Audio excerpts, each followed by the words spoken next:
Hey, what's up guys? Maltosier, we're back with some more. I was about to say Conrad Zanke. What the fuck? The Great Ace Attorney Chronicles.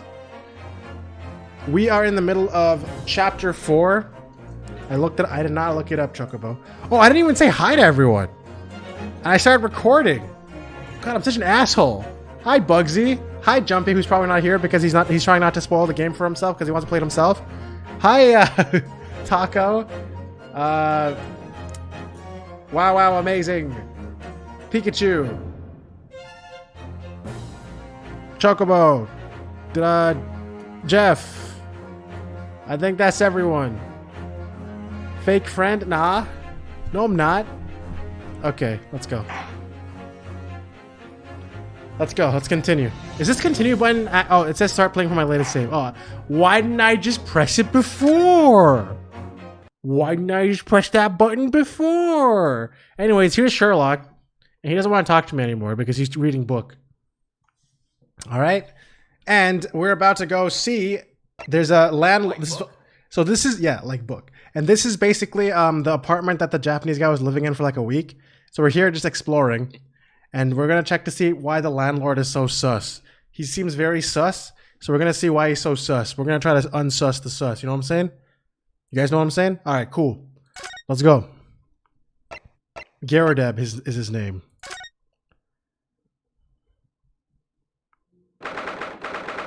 He's a sussy baka? Yes, 100%. 100%. Ah, you pair again.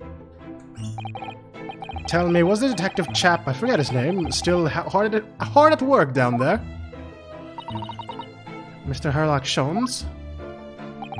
Ah yes, rings a vague bell. All that detective business isn't really my thing, I'm afraid. Well, Mr. Sholmes is in his element down there. Jolly good show. Another cup of tea, if you please, Joan. Don't do it. Don't burn his dick. Bro, what did I just say? For the umpteenth time, woman, will you watch what you're while doing? I shall be serving dinner shortly, sir. He looks like a crescent moon. Yeah, he really does. I think Pikachu also pointed that out. Yeah, this maid has crazy jiggle physics. You guys realize that? Hmm? Ah, yes, of course. Frightfully rude of me, but I'm afraid I shall have to ask you to take your leave, if you'd be so kind. Oh yes, of course. We are deeply grateful for all your assistance. Not at all, not at all. Don't get that much chance to talk with young foreigners like yourselves. It's been a pleasure. Best of luck and all that, and perhaps you could see yourselves out. According to Mr. Sholmes, Mr. Garadeb is hiding something, and since no other avenues of investigation seem open to us at the moment, perhaps we should do some digging. You wanna sleep her? You wanna slap her just to see her face cheeks move? Damn, that's rude. That's very rude. Candle! Can I point the candle yet? Nope. Apparently not. No one cares about this fallen candle. Wait, I just realized everything behind that... Everything is burned behind that freaking curtain. I didn't realize that until just now. I'm so stupid, man. Well, when you're like, what am I supposed to... Oh, am I supposed to present something? Is that what I was supposed to do? Actually, I don't know if I can. I kind of just forgot what they said, even. We should do some digging. Oh, so we're literally just trying to dig. But how do we dig? How do we do some digging on them? Do we literally dig on them? Like, ha! You know what I'm saying? I've already looked at everything in this room. I can't dig in here anymore. Oh. How do I not notice him? Like, ever. He's actually so good at hiding. What's he doing over there? Mr. Sholmes? Aha, we meet again, my dear fellows. Good gracious, when did you sneak in here? Sherlock Sholmes, sir, at your service. Whatever were you doing by the window? He's actually done reading. Yeah, apparently. Oh yeah, some of you never met Sherlock Sholmes, right? Like, wow, amazing. Yeah, he's really cool. I really like him. I don't know. I guess he would probably be divisive, but I've always liked these eccentric types. I'm given to watching the evening sky as the sun sets, madame. Yet sadly, cheerful as the room downstairs undoubtedly is, it lacks an aperture for such observation.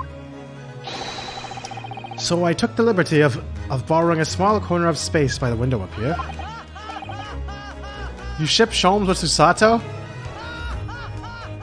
Why are you shipping like a 30-year-old man with a 16-year-old? Or something. 15-year-old?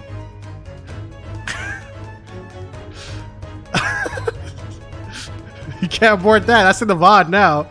That's in the VOD now, Taco. Also, yes, Herlock Sholmes has the tightest laugh. It's canon.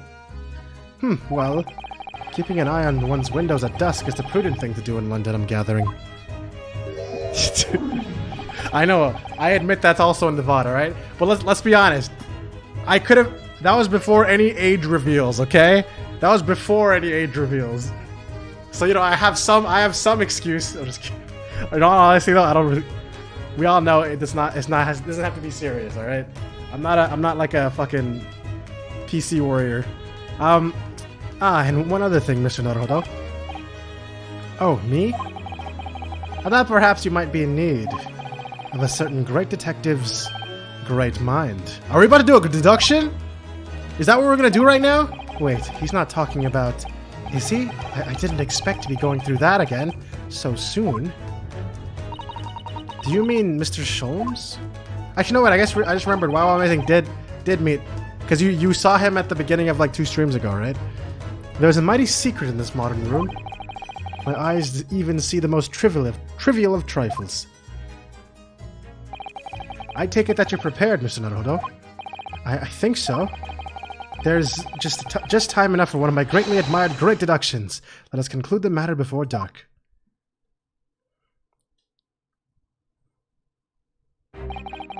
Mr. Garudeb, though it would seem you are a military man of considerably distinguished service, your standing as a landlord is most certainly not what one might call first-rate. You ever feel mentally drained after a case? Every time. In all these kind of games, yes. Danganronpa and Ace Attorney, but then... And then I end up being like, well, if I wasn't streaming, I might be taking more breaks. But because I'm streaming, I try to play as much as I can because I don't like the idea of taking way too long in a single game. Like, I don't want to do another Persona 5, where I took 5 months to play that game. But basically what would happen to me when I played on my own in Ace Attorney is I would, like, play an entire fucking... 5? Wait, what? I'll play, like, an entire fucking case, and then I'd be like, man, I'm so fucking tired from that shit. And then I would just, like, kind of, like, breadcrumb into the... Oh, yeah, 5 months is this. Because I used to only do 1 variety stream a week, and I would sometimes have to miss that single day, so it would take a really long time for me to finish Persona. And now I'm just only doing variety, so... With some, you know, I'll probably sprinkle in other things whenever I feel like it. I'm afraid... Oh, yeah, so I was gonna say I would breadcrumb into the next case, and then I would eventually somehow end up progressing way more than I want, even though I kept, for like the last 2 hours, being like, yeah, I'm about to take a break right now. Yeah, also my streams were longer back then on average. I did 8 p.m. to 3 to 4 a.m. At least specifically for Persona. Because I wanted to try to beat it. That game took me 99 hours to beat or something. I'm afraid, sir, that it is all too clear to me. There are 2 conclusions I have been able to draw by careful observation of your living arrangements. I beg your pardon. The first is that even as we speak, you are concealing the presence of a ferocious beast in your cave. And the second is that as a result of the beast's violent rampage, you have lost something very dear to you. Mr. Naruhodo, look! The old man's broken out in a cold sweat. Unbelievably, it seems that Mr. Sholmes' conclusions are both spot on. How? How could you possibly? How could I possibly know, you mean to inquire? Oh shit, this guy just Joseph Joestarred him. The answer couldn't be simpler, sir. For in the dense jungle of logic and reasoning, I am the king of the beasts. Damn, this guy's badass, yo. What a line. And I know only too well that wild beasts are not easily tamed. So, shall we begin? Once again, Herlock Sholmes is proud to present Logic and Reasoning Spectacular. Spectacular. I don't know how to say it, okay? The game is afoot! Topic 1. Nature of the beast. It certainly shouldn't take a great detective to see that a fearsome beast has been on the rampage of late within these four walls. Thus, we are faced with the question, what form might the beast take? Ah, for a man with military breeding, your eyes are uncommonly candid. Your furtive glance, Mr. Gardeb, leads us directly to the answer. The true nature of the beast that has run rampant here is revealed by that lion statue. No? Yes, the one army man, you appear unimposing at best. I'm pretty sure he was looking at that fucking cannon shell. Or whatever. I don't know, man. It's gonna be something dumb. A fact has fueled your admiration for the mighty lion, the king of beasts. What is this piffle, I ask you? In the end, your admiration became so great, in fact, that you had a living, breathing specimen shipped from India, which you tried to keep in this very house. What? Wait, he has a slap mark on the other side of his face. Did you guys see that for a second? Anyone see that? Was it just me? Yet living with such a wild beast proved more difficult than you had imagined. The chilling traces of a wild rampage are still very much in evidence. Well, as yet as we look around, the beast in question fails to present itself. Where could this angry creature have disappeared to? Madame? Me? I pray you do not consider me unchivalrous, but it is plain to me that with one glance in your direction, it is? Your dress pocket gives us a handsome clue as to where the beast's current whereabouts. For protruding from it is a handbill advertising a circus show. How does he see that? Yes, you sought to dispose of this terrifying lion, Mr. Garadeb. At Batty's Circus, a traveling show currently sojourning in a nearby park. I have observed the tents. You sold the savage lion, sir, to the circus troupe. I most certainly did not. I believe I have made my point. My point? No, that's wrong. The fearsome beast which ran amok in this room was an Indian lion. And a simple visit to the circus now will reveal the lion prancing jubilantly through a ring of fire. A rampaging Asiatic lion. Yeah, I don't know about that, Chief. And topic 2, Aftermath. Now, Mr. Garadeb, it is plainly clear that you still have deep feelings for the formidable beast. Indeed. And that blithe pose the distress this loss has caused you is veritably tangible. I'm like, why am I... Like, why am I so freaking... God damn it, hold on.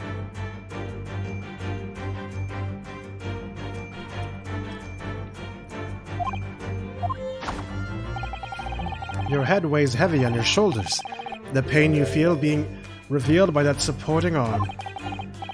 Amid fits of tears, you let your beloved beast go. The strain of losing something so dear to you is clearly visible in your visage. What is this line of logic?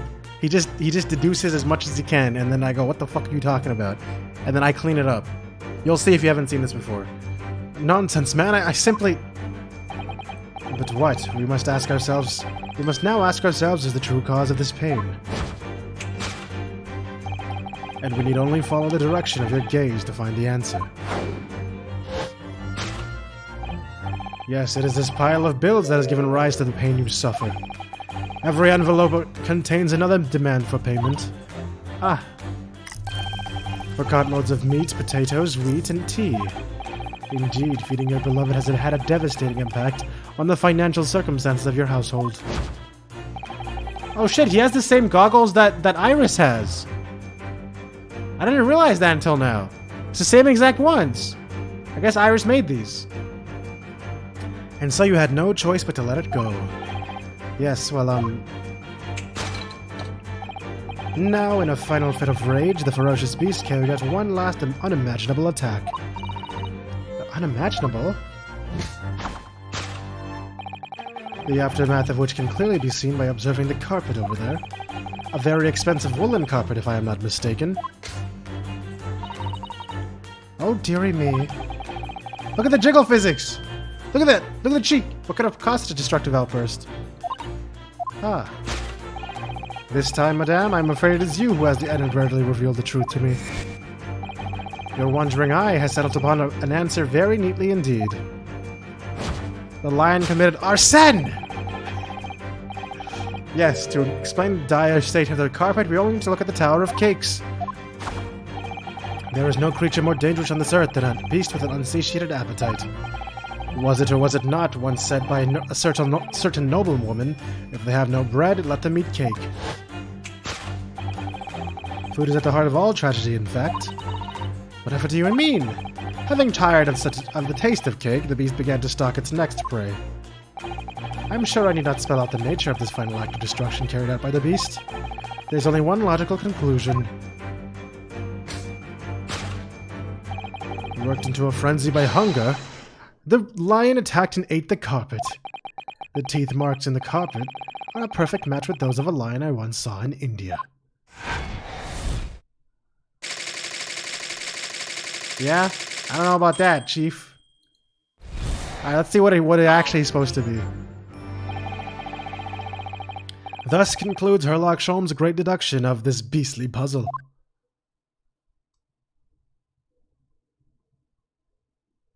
They're pog champing! Look, it's a pog champ! And now he's hurt. Then what is the matter with you, Joan? You're pouring scalding hot tea all over me. Scalding hot? Isn't it scalding hot? Am I wrong about that one? I'm pretty sure it's supposed to be scalding hot when you're... Okay, you know, I don't know, man. Oh, I'm sorry, Mr. Garadeb. I'm afraid I didn't notice. My deductions can be startlingly sharp. It stands to reason that your cup runneth over. God damn it! That was pretty good. Indeed, my revelations can make people spill tears at times, too. Oh. Mr. Sholmes, sorry to butt in again, but could I make an observation? Why, certainly, Mr. Naruhodo. What is it? What is it again? Well, your deduction is this now. Do you really think that a lion could have fit inside a room of this size? Indeed, it is the only explanation for the facts. The terrifying truth all too often lies beyond the realms of common sense. But wouldn't it be an idea to consider what lies inside the realms of common sense as well? But if an uncaged lion had run amok in this very room, surely Mr. Garadeb and his maid would have been hurt, or worse. That's where you're stuck. No doubt the former military man held his own against that beast using the large cannon. I thought you said that they sold the lion to the circus. And what about the food? Meat and potatoes are one thing. But I don't believe I have ever heard of a lion that drinks tea. Ah, my dear Miss Susato, it occurs to me with some regularity that irrespective of race and breeding, whenever anyone lands on Great British soil, they are infused with a highly appropriate taste for afternoon tea. Oh, what a glorious notion. I don't know if that's true still. Well then, Mr. Naruhodo, it's your turn to shine again. I had a feeling that was coming. A slight massage, and that's all Mr. Sholmes' deductions need. You can do it! Excellent, I've been waiting for my trusty partner in deduction to step forward, Mr. Naruhodo. I don't even know yet whether or not this is going to help with Mr. Natsume's case. Still, uncovering the truth is always worthwhile, whatever the motivation. At least, that's what I want to believe. Let's start again. From the beginning of Herlock Sholmes' Logic and Reasoning Spectacular. It's me! Course correction! Hold it, Mr. Sholmes! He also has a fucking giant-ass sword hilt now in his silhouette, which is cool. It certainly shouldn't take a great detective to see that a fearsome beast has been on the rampage of late within these four walls. Thus, we are faced with the question, what form might the beast take? Ah, for a man with a military breeding, your eyes are uncommonly candid. Your furtive glance, Mr. Gerardep, leads us directly to the answer. The true nature of the beast that has run rampant here is revealed with that lion statue. Hold it! I really didn't see the lion thing coming. No, but if you observe Mr. Gerardep's reaction, it rather seems as though some beast did indeed run amok here in this room. Yes, something with a very fierce nature. But it couldn't have been a lion transported from India. So what was it then? We must follow Mr. Gerardep's gaze. That'll lead us to the true answer.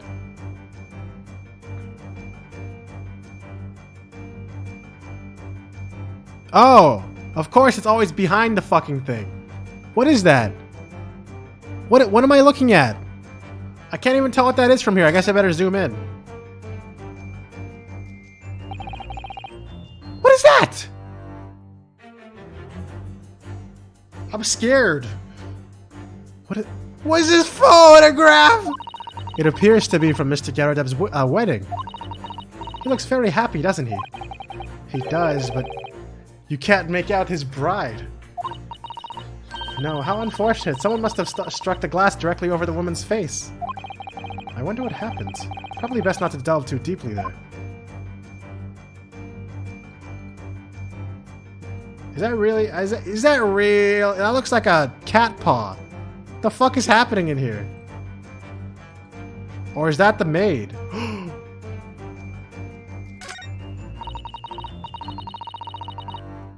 The glass is broken, so you can't see the bride's face at all. But no amount of cracks could hide the woman's plump form. Or what if it's the woman that got stabbed in the back? The actual victim in this case. I think powerful would be kinder than plump, Mr. Naruto. Yes, she certainly looks that. There's a lot of horsepower there. Not somebody you'd want to upset, that's for sure.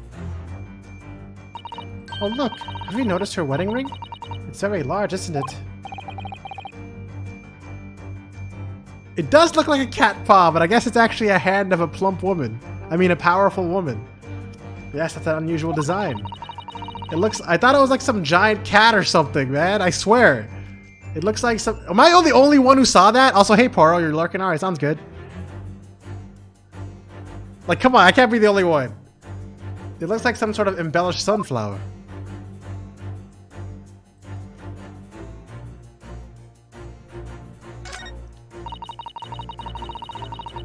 This must have been when Mr. Gerardep was still in the army. He seems to be carrying his rather stout bride effortless.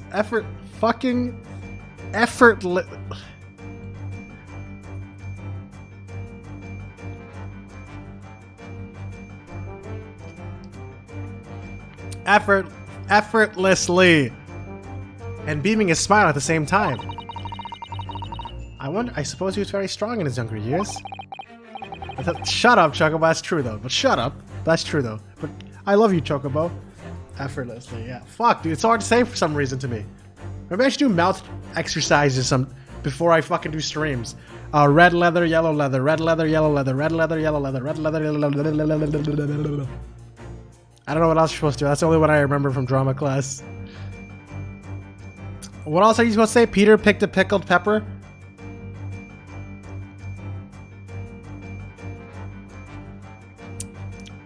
I'm like struggling real hard to talk. Maybe it's because I asked too many people if they wanted bags today.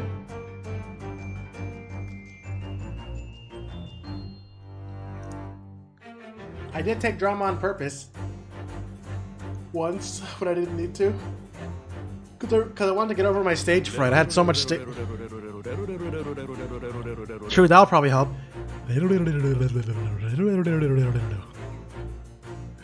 Hard to imagine now. He's thin as a rake.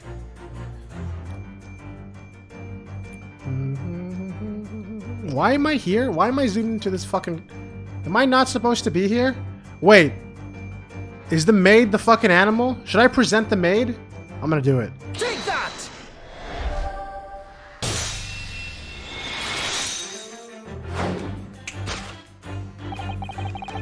The true nature of the beast has run rampant here. Is revealed by that newlywed bride. Precisely, Mr. Naruto. No other explanation could possibly fit. Can I do the bag ban too? I wish. We still have some places here that don't serve plastic bags anymore, but we still have a lot of plastic bags. Also, a lot of places don't have plastic straws anymore. They have paper straws and shit, which is cool. You know, just kill more trees. I don't really charge either, honestly. I stopped. I started just being like, yo, here you go.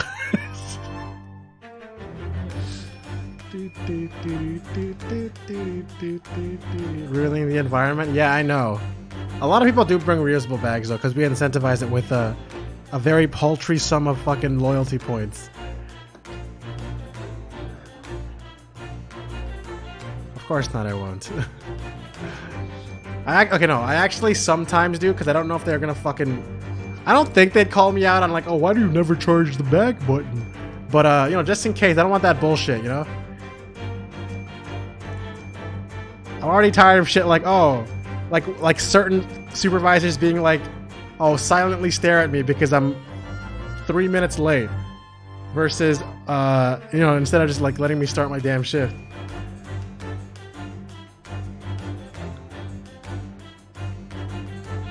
True. I actually do the same thing, Taco. I specifically really hate it when someone goes like, yo, can I have it for free? Like, I was gonna do it anyway, but the fact that you would just say that to my face, god damn, I don't know why, I get so annoyed. I'll only have them if they're free. I was just like, god damn it, man. I was gonna do that anyway, but I'm gonna charge your ass now. This framed print pictures your wife, Mr. Garadeb. And while we lament the fact that her face is obscured, we can still make out her mighty arms and note the considerable horsepower they might contain. Must contain. Oh, indeed, surely any woman of such powerful constitution would be honored to be described as a beast. Honored might be stretching a point. Too late, the fact remains that the beast, which so clearly savaged this room, was your wife, Mr. Garadeb. Yarg! Maine did a whole plastic bag ban statewide. I mean, we have plastic bags that are 5 cents each instead. That's our shit-ass solution. The chilling traces of a wild rampage are still very much in evidence. Well, yet as we look around, the beast in question fails to present itself. I'm pretty sure this is the beast in question at this point. I think we're looking at the beast right now. Where could this angry creature have disappeared to, madame? Me? I pray you do not consider me unchivalrous, but it's plain to me with one glance in your direction. It is? Your dress pocket gives us a handsome clue as to where the beast's whereabouts. The poor, fragile, defenseless woman is beside herself. Well, I don't know about fragile. Oh dear. Anyway, Mr. Sholmes is quite right. There's no sign of Mrs. Garadeb anywhere. But it seems there may be a clue as to her whereabouts. A clue that this maid is trying to hide. I wonder where Mr. Garadeb's wife could be. What's up, Glitch? How's it going, Glitch? Howdy, Glitch? Glitch? Oh yeah, I forgot to mention. Actually, is anyone here even play? Yeah, there are some Genshin Impactors in chat.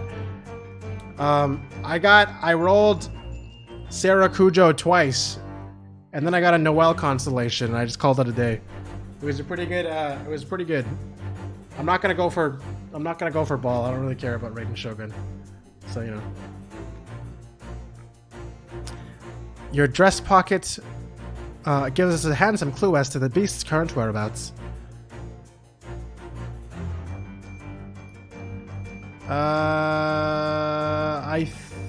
Is there a beast in the back of her head?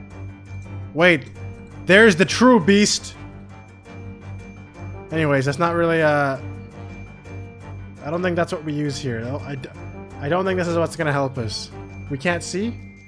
Can't see what? What am I doing? My face is in the way? Oh, sorry. I was really covering the slap like that. Perfect. You guys can't even fucking see it. All right, there we go. But no, I can't even click that. Maid. Your Can I not click the slap? I guess not. Is there something wrong with the teapot? What am I looking for? What the hell am I looking for?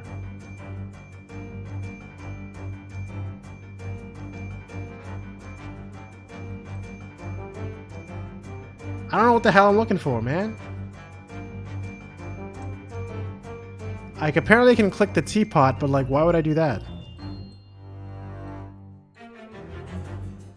Oh, just actually press the maid. Oh yeah, I guess that makes the most sense. Your maid gives us a handsome clue. Alright, let me just click it. Oh god, her. I'm sorry guys, I didn't mean to dehumanize her. I'm interested in the fish character or something? You mean Kokomi? Two tightly shut eyes to avoid even the chance of a giveaway glance. Pursed lips to prevent any secrets from slipping out. Rounded cheeks to deflect any abuse that might be hurled her way. Yes, this is an unnervingly powerful woman, Mrs. Sato. It's your turn of phrase that's unnerving, Mr. Naruhodo. Take that! Take that! That was wrong. Why did I do... I'm not even sure if I should voice this. It's impossible to believe it could be true, but for some reason the thought came into my mind that this serving maid is in fact a mighty goddess of destruction. Uh-oh. That deduction was wanting in every way. Yes, I was wanting you to hear it. I was quite proud of it. I find myself wanting to never have heard it. I'm quite pained by it, in fact. Oh, sorry. I'll try again.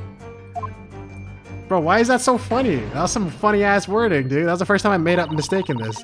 I already saw who it was that caused all this damage in this room. Yes, Mr. Garredub's wife. It's just a question of finding out where she is now. For some reason, I feel as though she's very nearby. I just need to find the evidence to prove it. Oh, you know what I should look for? I knew it!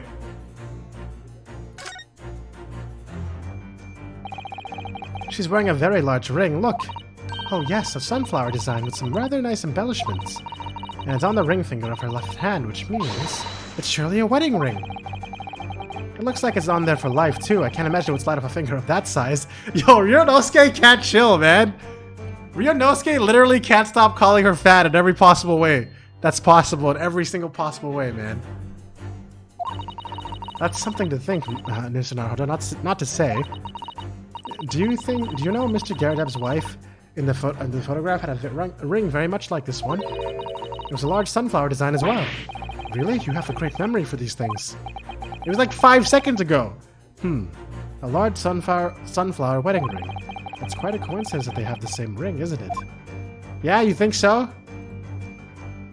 Take that!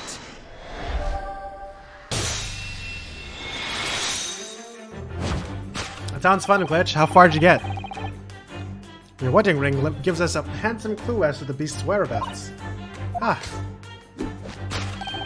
Indeed it does. That flowery band gleaming on your finger gives you away. For it is identical to the one shown in the hand of Mr. Garredub's bride in this photographic print. In other words, you are no ordinary household maid. No. You are Mr. Garredub's lucky bride. You are Mrs. Garredub herself. Oh my, what?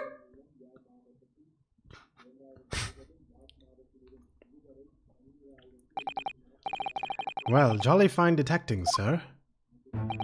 As you rightly surmise, this is the wife, yes. My Joan. Oh shit! Lol. LOL! Thank you so much for the tier 1 sub, wow, amazing. I really appreciate it. Since I don't have a cooldown, I'll do it. Wow! Wow! Okay. That's basically the closest I can get to amazing. Alright? My Joan. Okay, dude. It would appear that you don't live in the most comfortable of circumstances. After all, you are a retired army man, yet you are in the business of renting out rooms. I would assume, therefore, that you have insufficient means to employ a maid. Would that be correct? It's not right, I tell you. I was second lieutenant of the 3rd Regiment. Oh, yes. He told us that, do I have all 3-star in Epic 7 so far? What the hell are you talking about? What? I don't even know what the question is. Do I have every single 3-star? Yeah, I think I do, actually. Except for the Moonlight ones. I was gonna say, oh yes, Herlock last stream explained that people are basically put into a class depending on how many maids they can afford to have. Okay? So, apparently if you have one maid, you're considered like middle class. If you have several maids, you're high class. If you have no maid, you're a low class loser. So I guess he has a pretend maid. Do I have all 3? Oh yeah, obviously, yeah, I 100%ed everything. I 100%ed every single time I do a mission in story mode in Epic 7, I 100%ed it. But I'm low class? Yeah, I am. I've 100%ed everything except for like the last few chapters in episode 3. I was second lieutenant of the 3rd Regiment. A man has his pride, don't you know? By golly, it is a sorry thing when the chap can't even afford to have a single maid in his employ. Yes, here in London one is rather judged. Glitch, I think if I have like this thing that tracks how many hours I play at Epic 7, and I'm pretty sure I have like it's probably gonna, a lot of it's probably autoplay, but I think I have like 600 hours played, so, you know, if you want a reference. A household cannot be considered worthy of society if it employs no staff at all. Though in my considered opinion, such concerns about appearances are a folly. You mean Mr. Garadeb has his wife work as his maid? Precisely, am I right, Mr. Garadeb? Only in company, obviously. But listen here, this must remain a secret. Tip-top secret, please!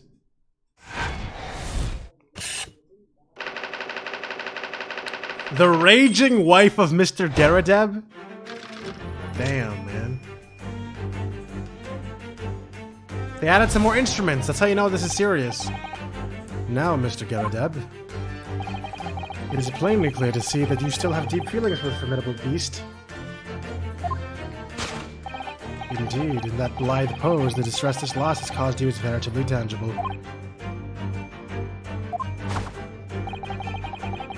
Your head weighs heavy on your shoulders. The pain you feel being revealed by that supporting arm. Mr. Sholmes is quite something. He's still calling Mr. Garadeb's wife a beast. Yes, as a woman, that feels rather uncomfortable. But Mrs. Garadeb is standing beside her husband as we speak. In other words, he hasn't lost his beloved at all, has he? Oh, how true. So perhaps that supporting arm seems to be propping up his head. That seems to be propping up his head has some other significance then. Yeah, the slap. I've already seen it. According to Mr. Sholmes, Mr. Garadeb's pain is tangible, though. What could that pose of his really signify? I'm pissed, damn it! You're rank 18 now? Nice, nice. I'm having a good time. Epic 7 is really fun. Oh my, look at that bright red mark. Gosh, that's quite something. And clearly made by somebody's hand. Now that's a lot of damage! Yes, Mr. Garadeb has been slapped on the face, it seems. Hard. I've never seen such a clearly defined mark. Whoever could have done such a thing? Well, there's a very limited number of candidates, I'd say. Take that! Almost perfect, Pikachu. Take that! Your head weighs heavy on your shoulders. The pain you feel being revealed by that slapped cheek. And of course, the deliverer of that impressive mark on your cheek that refuses to fade was you, Madame Joan Garadeb. Well, yes. You've been desperate to hide the slap mark on your cheek, sir.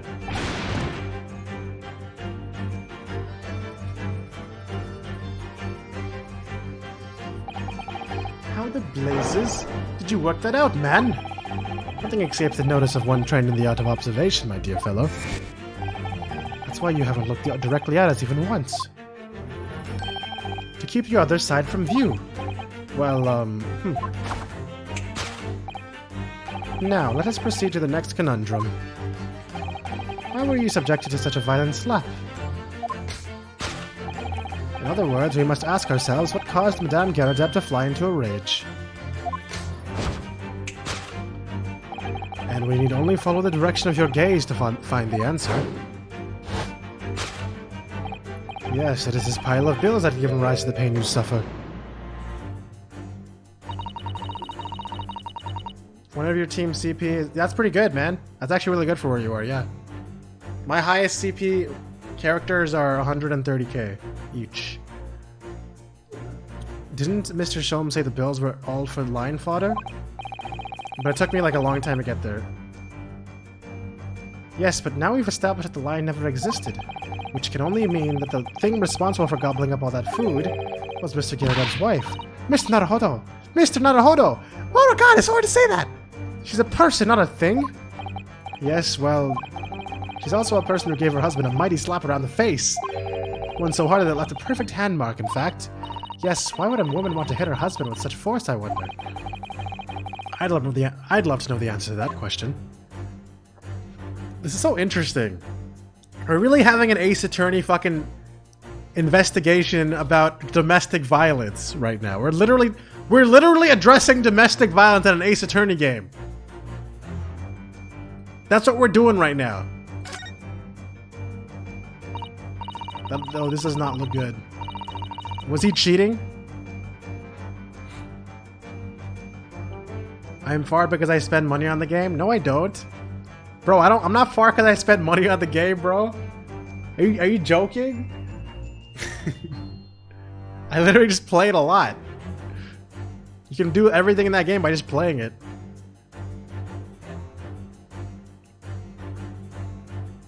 Ah, someone must be reading this book at the moment. There's a bookmark here, look. Mr. Garadeb is clearly an avid reader. I've literally been playing since, I've been playing Epic 7 since fucking...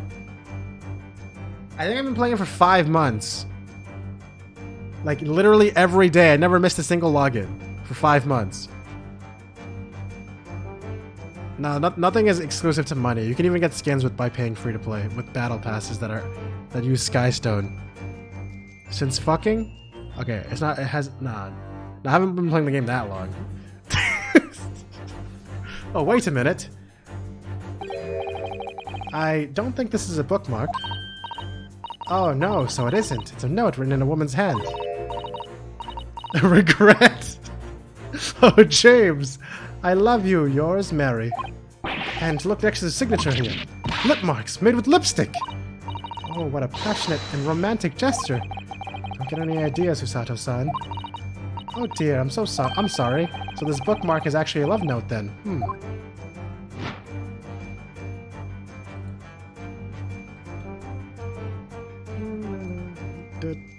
Ha!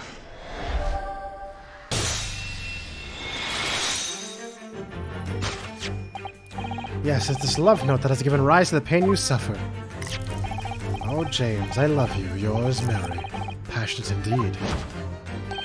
Perhaps the sender of the note is a certain Miss Mary is the fly in the ointment here. Darg. But I don't know the Bali woman. You don't know her? The note wasn't written to me. It was just in the book. I don't know how it got there. It was just in there, you say? That's right, that's what I've been saying. Ah! A likely story. Now listen here, Joan, old thing. I explained at the time. I bought the book at the second-hand place, and that note must have already been in there. So the previous owner of the book was using the note as a bookmark, you mean? That's right, that's what I've been saying. Ah! A likely story. For heaven's sake, woman, look at the name. It's written to James. My name, in case you'd forgotten, is Jock! A likely story. Are you questioning my name now? And there we have it. Arouse the suspicions of the female heart, and you unleash a beast with the most ferocious bite. Ugh. Now, in a final fit of rage, the ferocious beast carried out one last unimaginable attack. Unimaginable? The aftermath of which can clearly be seen by observing the carpet over there. Yeah, I was actually wondering about that too, if the stabbed person is Mary, and what if the murderer is this maid? A very expensive woolen carpet, if I'm not mistaken. Oh, dearie me. What could have caused such a destructive outburst? Ah. This time, madame, I'm afraid it is you who has inadvertently revealed the truth to me. Your wandering eye has settled upon the answer very neatly indeed. Yes, to explain the dire state of the carpet, we need only to look at the Tower of Cakes. Objection! But surely Mr. Garadab didn't eat the carpet? No, of course not. But there doesn't seem to be any doubt. The state of disarray that this room is in is a result of her wild temper. No, she fucking set it on fire. I saw the candle, okay? No, that's true. So this is the last part of Mr. Sholmes' deduction that we need to fix. More like, Candela. Bruh. And we need only follow Mrs. Garadab's gaze, and that will tell us the real answer. Alright, let's see what we can see. Yeah. I mean, yes. It's this thing, dude. There's a missing candle. And there's a candle on the floor there, I can see. Can you even click that? Oh, it just points at carpet. I don't fucking care. I'm just gonna put the candle.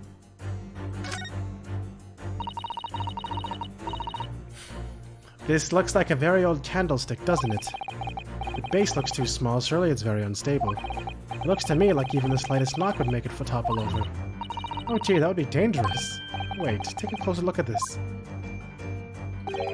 There's one candle missing. Yes, I didn't notice that before.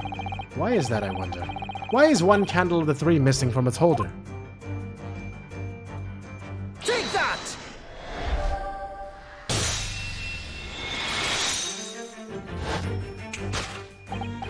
Yes, to explain the dire state of the carpet, look at the candlestick. We need only look at the candlestick.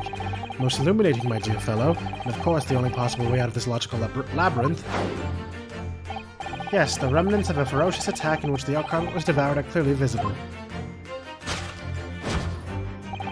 Indeed they are. The scorch marks at the edge clearly could give the truth away.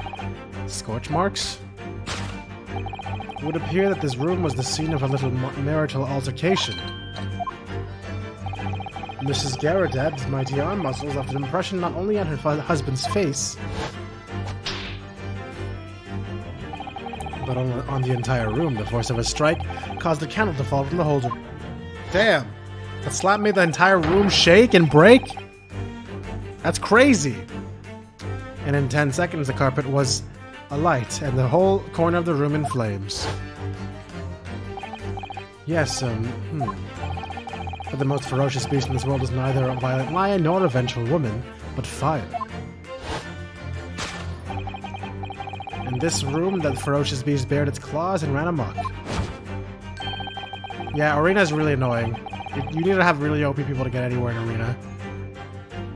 Eloquently put, my dear fellow. So you see, there is but one conclusion here.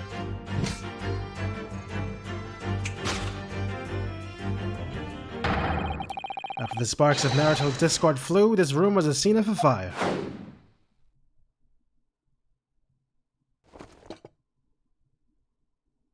He's getting up? Mr. Sholmes, sir.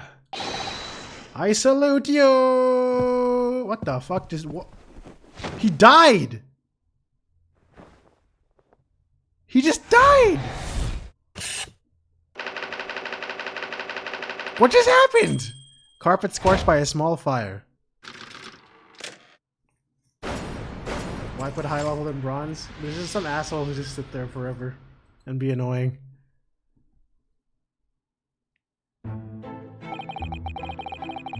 It's these dashed long winter nights, you know? Nothing to do but read in front of the fire. Luckily, there's a jolly good second-hand bookshop just around the corner. Buy all my old novels there. You went away for a second, what happened? He said, "I salute you," and then and literally fainted for some reason. I don't know why. And in the pages of one particular novel, you discovered some rather illicit material, for which your wife admonished you harshly, it seems. I don't know about admonished. Demolished might be rather closer to the mark. And beast is most certainly an apt descriptor. Here we go again. The carpet? Was that destroyed with a fire when a candle fell on the floor? Great to say it was. It happened in the blink of an eye, you know. The whole place filled with smoke. Couldn't see a bally thing. I was caught between the old stick's rage and the raging flames. You painted torrid pictures, sir. One that would have been most entertaining. That's sympathy for you. Didn't take long for the fire to spread, of course. The bally furniture started going up as well.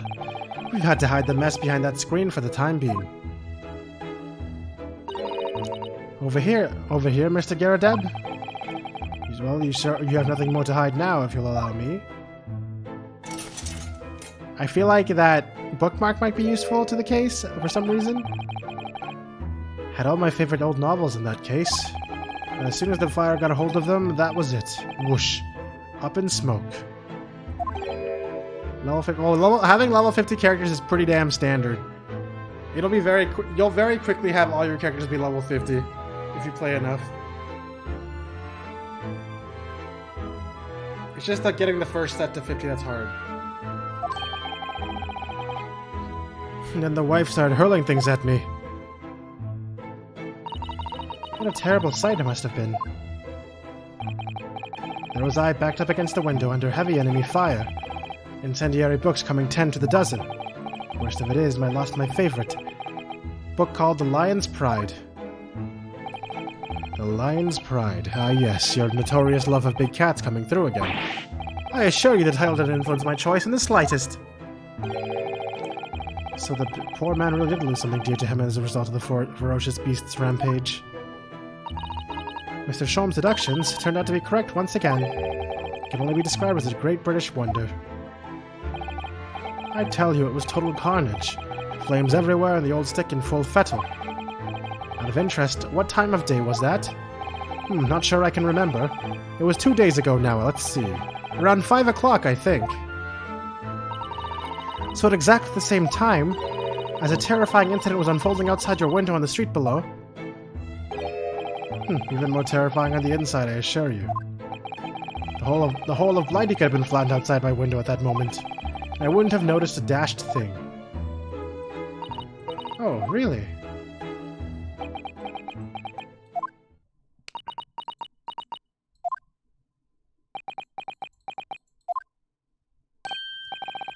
Mr. Sholmes? Yes, Mr. Naruhodo? What can I do for you? Well, I think we've got to the bottom of Mr. Garadeb's situation now, but what does it have to do with Mr. Natsume's circumstances? I can't help you there, I'm afraid.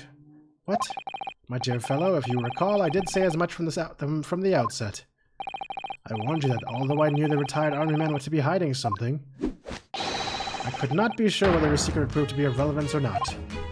Well, there's your answer, Pikachu. I just knew you were going to say that. Ah ha ha ha ha ha ha! Ah ha ha! I'm just going to do it.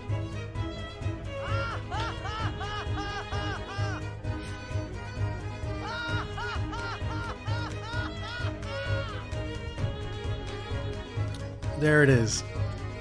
Did the cannon fire the knife out the window to stab the victim? That would be an interesting take. Now, Mr. Naruhodo, you mustn't lose heart. Bear in mind that all things fall into one of only two categories. Those relevant to the case and those not. That makes no sense to me. Well, no matter. It is of far greater importance that you make up your mind now. Sorry? Visiting hours at the prison will soon be over. Oh no, is it that time already? If we're to accept Mr. Natsume's case, we have official paperwork to attend to. So that's it. No more time to think. Perhaps you'd like to betake yourselves to bidding us farewell now? I must prepare supper for Mr. Garadeb.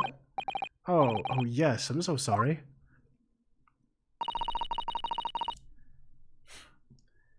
Thank you both very much for your time. Sasaki-san will be waiting for us. And I'm going to have to give him an answer. I guess it's almost trial time, y'all. It's almost trial time, y'all.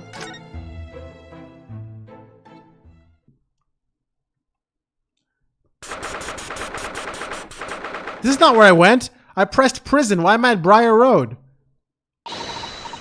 It's time, Mr. Naruto. We must hurry back to the prison. Oh, okay. Yes, I know. A tale of care. Oh. What's the matter? It looks like something's going on over there in front of the Garadeb's house.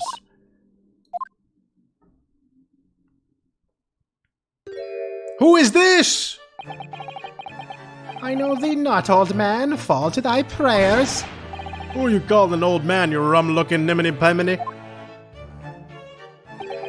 There are more things in heaven and earth, Horatio, than are dreamt of in your philosophy. Who's this Horatio fellow, eh? What are we on about? Excuse me? What the? Who are you now?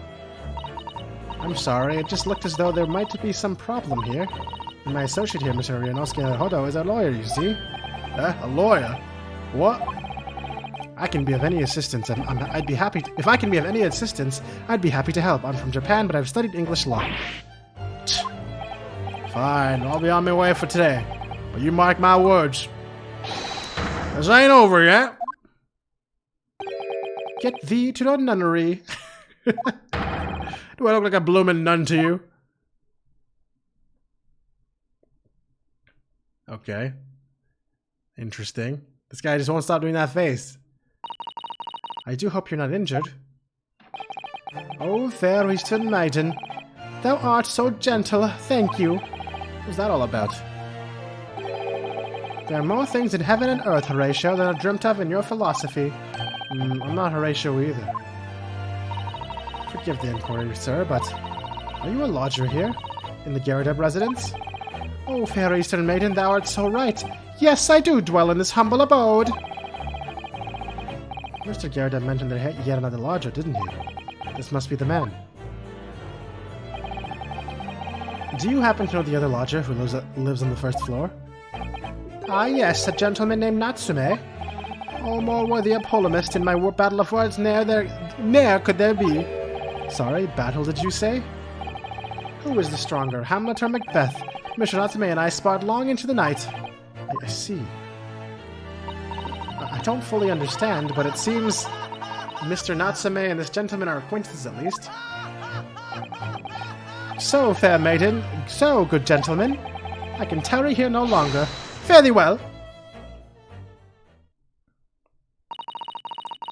We really can't escape Persona 5 Strikers. That's why the name sounded familiar to me. I didn't really understand him, but I think he's returned to his room. He's unaware of what's happened to Mr. Natsume, so he can't really help us. But Sosuke-san and that man as lodgers, the Garadeb house is certainly full of eccentrics. Anyway, I'll go and find a carriage. Yes, I'm sure Mr. Natsume is eagerly awaiting our return. Let's hope we can get to the prison before visiting hours are over. Someone who looks rich living somewhere cheap? Yeah, that is kind of sus, isn't it? Sasuke.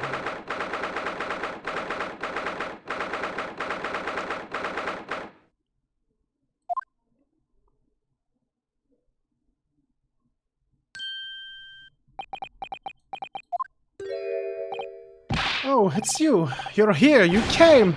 Locum student Mr. Naruhodo Esquire. This is a defendant. I can't believe you came back. I'm so touched. He also keeps saying fairy godparents. What's his name? I don't remember what that guy's name is. We are so sorry to have kept you waiting, Mr. Natsume. Oh no, think nothing of it. Relax. If I were a cat, I would purr with pleasure at the company of such fine compatriots. Fairy godparents! Oh no, I thought I'd get carried away. Oh, I quite agree. There's nothing more reassuring than the familiarity of one's native land. On the other hand, it is through friendship transcending international borders that one truly appreciates the facts. Crocker? Oh, okay, yes. Such is my belief, at least. It's you! The miserable, rotten spy! Sherlock Sholmes! Mr. Sholmes, what are you doing here? I have no intention of doing anything per se. Save observing, of course. Whatever do you mean, Mr. Sholmes? Well, having encountered some curious reading material in that gloomful room, and having unmasked the secret identity of that eccentric pair, I decided I should drop in on my way home to see how our divested friend is faring. Gloomful room? At least your accommodation here offers a window, my dear fellow. In that sense, it is the superior option. Anyway, I must commend you on your taste in books. My day has been a delight and it cost me not a penny. Ah, you! How dare you! Sherlock Sholmes! Ugh. I've had it. I'm through. I'm at the end of my rope. I should never have come to Great Britain. It was a terrible mistake. Haunted by spirits in those accursed lodgings. No doubt my luck will be accursed in tomorrow's trial as well. My whole life has been damned! What are you thinking, Mr. Naruhodo? He mentioned that once before, didn't he? That his lodgings were cursed, I mean. And there is much truth in Mr. Mustache's words. What? Cursed is a wholly appropriate description, I would say, for the man's lodgings, and indeed for tomorrow's trial. What's that supposed to mean? No. Sad music. Cursed trial. Mr. Natsume, what did you mean by what you said just now? About the trial tomorrow being cursed? Oh no, why are you looking so grave? You're making me nervous. I was just getting carried away, that's all. I didn't mean anything by it. Oh, I see, that's really agitated him. You don't mean the trial really is cursed somehow?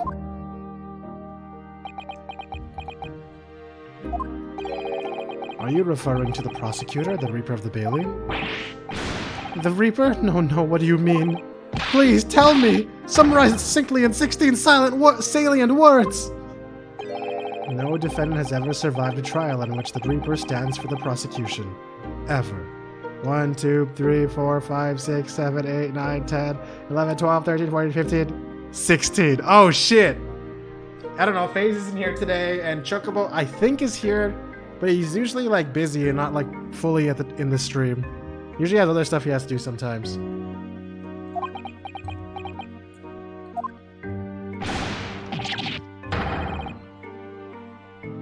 Oh my goodness, can it really be true? That was 16 words exactly! Yesterday, Mr. Naruhodo successfully defended someone against the Reaper. But then, after the trial was over, the defendant passed away in unusual circumstances. Mr. McGill did.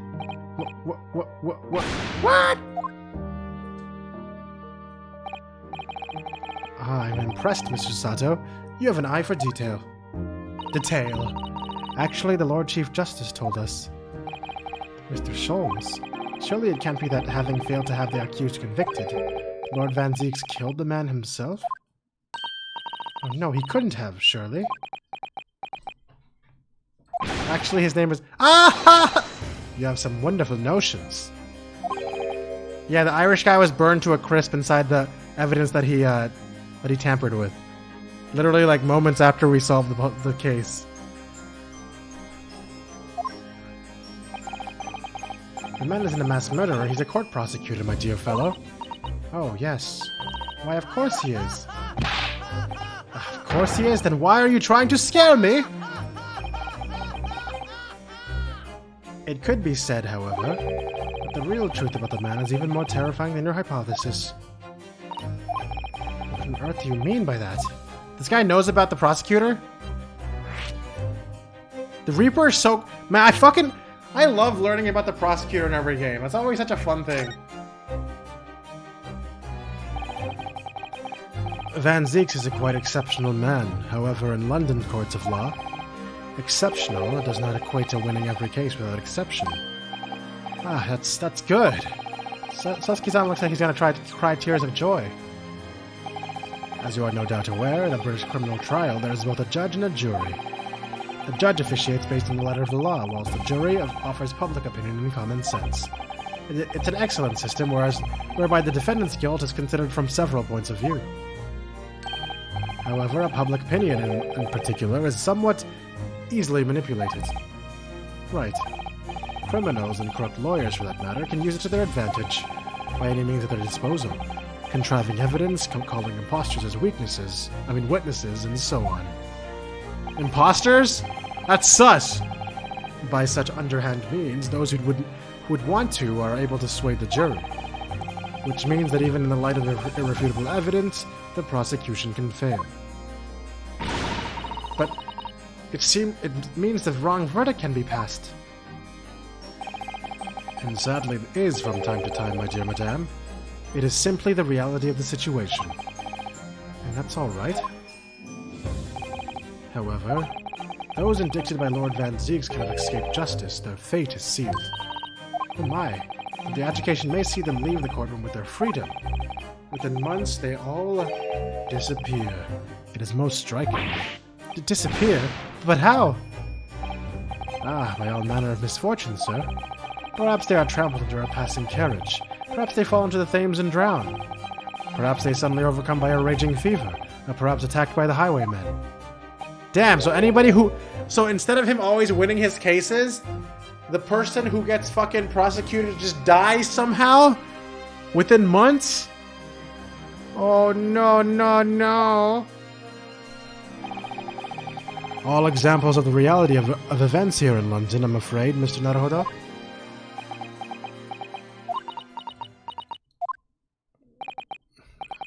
I knew it. I'm... a dead dodo, done for, doomed!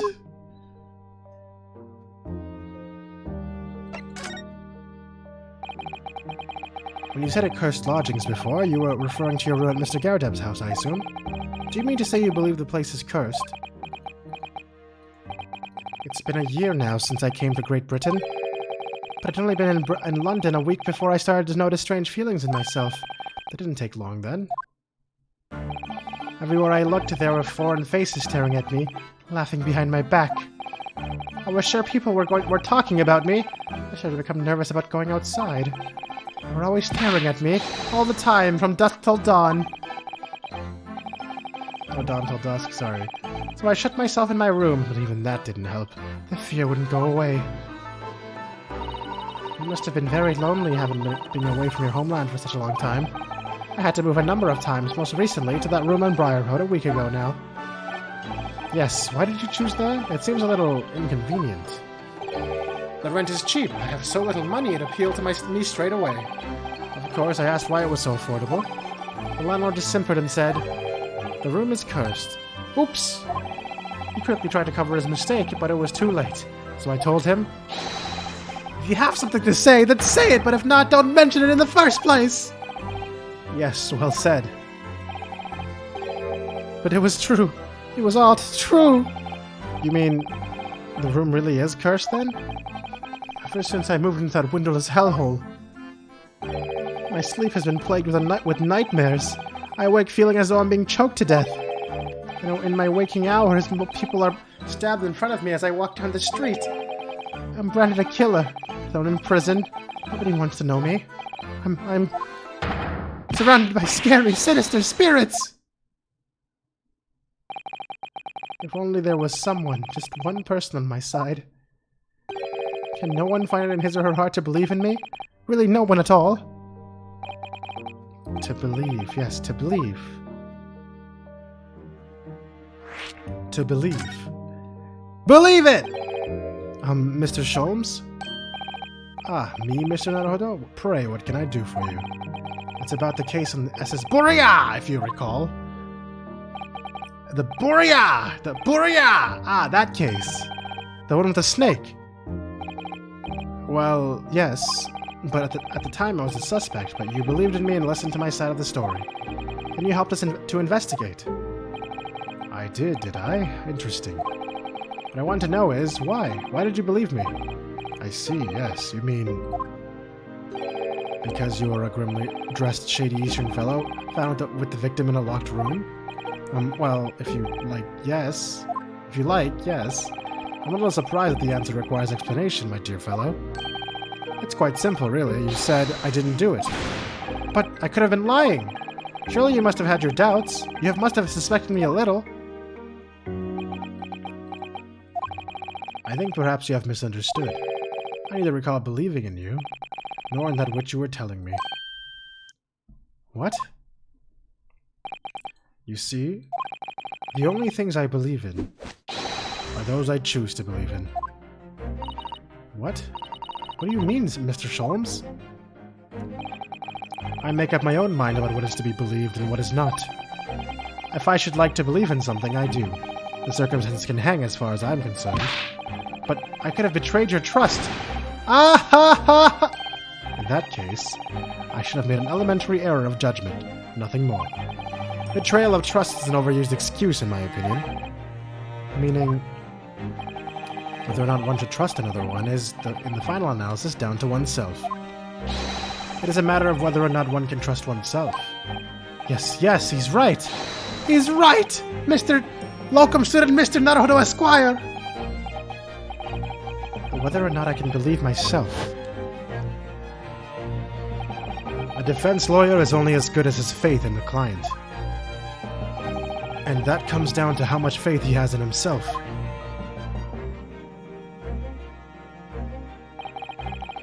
You were so right, Kazuma.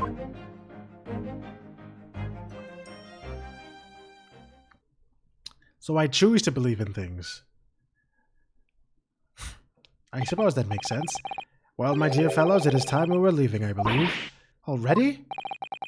Visiting hours are over. The guard will be here shortly to escort us out. There is a restaurant near here that serves excellent trout. Would you care to join me? Oh dear, there's never enough time, is there?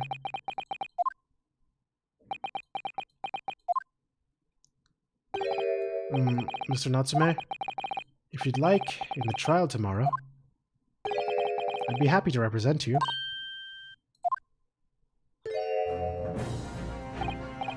He said it! He finally said the thing! Like he still believes the Russian ballerina had a pet snake? Yeah.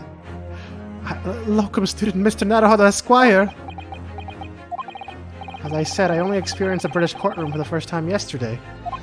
And although the man I was representing was found not guilty, I lost sight of something crucial.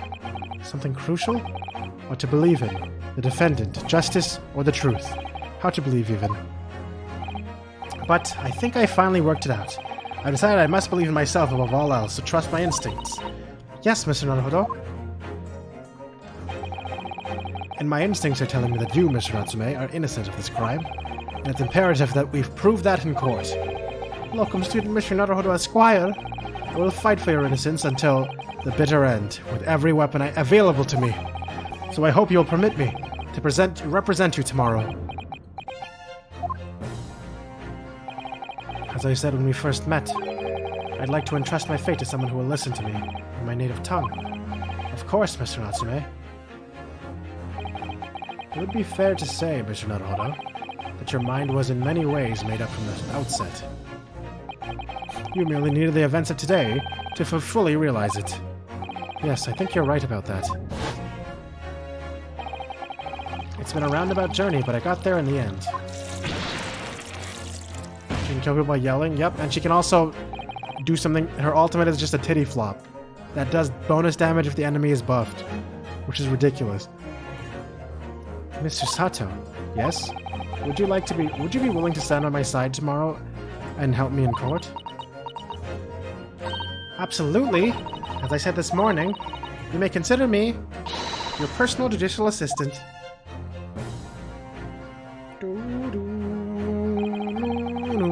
I love this song, man. The shocking events of yesterday's trial still weigh heavily on my mind, but it's time to stop looking backwards. Kazuma believed in me, and Mr. Sholmes believes in me now too. So it's time that I learn to believe in myself. Soseki-san has no one, he's all alone. So it's my job to help him, to fight his corner. Tomorrow, in the courtroom, with all the strength I can muster. Man, I would have loved if Ace Attorney went the almost fully voice acted route like Danganronpa. Especially for even if it was just court cases, I wouldn't even mind. That'd be so cool to me.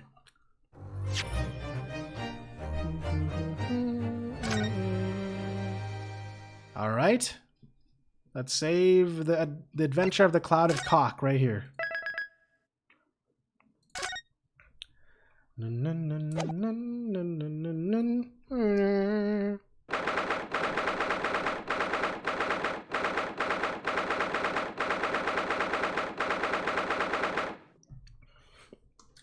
voices are way better. Are they, though? Well, I never expected this. Who'd have thought we'd be back here again so soon? We're on a study tour of Great Britain, with the intention of learning the country's legal practices. In order to research the latest court procedures here, we need as much court experience as possible. Well, yes, I suppose that's true, but for the person in the dock, it may well be his or her one and only time in court, and it could be life-changing. In which case, treating it as research may seem a little crass. Would it be better if I just didn't have a face cam so that it was more immersive when I do voices? Oh, when you put it like that, you're quite right. Good morning. Who the hell said that? Oh, him. Wait, he looks like he didn't sleep at all. Ah, Mr. Natsume, good morning. Oh dear, are you alright? Your eyes are terribly bloodshot. The early bird catches the worm, as they say here in Britain. Yes, I've heard that expression. But I really don't want to catch a worm. So I tried desperately not to wake up early, but I was so worried I couldn't catch a wink! And now I'm absolutely exhausted as a result. Do all literary people take things so literally? Thank you for putting your faith in us today, Mr. Natsume.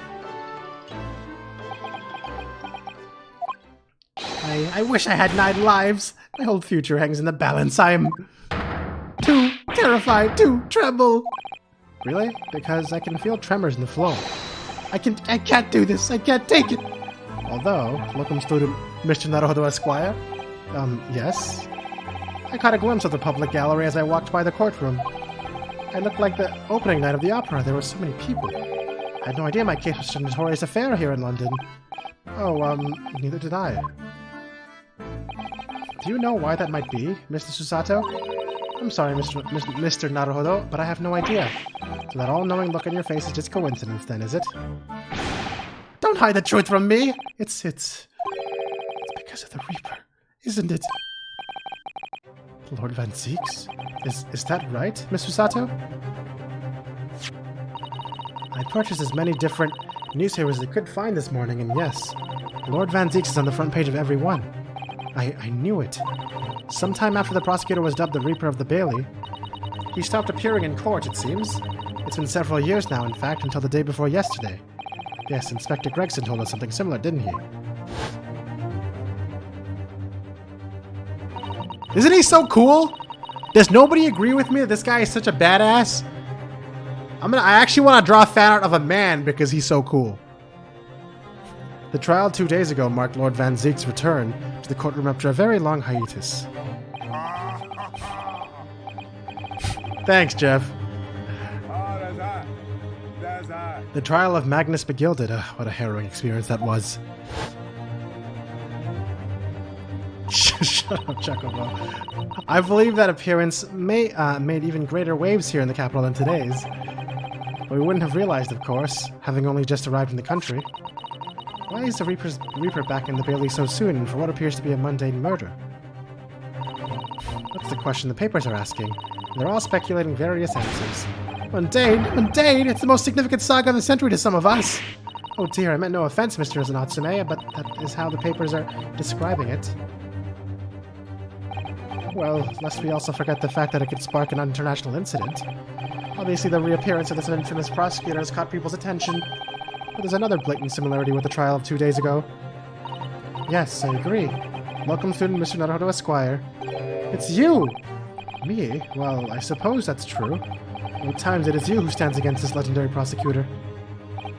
It can only mean that you're friends with the Reaper! Please, I don't rub shoulders with Deathbringers. I'm afraid that there's only one other explanation. It can only be another example, Mr. Naruhodo, of your uncommon bad luck. Thanks for that. Oh, this is just my luck. Why must I be represented by a man with such frail fortune? By the least lucky lawyer alive! Well, let's not forget that it was you, Mr. Natsume, who asked me to represent you. Yes, it's true that I'm just a student, new to London, with little in the way of experience or skills or luck. But I promise you this. I will fight your corner until the bitter end, and I will believe in you, Mr. Natsume. Oh, benevolent locum student, Mr. Naruhodo Esquire. You're not alone here. You're not alone here with us, Mr. Natsume. Whatever happens, we will always be on your side. Oh, benevolent non-locum assistant Miss Mikotoba Esquiress. Can you please get shorter names? I'm in your debt forever! I shall never forget this great kindness for as long as I live. Mr. Natsume, counsel for the defense. The court session is about to begin. Kindly make your way into the courtroom at once. Alright then, Mr. Natsume, it's time. Let's go. Yeah!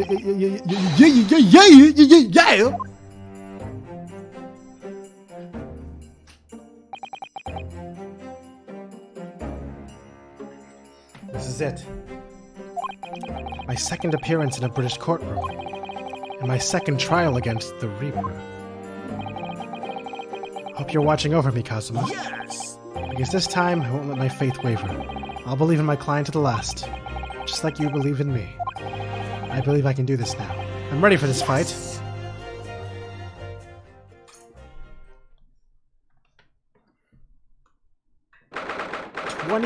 Feb 10 a.m.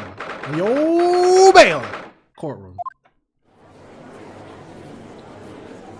Oh, the jury is different. I saw the jury the jury's actually gonna be different every time. They drew a lot of freaking models. In the name of Her Majesty the Queen, I hereby declare this court to be in session. I now call upon the counsel for the prosecution and defense to declare their willingness to proceed. The prosecution is fully prepared, my lord. The defense is ready, my lord. The Nipponese are a truly fascinating breed. Sorry, what? That is how a jury works? Yeah, but I was wondering if that's how it actually would work in this game. Yeah, the maid is gone. Lord Strongheart has told me all about you. That you are a student who arrived in London but 2 days ago, a mere amateur. Do you have a point? Being a compatriot, you feel compelled to try and help the accused, I suppose.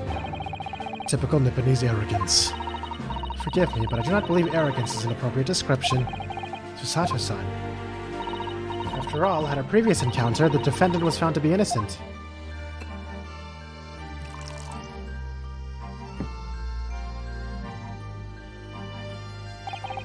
Very true, and a most fascinating, if dark, trial it was too. The tragic conclusion came later, of course. Here should the acquitted in his unfortunate violent end.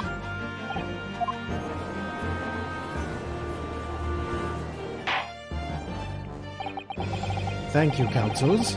I see both sides are in fine fettle. Now, ladies and gentlemen of the jury, are you ready to carry out your duties here in the court as impartial members of the public? Look who it is! I recognize this fucking juror, man! He's from the last case! How could he be here? That's funny. You never know when you might be down in your luck, but I believe in fair play for everyone, yeah? Is that because your name is Fair Play? Well, I must warn you, I'm rather more ruthless than I appear. Okay, she's cute, though. She kind of looks like Pauline or Rosalina. Not Rosalina, or Daisy. Who's this? Yo, who's this Hamson old chap? Huh? Oh, well, not me. What you see is what you get. I'm a peace-loving fellow. Oh my god. You ain't impartial, you were right there. I'm afraid to say it's quite possible that mustached foreigner did the deed. Come on, what are we waiting for? No doubt he did it anyway. Eh? Sorry? Didn't quite catch that. It's a gnome! Very well, let us proceed. Your opening statement, if you please, Lord Van Zeeks. Very recently, Great Britain signed an alliance with a rising power in the Far East. I still have Wu, though. I don't have Gnome, but I have Wu and Wu anything. The accused in the dock today is a student from that same land. Certain Mr. Sosuke Natsume. And while our country has extended its foreign student the warmest of welcomes, Regrettably, the kindness has not been returned. In fact, the student is accused of a most sinister act. Of plunging a knife into the back of an innocent woman who was doing nothing but walking down the street. A knife crime? I tell you from bitter experience, those are the worst. Bloody oath they are! Just look at that sallow complexion and the short stature. He's one of those dreadful Japanese. Damn, she's racist. Damn, that sucks. Come on, let's get this over with me now, everyone. 1, 2, 3. Eh? Sorry? Didn't quite catch that. Pray forgive the discourtesy of smashing my hollowed chalice here in this great chamber. Allow me to call the first witness to the stand. Very well. Bailiff, lead the inspector in, please. Is your boy fish and chips? Yo, it's your boy fish and chips! Your name and occupation, please. Yes, sir. Tobias Gregson, Detective Inspector at Scotland Yard. Would you please summarize the event of the case for the court, Inspector? The victim is thought to be a young woman in her 20s by the name of Olive Green. I beg your pardon, Inspector? Thought to be? Yes, having been stabbed in the back by her attacker's knife, the victim fell unconscious. That was 3 days ago now, and she's been comatose ever since. What? So they don't even know who she is for sure? Comatose. I see. But her life is not in danger? Fortunately for the Eastern student, the charge will not be murder. Pray elaborate on the details, Inspector. Sir, if I could ask everyone to look at this street map. Why'd I use that voice for him? What the fuck did I just do there? As I mentioned, the incident took place 3 days ago at around 5 in the afternoon. It happened on the pavement alongside Briar Road, a wide thoroughfare for horse-drawn vehicles. It had not long since stopped snowing as the victim, Miss Green, was walking down the street. Out of the blue, she was approached from behind by the accused and stabbed in the back.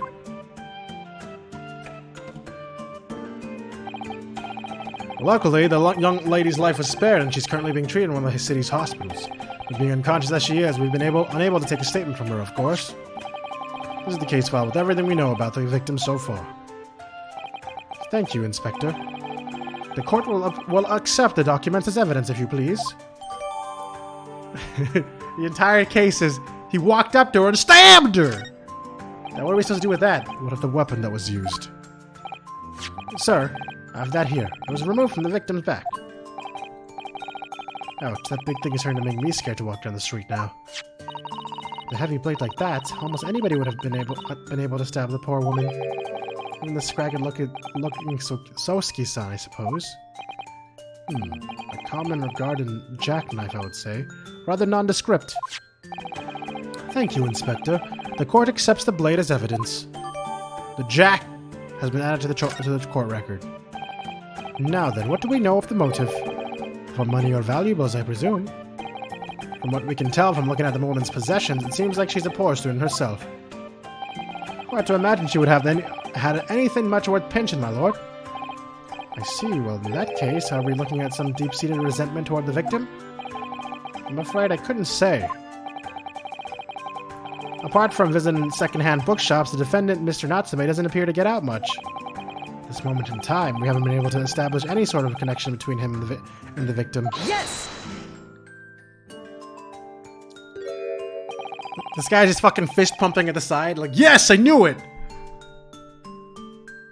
If theft or grievance have been ruled out as a motive, what reason could Mr. Natsume possibly have had for stabbing the young victim? I mean, woman, or whatever. Yet, I think Ryunosuke just answered you, Chocobo. Is that like the Jackbox? Yes! Yet you arrested the man in spite of that in a totally unjustified and heavy-handed way. Objection!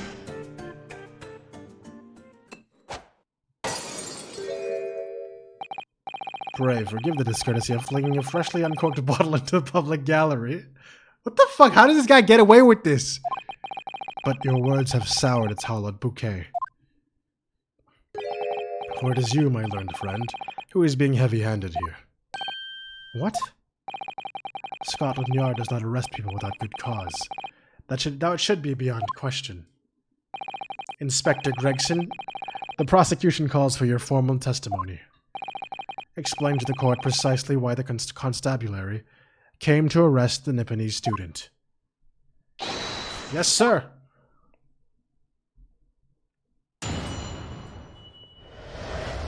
He better aggressively eat his fish and chips during this. As I said, it was 5 o'clock in the afternoon when the incident occurred, and there was an unusually light fog. Visibility was reasonably good, and there was no one else but the victim and the accused. Out of the blue, the victim was stabbed from behind, and subsequently collapsed on the pavement. The accused ran off, scattering his belongings all over the floor. Those being a number of old books he just bought. He was on his way home from a bookshop, it seems. It was just a matter of working out who the books belonged to, and we found the bloke to arrest him. Bam bam, bam bam, bam bam, bam bam bam. Old books, you say? Yes, my lord. I have a photograph of the scene of the crime taken immediately after the incident. Ah, yes, I can clearly see the books to which you are referring. I will take that photographic print as evidence, please, Inspector.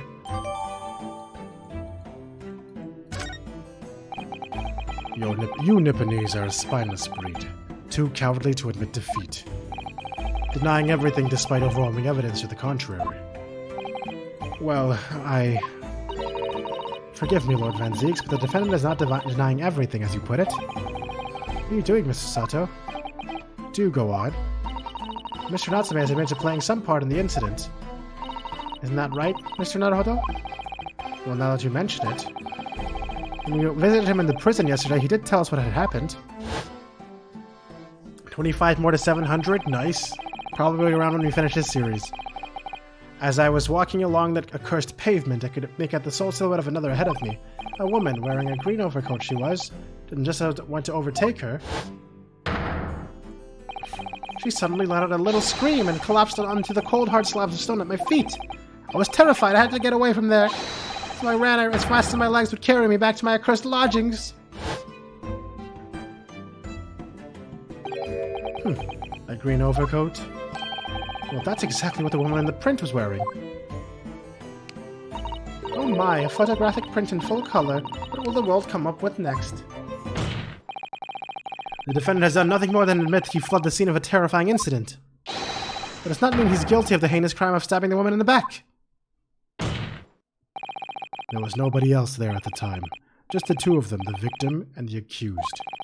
In other words, there is nobody else who could possibly have stabbed the woman. A fact that the accused concedes. It seems this cross-examination could prove to be pivotal, counsel. Proceed, please. Yes, my lord. Nothing for it. I have to use this cross-examination to turn the tables here. It's our only chance. Alright, time to press. Y'all ready to hold it? Are you guys ready to hold it? Because I am. I'm gonna hold that W. As I said, it was 5 o'clock in the afternoon when the incident occurred and there was an unusually light fog. Hold it! A light fog, you say? Well, light for London. You could see the opposite side of the street for once. Not much farther, though. That's light, is it? Around these parts, yes. Not something I'd expect a Japanese fellow like yourself to know, of course. I heard that London is famous for its fog. In my country, people usually imagine that gives the city a rather beautiful appearance. How quaint. Well, yes, it's not something us Londoners tend to romanticize. I expect you can appreciate. You ready to go straight into an objection? But the achievements! I see. This time of year, the fog causes a large number of accidents, especially when it's heavy. Sometimes you can't even see your own hand at the end of your arm.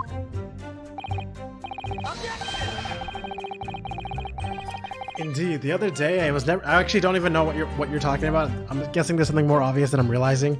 But you know, my tunnel vision is strong. The other day I was very nearly trampled by horses before I could see the carriage they were pulling. Susato-san and I should definitely remember to stop, look, and listen.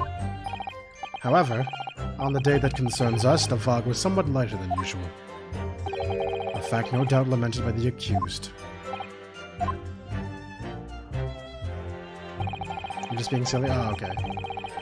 Visibility was reasonably good, and there was no one else about but the victim and the accused. Hold it! How are you able to say that with any certainty? Quite simply, my learned friend. Because that is what the witnesses to this crime have told us. Ah, yes, Inspector Gregson mentioned the witnesses yesterday, didn't he? That's right. One of them is a policeman, I believe, from Scotland Yard. That is correct, ma'am. Then we must hear their testimony. The prosecution will, of course, call them to the stand, should it be necessary. But wait a minute. At 5 o'clock in the afternoon in the middle of winter, it would have been dark already. No matter how light the fog may have been, no one could have seen... unaware of the situation on your tiny island in the east.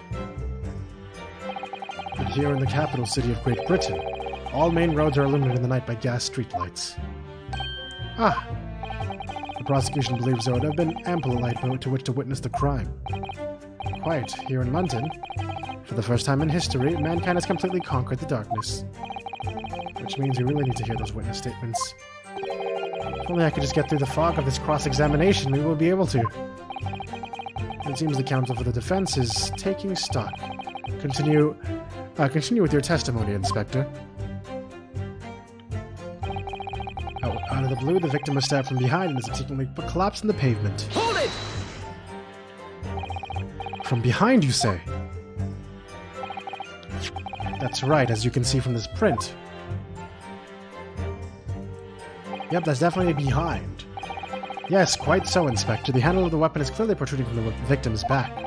And you say this poor woman, Miss Green, remains in critical condition? Comatose, no less? I'm afraid so, my lord. Yes, she's been treated at Bart's. Wait. At Bart's? Do you guys know what shirt I'm just randomly wearing today? It just says Bart. It's Bart. Yo, what's up, Bantuatha?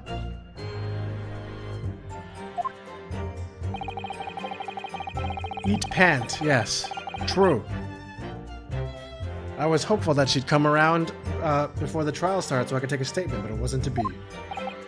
Yes, that is indeed a pity. It would have been most illuminating to hear the victim's own account of events. Luck is on your client's side, it seems. What a coinky-dink! On the contrary, my client has been exceedingly unlucky. Your force of tone is seriously undermined by those disturbingly wide eyes, I'm afraid. Ugh. The accused ran off, scattering his belongings all over the floor. Hold it!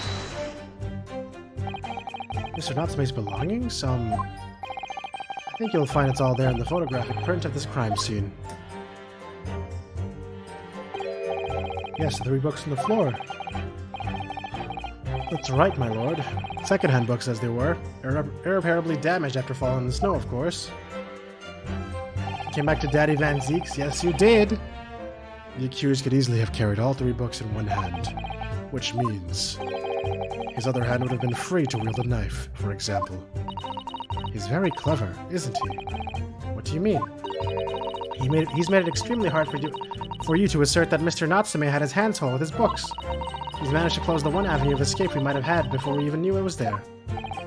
You mean to say that the defendant was holding his belongings as he thrust the knife into the woman's back? That must be what happened, my lord. Yes. Those being a number of old books he just bought, he was on his way home from a bookshop, it seems. Hold it!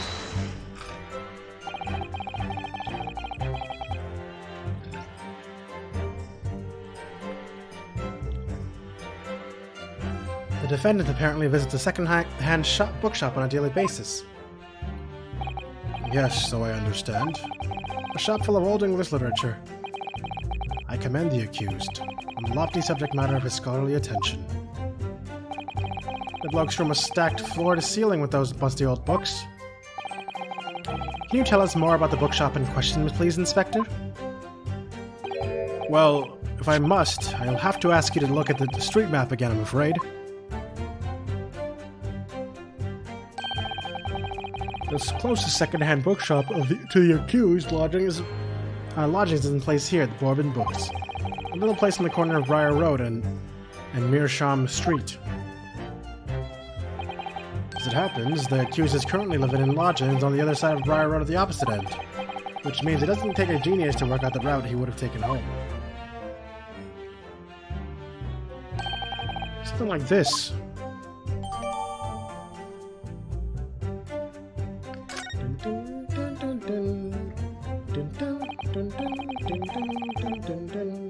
Yes, I concur with your conclusion, Inspector. The defendant would certainly have passed the scene of the crime on his way home from that particular shop. 1 second, I need to turn my fan on. I'm fucking overheating.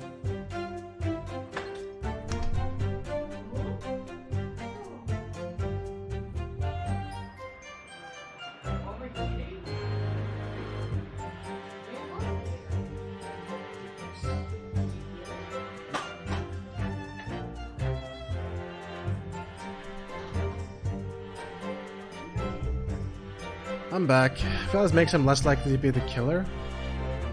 True.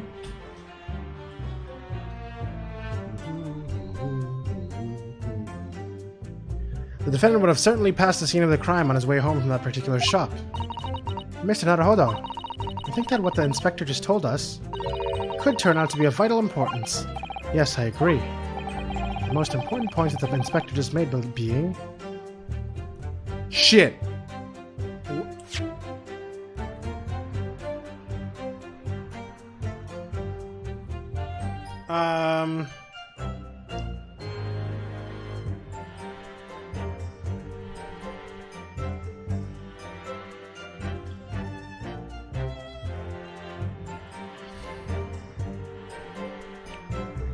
The important thing is the location, the name, or the stock. Okay, let me look at my court record. I mean, it doesn't look like I have a risk of losing any points here if I guess wrong, but I kind of want to see if I can reason this out.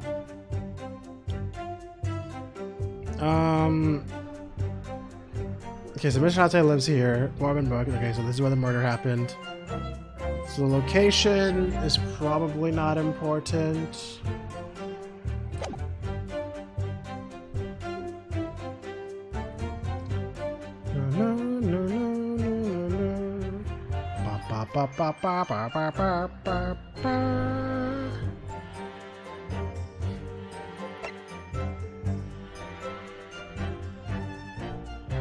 Oh yeah, the receipt. Yore Books. That's what it was. Remember that? So that's the name. Inspector Gregson, may I ask you a favor? What? What? Would you kindly add the name of the bookshop to your formal testimony, please? Can you not show your badge anymore?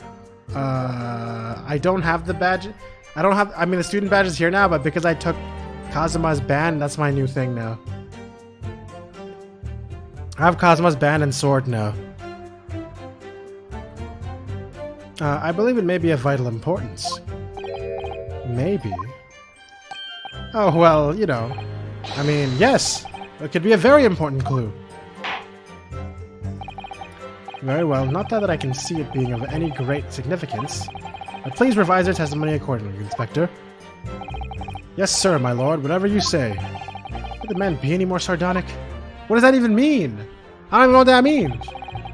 He was on his way from Bourbon Books and a second-hand bookshop he apparently patronizes. I'm not gonna hold it again. I feel like it's gonna be super annoying. You know what? Fuck it. I'm just gonna object. Let's go. Here we go. Leroy. Objection! If I could just stop you there, Mr. Inspector Gregson. What was the word? What word? What is it, Sunshine? I'm a busy man, you know. This is a receipt we found in Mr. Natsume's room. It was issued on the day of the incident and details the purchase of 3 second-hand books. And you found that in the accused's room, did you? Yes, but the point is not where the receipt was found, but the name of the shop printed on it. Go on. This receipt was issued from a bookshop called Yore Books. Your Books? Y-O-R-E, I presume? Yes, my lord. So Mr. Natsume did indeed purchase a number of books at a second-hand bookshop that day. However, the bookshop in question was not Bourbon Books. Eh, what? Inspector, do you know of this other bookshop? Yes, sir. Your Books is another second-hand shop not far from Bourbon Books. It's just that, well, it's such a small place. I didn't think the accused would have known about it. Objection! Potential rewards are worth it anymore, seeing as that takes hours to finish a case, especially at some point you figure out shit went down earlier. Yeah, no, I mean, literally, I didn't know what was going on at the time, and I just accidentally got that achievement. I'm not gonna actually, like, fucking waste time and press every statement. I'm literally just gonna do it if I'm lost. Which happens a lot, honestly. But in fact, that is the bookshop at which the defendant visited on the day in question. And this receipt proves it. Objection! Yes, for what difference it makes. Wherever the man purchases musty tomes, it makes no difference in the final analysis. Objection! I disagree. I mean, after all, I have this route map here if that might be of help. Yes, thank you. I'll have a look at this, please. The defendant had been returning from Bourbon Books. Then yes, he would almost certainly have passed the place where Miss Green was attacked. However, if we take into account the fact that he was actually at another bookshop, Your Books, it may well turn out to be that he wouldn't have passed that location at all. Could that be true? My, it rather depends on where this other bookshop is, but I do declare it may be a possibility. Is that right, Mr. Lawyer, sir? What you just said? Absolutely. I absolutely could be right. Yeah, but watch it be like in the exact same spot. Inspector Gregson, where is this Your Books establishment? Well, obviously we looked into that. It turns out that Your Books is just here in the next corner of Meerschaum. Wait, that doesn't help at all. Because he could have just been showing up from either side now. They're not mine, they're Your Books. Just here in the east corner of Meerschaum Street going east. Look. This doesn't help at all. This made it more vague. As there you have it. As you can clearly see now. Oh.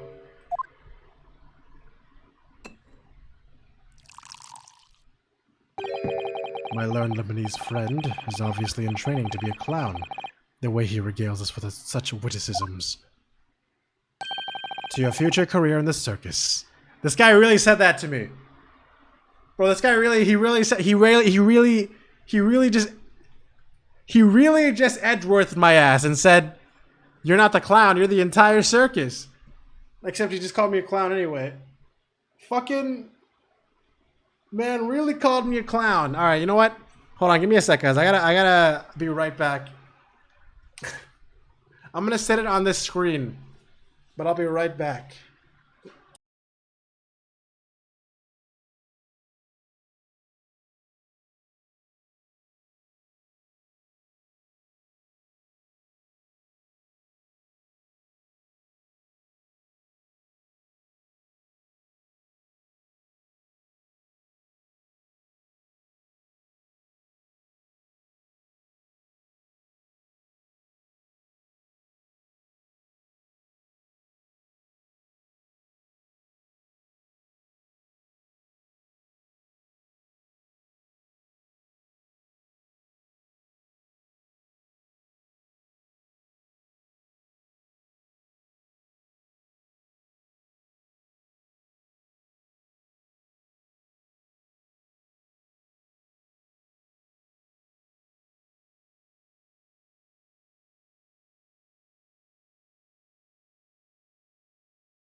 Okay, alright, I'm back. I'm losing it. I'm too tired today. But I don't wanna like have a short ass stream either, so instead I'm just gonna drink coffee at 11 a.m. I mean 11 p.m. Seems like a good plan. Alright, let's go. Alright, you put that glass down now or I'll put it down for you. I didn't think I needed to spell it out. But here we go. If the accused was coming home from your books instead of Bourbon books, there's no doubt he still would have passed this place where the victim was stabbed. Yes, thank you, Inspector.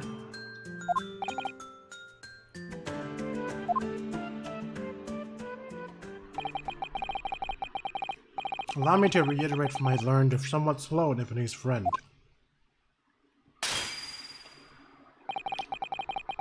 Wherever the man purchases musty tomes, it makes no difference in the final analysis. Ah! Can I have some? What am I eating?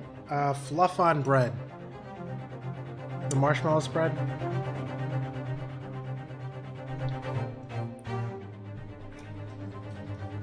As I suspected, you can't fool me, and I don't suggest you try.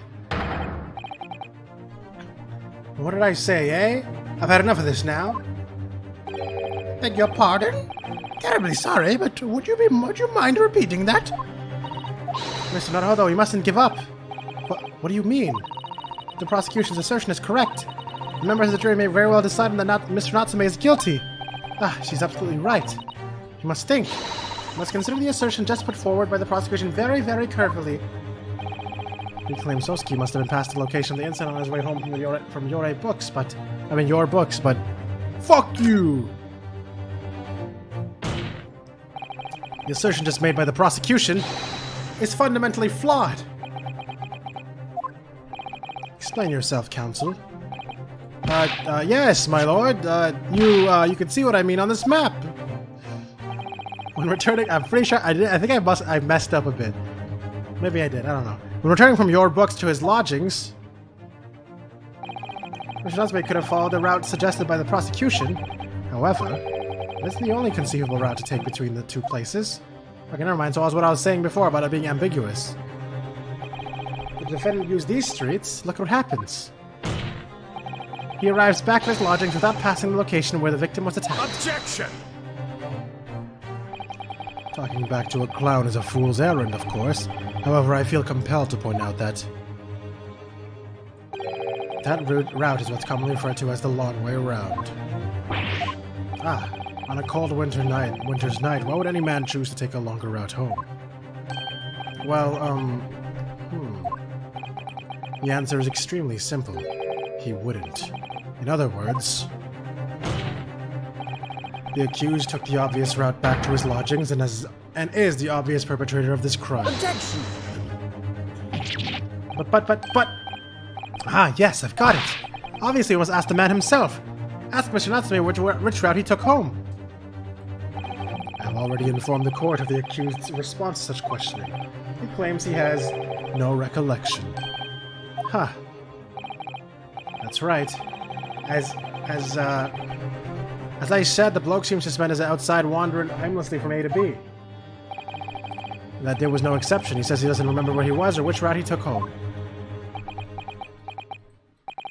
I don't believe this!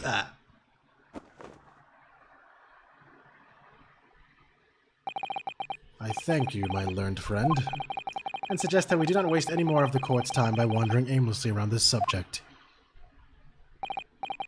Pray, what say you, insightful jurors? Jurors. But even if that is the case, the defense still...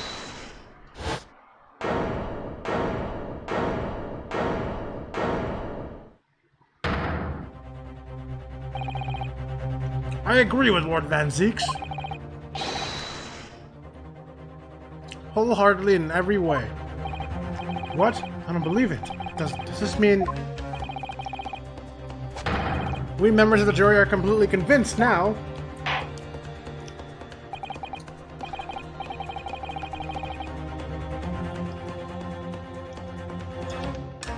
that case, I hereby call upon all members of the jury to present your findings to the court. Man, am I really gonna have to do another one of those, Guilty. Guilty. Guilty. they're voiced? Guilty. Guilty. Guilty. I was actually pretty accurate on their voices.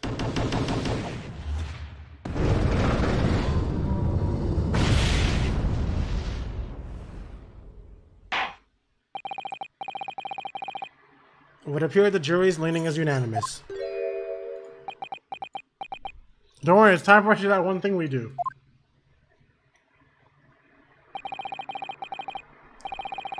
I'm actually so excited because I love when he paces around. To the insightful members of the jury, I applaud your brave resolve. You served Queen and country admirably. Mr. Naruhodo. No, not yet. This isn't over yet. I still have one last chance to sway the opinion of the jury. I have to tip the balance of those scales the other way. I have to turn this around. Somehow. Those are the eyes of Corey, not yet willing to give up and die. So I presume you intend to wield your rights again in this trial. Rights of defense written into antiquated British law that should have been buried long ago. Call it antiquated if you will, but it's the defense's prerogative to carry out a summation examination if it so chooses.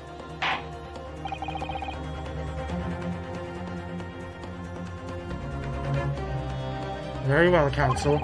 According to the letter of the law, examination. Are the members of the jury ready, Mr. Foreman? Of course we're ready. I'm all too familiar with that Nipponese whippersnapper and his uncas refusal to throw in his alley. Maybe I should just finish eating first. Hold on.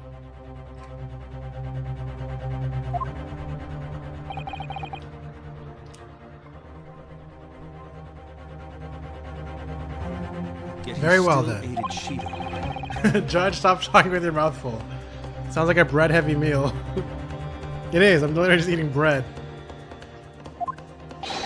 You will each explain on what grounds you have determined the defendant to be guilty. I'm excited about this. I'm excited. For pity's sake, that little Nipponese oddity already admitted it himself, didn't he? If he said the woman in green collapsed before his eyes, then why it only could have been the victim? You eat a whole loaf of sliced bread? No, I have not. Not on its own.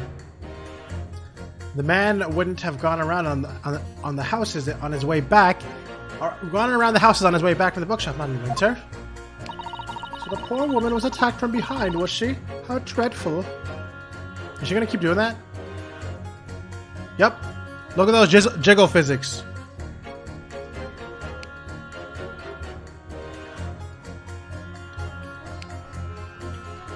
Beautiful. I have bought brioche bread slices, and those are really good on their own. Yes, you're right. Yeah, you can hear the small slap sound effect. Yep. I really don't care. Can we just wrap this up now? I've got work to be doing. Your books, yes. Nice shop, that is. But Bourbon books? Woo! No, not what was it? With only minor exceptions, the reasons for finding the defendant guilty are all too clear.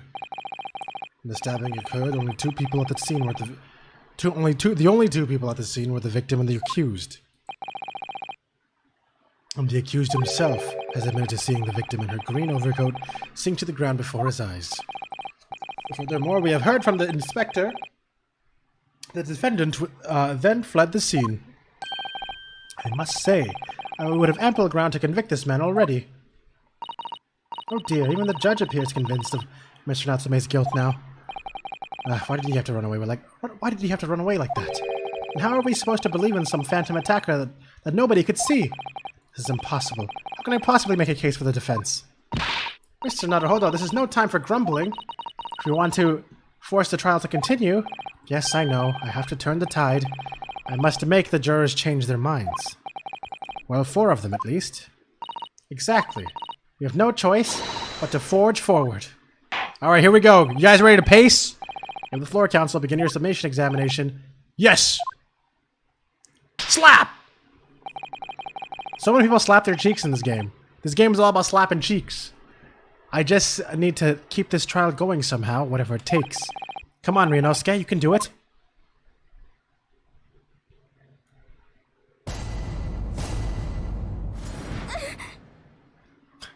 The defense's rebuttal. For pity's sake, that little Nimbity's already admitted himself, didn't he? He said that a woman in green collapsed before his eyes, while he only could have been a victim. The man wouldn't have gone around the houses on his way back from the bookshop, not in winter. The poor woman was attacked from behind, was she? How dreadful. I really don't care. Can we wrap this up? I got work to be doing. Your books. Yes, nice shop, that big Bourbon books? No, not so worth the visit. Alright, so I think I need a press here, because I don't see anything immediately obvious to me that are contradictory.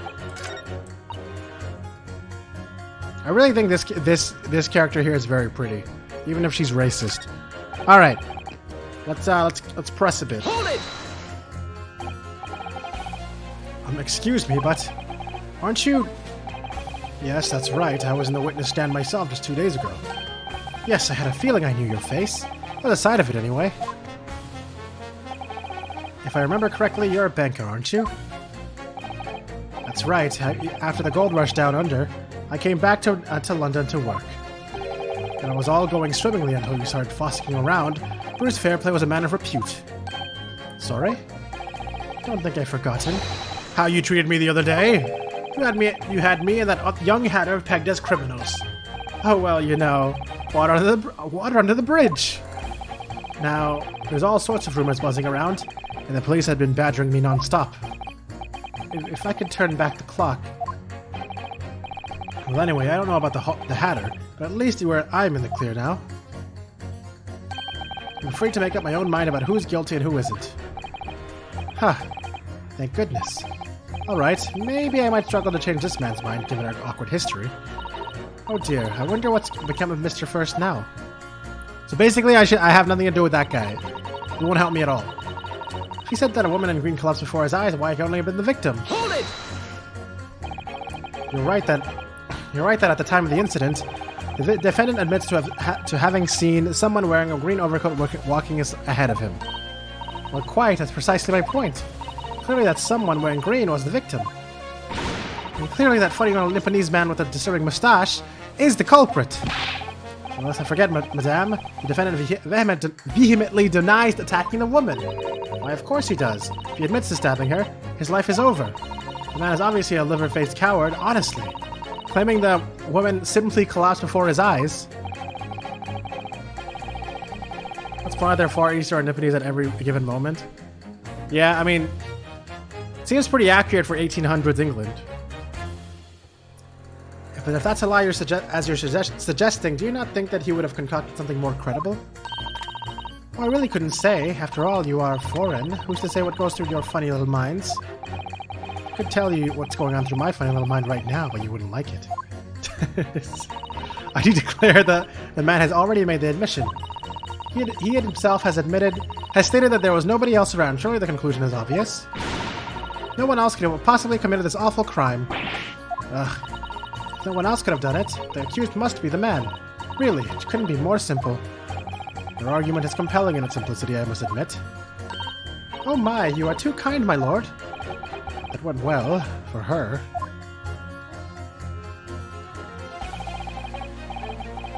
The man wouldn't have gone around the house on his way back from the bookshop, not in winter. Hold it! But you can't deny that there are other routes that Mr. Natsume could have taken back from your books. Oh yes, like you drew on the map, you mean?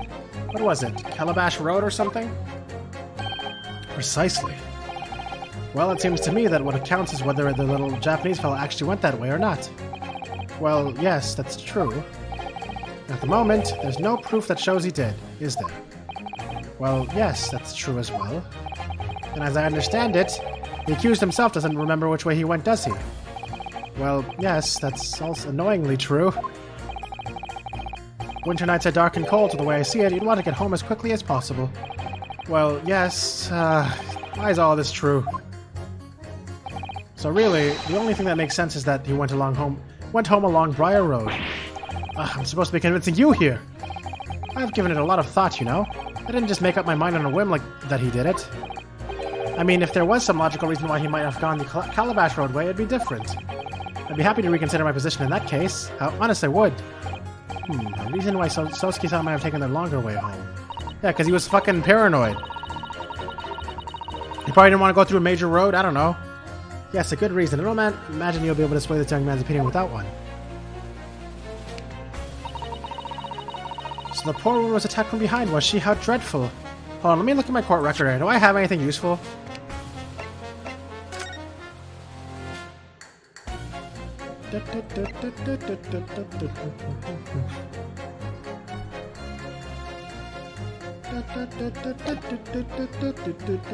Yeah, number 3 is pretty cool. Wait, the picture of Monsieur Lecoq? Yep, Lecoq. A meal for Gabrielle and Canterbury Yearnings. Cool. Doesn't help. I think we need more information from the case.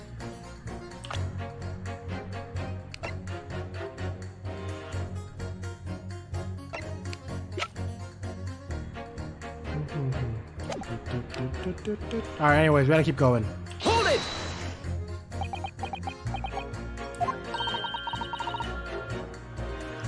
Whatever is the matter, young man? You're the wife of Mr. Garrett, aren't you? The landlord who rents Mr. Natsume his room. The master's wife? Where'd you get your ideas, sir? I'm the maid! The maid, you understand? She's keeping up that charade. This is going to be awkward. Why didn't you mention this yesterday? That you'd been selected for the jury in this trial, I mean. Well, I was told not to mention it to anyone until the day of the trial, you see. It was in the letter I received. The instructions were very clear. I'm afraid I had no choice. Another new Fortnite update? That sounds about right. What's up, 5-year-old Twitch Kid 1? I see. Anyway, Mr. Natsume, the defendant takes lodging in your master's house, doesn't he? Yes, that's right. Although he's only been in a little over a week now. And in that time, surely you must have taken stock of his character. You wouldn't like to put 5-year-old Twitch Kid? Is it because that was one of your recent names? Does Mr. Natsume look like the kind of man who would commit a crime such as this? Oh, goodness me, yes, he's just the sort. What? Spending all his time in that dark and dingy room, sporting that unscrupulous mustache. The man never speaks, and don't get me started on those shifty eyes. All the neighbors are talking about him. I've heard them, you know. People think he must be building a bomb in there or something. Oh dear, the poor Mr. Natsume, how could people say such things about him? He's just a harmless bookworm. Nothing more. Well, you just called him a worm, so... Anyway, I'd be careful about inviting this maid to speak. She's said enough damning things already. I really don't care. Can't we just wrap this up now? We've got work to be doing. Hold it! A man's life is on the line here, sir. This will take as long as it takes. Don't get clever with me now, son. My life's on the line too, and so is my family's. Likes of you wouldn't understand, but a laborer like me can't afford to take time off. And if I don't work, I don't eat, and neither do the wife and the kids. Oh, I see. That must be very hard. I go to the union every morning to find out what needs doing. If you're late and the work's taken, it's tough. This time of year, there's water and gas supply pipes bursting left, right, and center. They're after cheap labor to get the roads dug up to fix it. The hardest slog from dawn till dusk it is. So, you were out digging up the roads on the day of the incident as well, were you? That's right. In fact, if I remember rightly, it was just round the corner from where it all happened. Where that old bookshop it was. What? Another coincidence? That's right. Meerschaum Street it was. Meerschaum Street. Oh! So that place was under construction! So he had to take the other way because there was no way to pass. That's a good reason. Sure, number 5, I need you to add that information to your formal statement, please. What's the point in that? Can't we just get this business over with now? Please, sir, it's important. Fine, I'll do it then. On the day it happened, I was digging up Meerschaum Street from the dawn till dusk. Alright, it's time.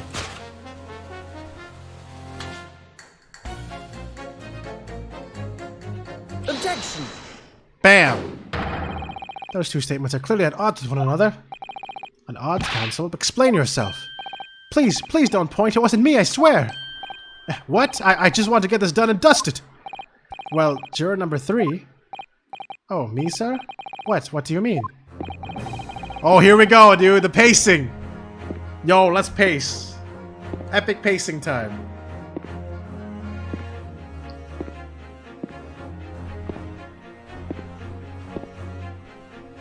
That's what I'm talking about. Juror number 5's words now are just extremely significant. Let's take a moment to consider the implications of what's been said on the map of the local area. On the day in question, Mr. Natsume visited this bookshop to purchase a number of second-hand books.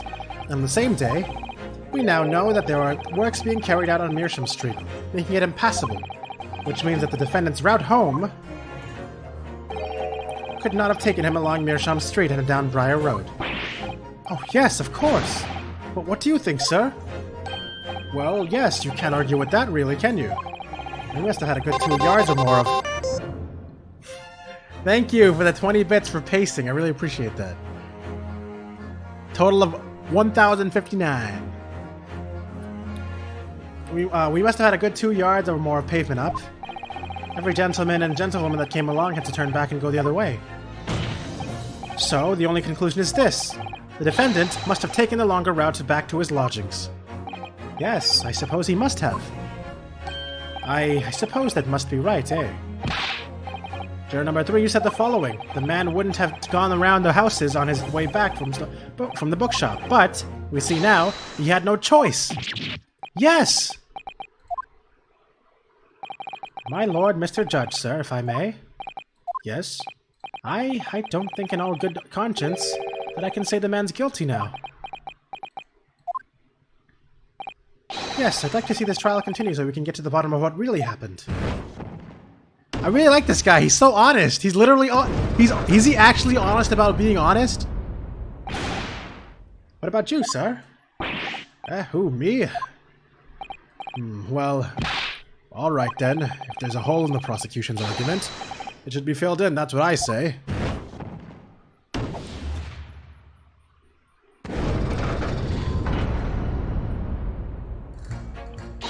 Oh, well done, Mr. Naruhodo. That was wonderful. Well, we've managed to change a couple of minds at least. It strengthened our position somewhat. Yes, and it will prompt the other members of the jury to reconsider their stances as well. They'll be asking themselves if their current leanings are really right or not. Now, if only, if we could just identify one more clue or discrepancy that would make them stop doubting Mr. Natsume. We might be able to tip the balance completely. It's time to tip the scales. Yes, that's exactly what we've got to do. Van Zieks is looking to bring this trial to an early conclusion. That's what we have to prevent, by whatever means we have at our disposal.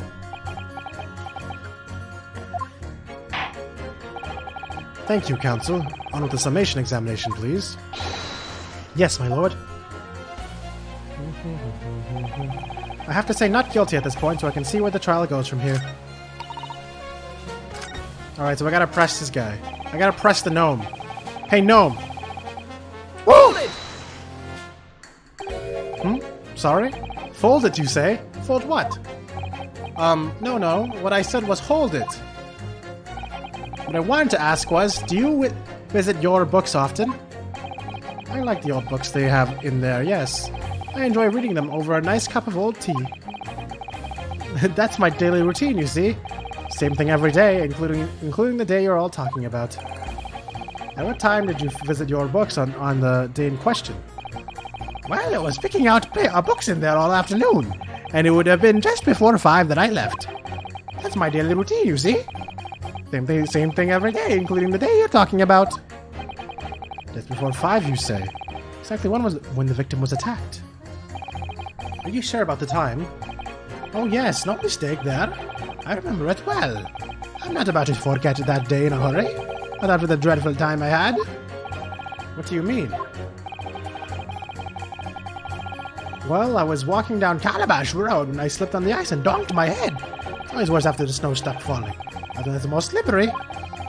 Welcome back, Chocoblo. Knocked myself clean out, I did. I really thought I had blah. We're convinced. The jury immediately all went trigger happy and immediately said he was guilty again, so I'm convincing him they're stupid. Wait a minute. Let me get this straight. This happened on Calabash Road? That's right. I live in Cornpipe, you see.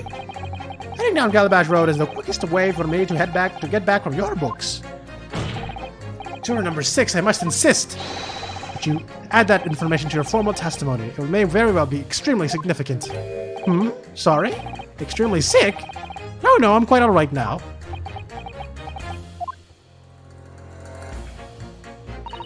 You've changed 2 of the jurors' minds, Mr. Naruto. Yes, just 2 more to go. Deliver the finishing blow now. It's time to turn the tables here. I wish I knew how to do a Susato takedown. I suppose words will have to suffice for now.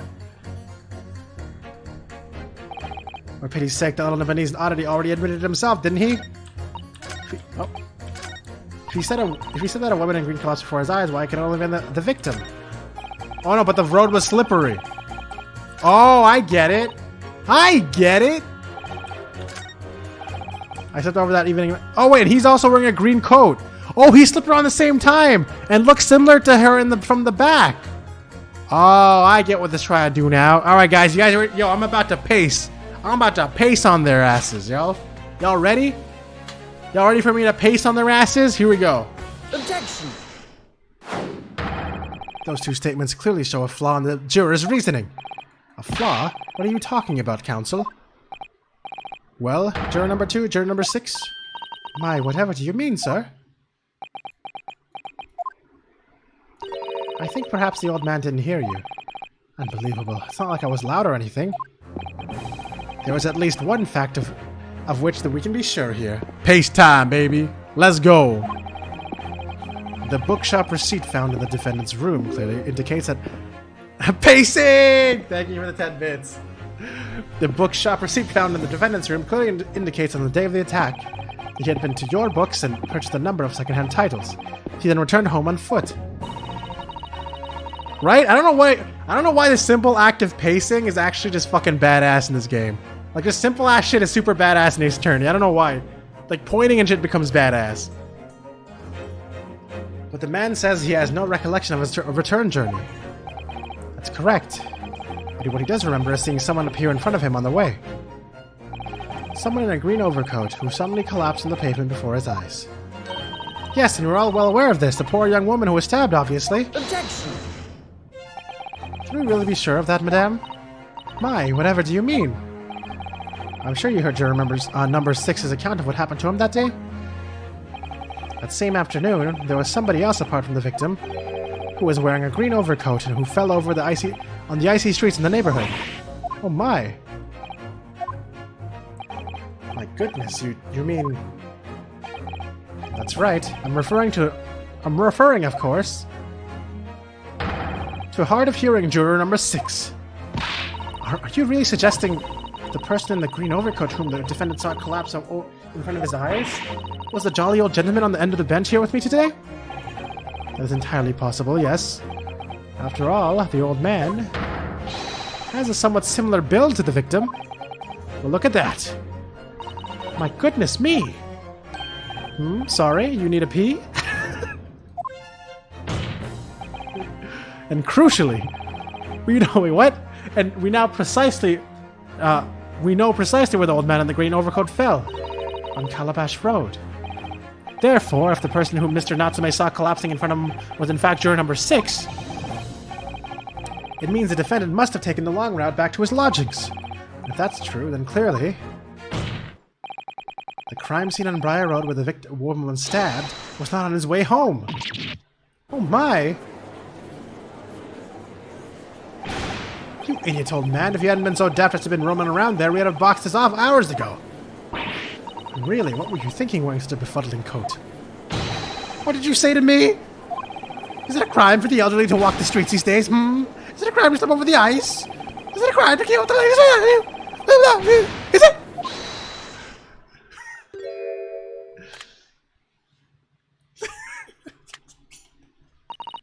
My lord, I do hope it won't cause any inconvenience, but you'd like to change your leaning, I presume? I do declare that I would. I should like to call for a verdict of not guilty. Thank you. And I would too. What? Is it a crime to change your mind? Is it? Well...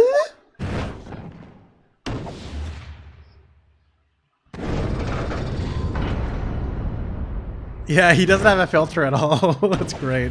I do like that part about him. He's definitely his own character. He's not just like a copy of Phoenix Wright. Well, that summation examination has concluded with a rather large shift in opinion. The eyes, 2. The nose, 4. And so the nose have it. Not guilty, they say. Which means we have no longer a consensus among the members of the jury. The trial will continue. Objection! Nah, you can't object to the law, man. I'm sorry, dude. You can try, but you don't. It doesn't work that way. Could it seem churlish of me to drink from my hollow chalice moments after raising an objection? Only to crush it in disgust. Pray forgive the discourtesy. Lord Van Zieks? It seems I must retract my earlier remark. What do you mean? I mistakenly credited these jurors with intelligence by describing them as insightful. Yet we have just witnessed them falling for a cheap trick performed by an Eastern entertainer.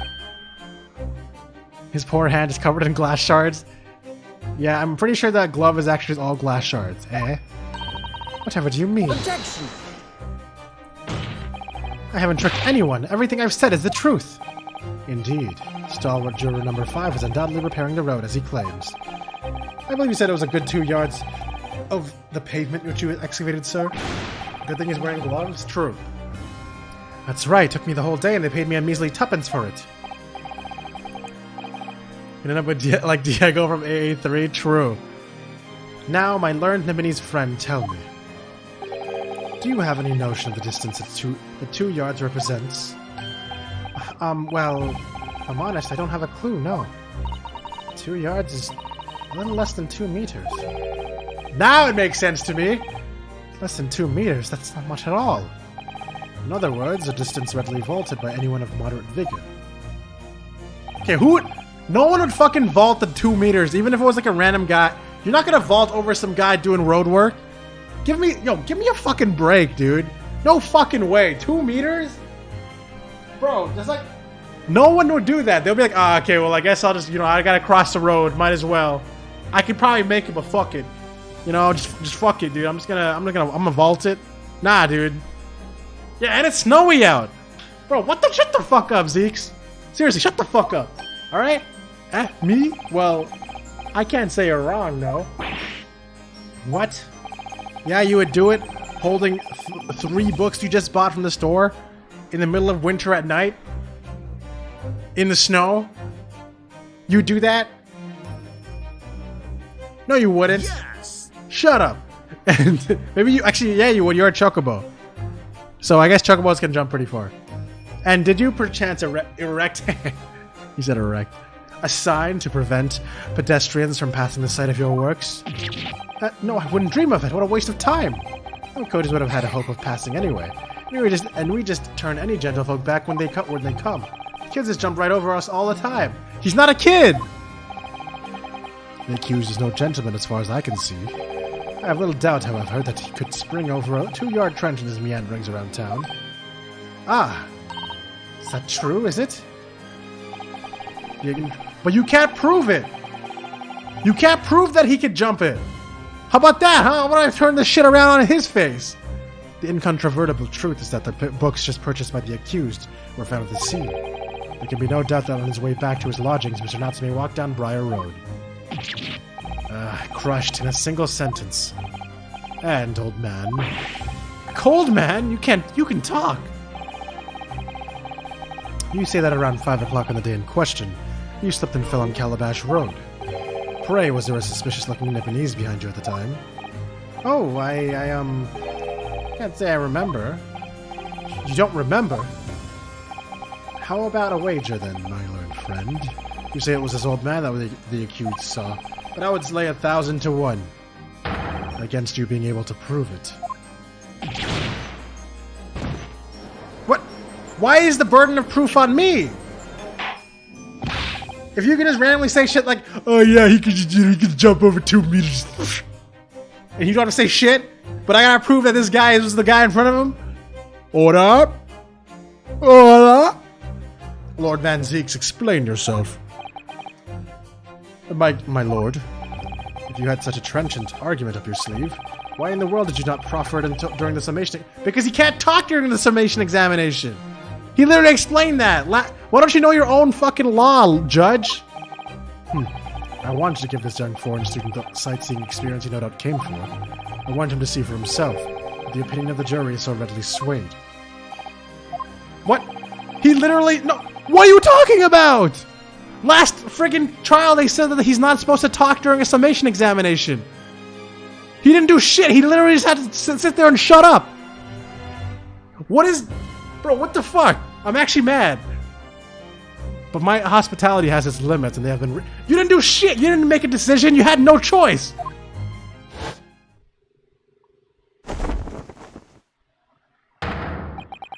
So, my learned friend, today's sightseeing tour of London is now over. What? What are you talking about? My lord. He thinks he's so cool, 'cause he is. But come on, man! The prosecution requests permission to call its next witnesses to the stand. Granted. Bailiff, bring forth the witnesses. I know who it is. Guys, I know who it is. It's Big Ass Chin and Fanciful Man. Themselves. Mr. Naruhodo, do you not remember? You've been told on several occasions that there were eyewitnesses to the incident. Yes, I remember, one of them being Scotland Yard policeman, no less. I'm afraid that's likely to be the prosecution's next witness. Alright, no matter who Van Zeeks brings to the stand as his witnesses, no matter what they say, I believe in Sosuke-san. I know he's innocent, and I'll keep believing it to the very end, until this battle is over. Is this to be continued?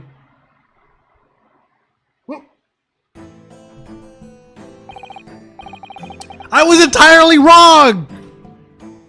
That's not allowed! I'm supposed to be right! No, that's wrong. Witnesses, please state your names and occupation to the court. But this girl looks related to that guy, though. Malt, that's wrong. Shut up, Maltosier bot.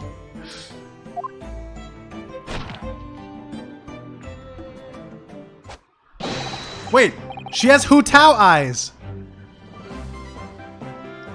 It's blonde Hu Tao. Constable Rolly Beat, sir. I'll let her report on the street, sir. Is her name Polly? Bro, is her name Polly? Tell me her name is Polly. Patricia? Man, get the hell out of here, Patricia. That's the wrong name. That's the wrong name. Okay? Come on, man. Nah, you're Polly. I'm Mrs. Beat. Polly's my name. I'm sorry. I'm proud to say that I'm this young town hero's wife. Wait, wife? Okay, thank goodness. Alright, I'm gonna say it. Patricia's hot. I'm just kidding. Okay, no, she's cute though. She is cute. What's the story here? Well, in truth, we've not been married long. In fact, we celebrated our first anniversary only the other day.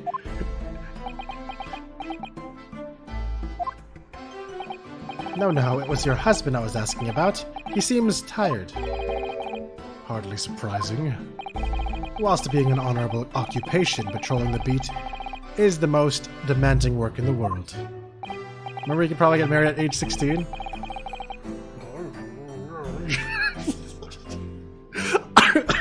Oh, really? I'm sure I've heard that before, actually.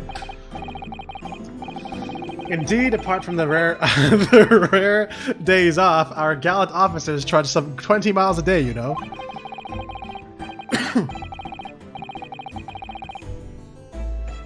They patrol boarding houses and pubs, collect taxes, survey the streets, check the meters that are reading true. Couldn't you get married at fucking 12? We can check the age? Let's see.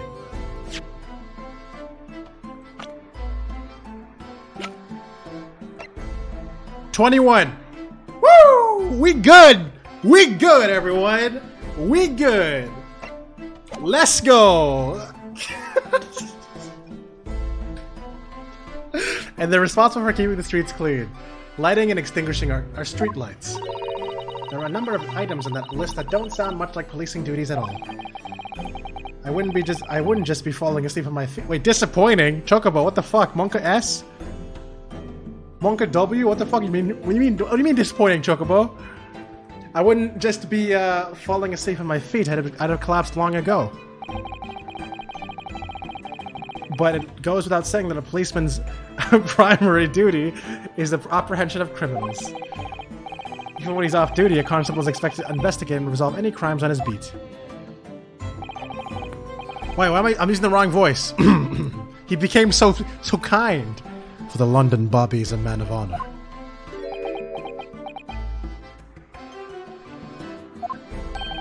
And a man of slumber. True, dude. Good one. On the day in question, a man and his wife were walking down Briar Road in the opposite direction, and they witnessed the incident as it occurred. Is that not correct, Mr. and Mrs. Beat? Is that not correct, Mr. and Mrs. 4540? That's right, sir. Isn't it, Rolly? Constable Rolly Beat, sir! I'm the report on the street, sir! What a great witness he's going to be. Very good. I'd like to hear your formal testimony now, please. You will tell the court exactly what you saw on the afternoon of the incident. Yes, sir! Resident sleeper. Patricia's so cute! Holy shit. What the witnesses saw. It was our wedding anniversary and Rolly was taking me out for a meal. There was no time to change after work. Anyway, two silhouettes appeared out of the fog on the pavement in front of us. And all of a sudden, one of them just collapsed on the floor, and then the other scattered something before running off. We ran straight over, of course, and went for help at a nearby police box. Trisha! Is that reference to How I Met Your Mother, right? Mans really said resident sleeper mid-trial? Yeah, he did. This guy's a Twitch chat. This guy's Twitch chat right here. He was definitely that Japanese man in the dock. Rolly and I both saw him as clear as day.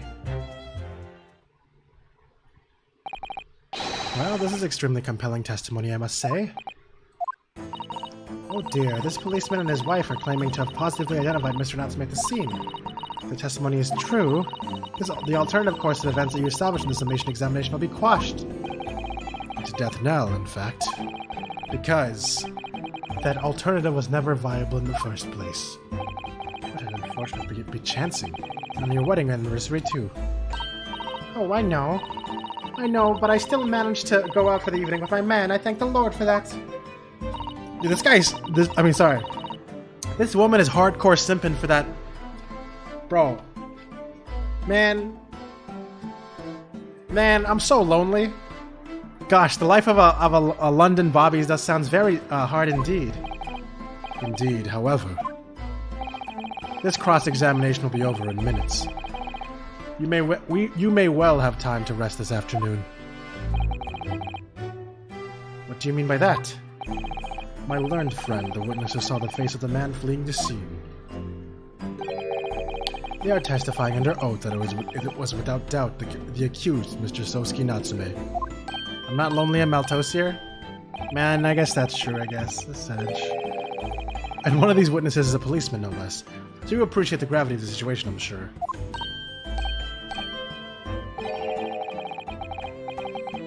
Except that the man's so tired, his wife has to do all the talking. Enough preamble. Counsel for the defense, commence the cross-examination, please. Yes, my lord. Yes, me lord. Yes, me lord.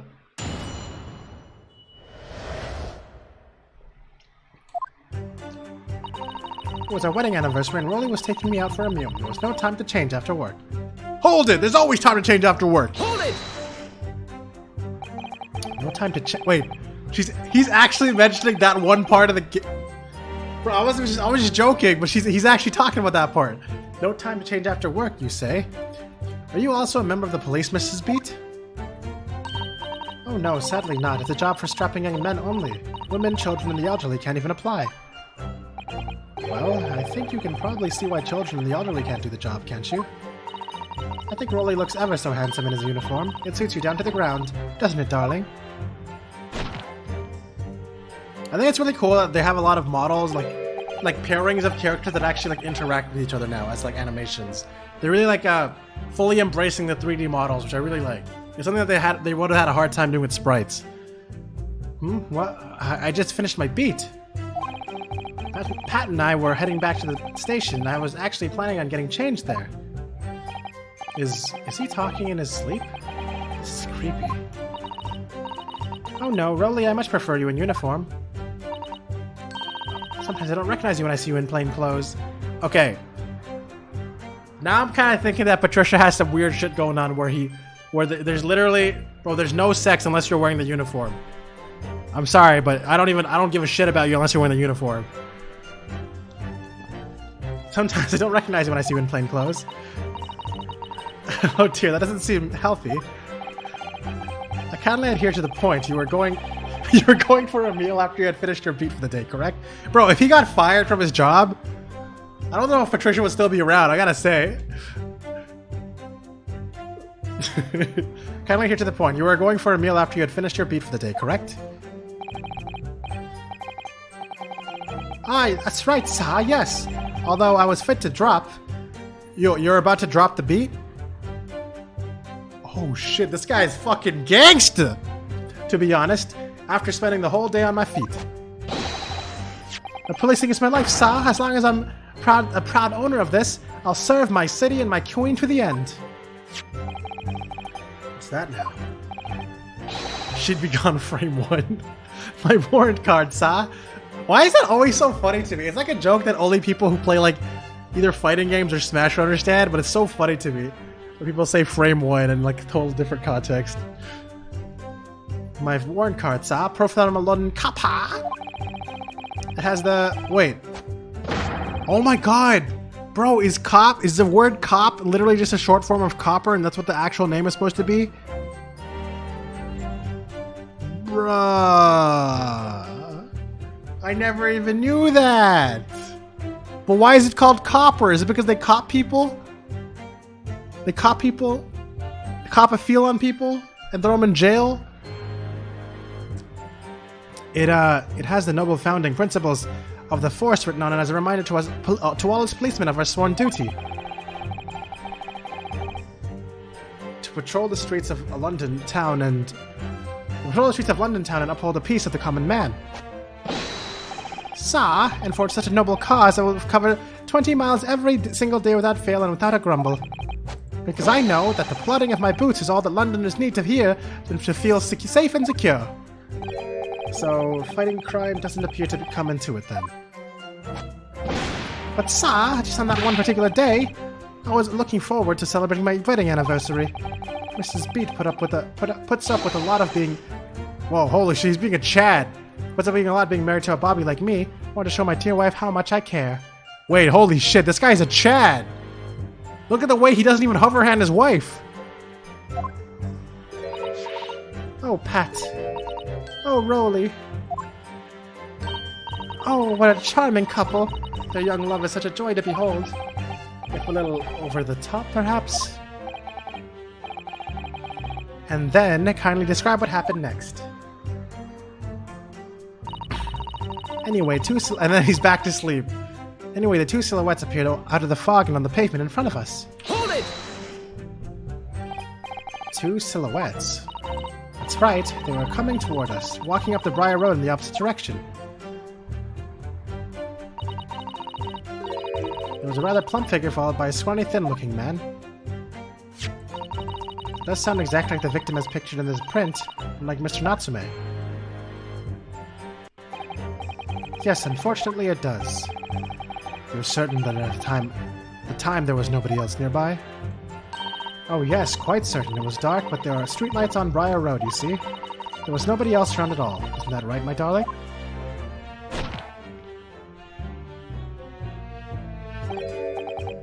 What? Yes, that's right. Of course, there was a light fog on the ground. But Briar Road is dead straight, and you can see a fairly long way down the pavement. And there's the street lighting as well. I didn't see any other pedestrians. Before sleep takes a firm hold, your answer, please, Mr. Beat. Are you quite sure of what you've just said? Yes, sir. As a copper who spends all day, every day, keeping watch on the streets, I swear to it, sir. I'm as sure as my love for Patricia is true.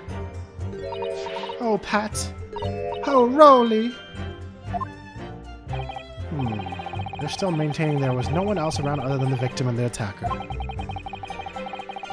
You think Rolly eating his chin chop's kind of cute? Yeah, it's pretty cute. It's starting to seem that, like, that must be how it really happened. It's beginning to seem like there's nowhere to run. Well, that didn't stop Mr. Natsume, did it? He fled the scene all too convincingly. Thank you. I believe we have a reasonable, clear idea of the situation just before the incident now. What happened in the crucial moments that followed? All of a sudden, one of them just collapsed on the floor, then the other scattered something before running off. Hold it!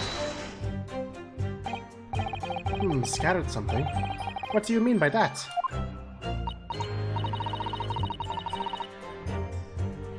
Oh, well, I couldn't quite make out what it was at the time.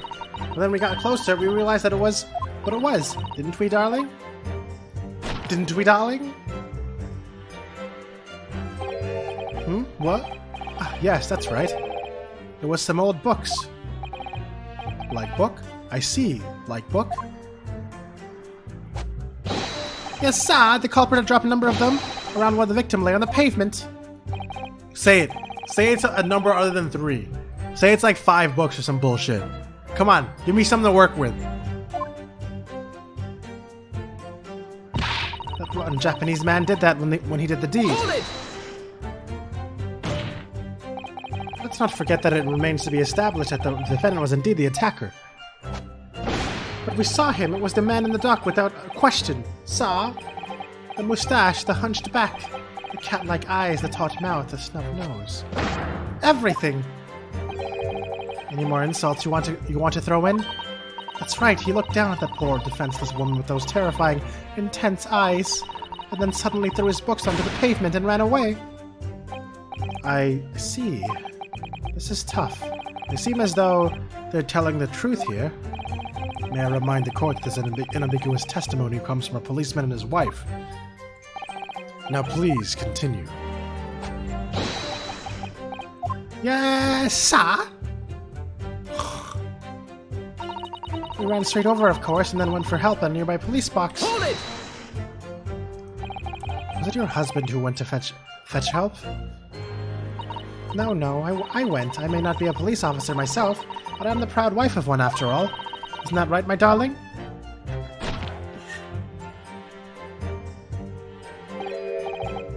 What? Yes, that's right. I asked Mrs. Beat to go. I was off duty by that point, but a Bobby's never truly off duty, of course, so I felt obliged to stay and guard the scene. Very laudable, Mr. Beat. Preserving the scene of a crime is a task of considerable importance. That's why I said to Patricia, you see. I told her where to find the right police box. Forgive my ignorance, but what do you mean exactly by the right police box? Depends on the crime's location, you see, as to who deals with it. Where the woman was stabbed wasn't actually on my beat. So I told Patricia the way to the police box where the incident fell under so she could go and report it. I ran there as quickly as I could and asked for help from the Bobby in duty. There's nothing more potent than a young couple in love working together, you know. Well, yeah, then build a fucking IKEA chair. These women love to abuse their husbands, it seems. Yeah, but she's not that bad. She's just waking her. It's not even like choking him or anything. He's just waking him up with the scarf. These guys seem like the most reasonable couple so far. Thanks to your swift response, the case was quickly resolved. The actions of 2 model citizens. Oh please, you're making us blush, isn't he, darling?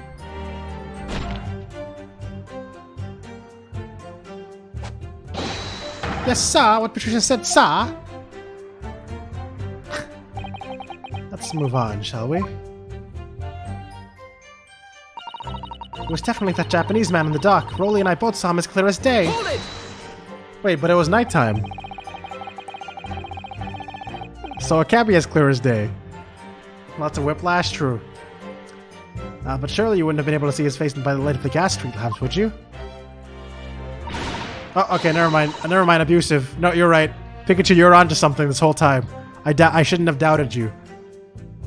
We absolutely could, as Londoners have exceptional eyesight, I'll have you know. Right. The The light from the street lamps was more than enough. My husband already told you that the fog was only light, didn't he? Yes, and what of the fog? We're famous for it across the globe, I believe. But it's an absolute menace to those of us who have to live with it, of course. Oh, it is. When it's thick, you can't even see the hand at the end of your own arm. Yes, all right, I take your point. Now, could you stop shaking your husband about? The constant fog makes our eyes very sharp, you see. That's why we can tell you for sure and certain that it was that little Japanese man we saw. Can't we, darling?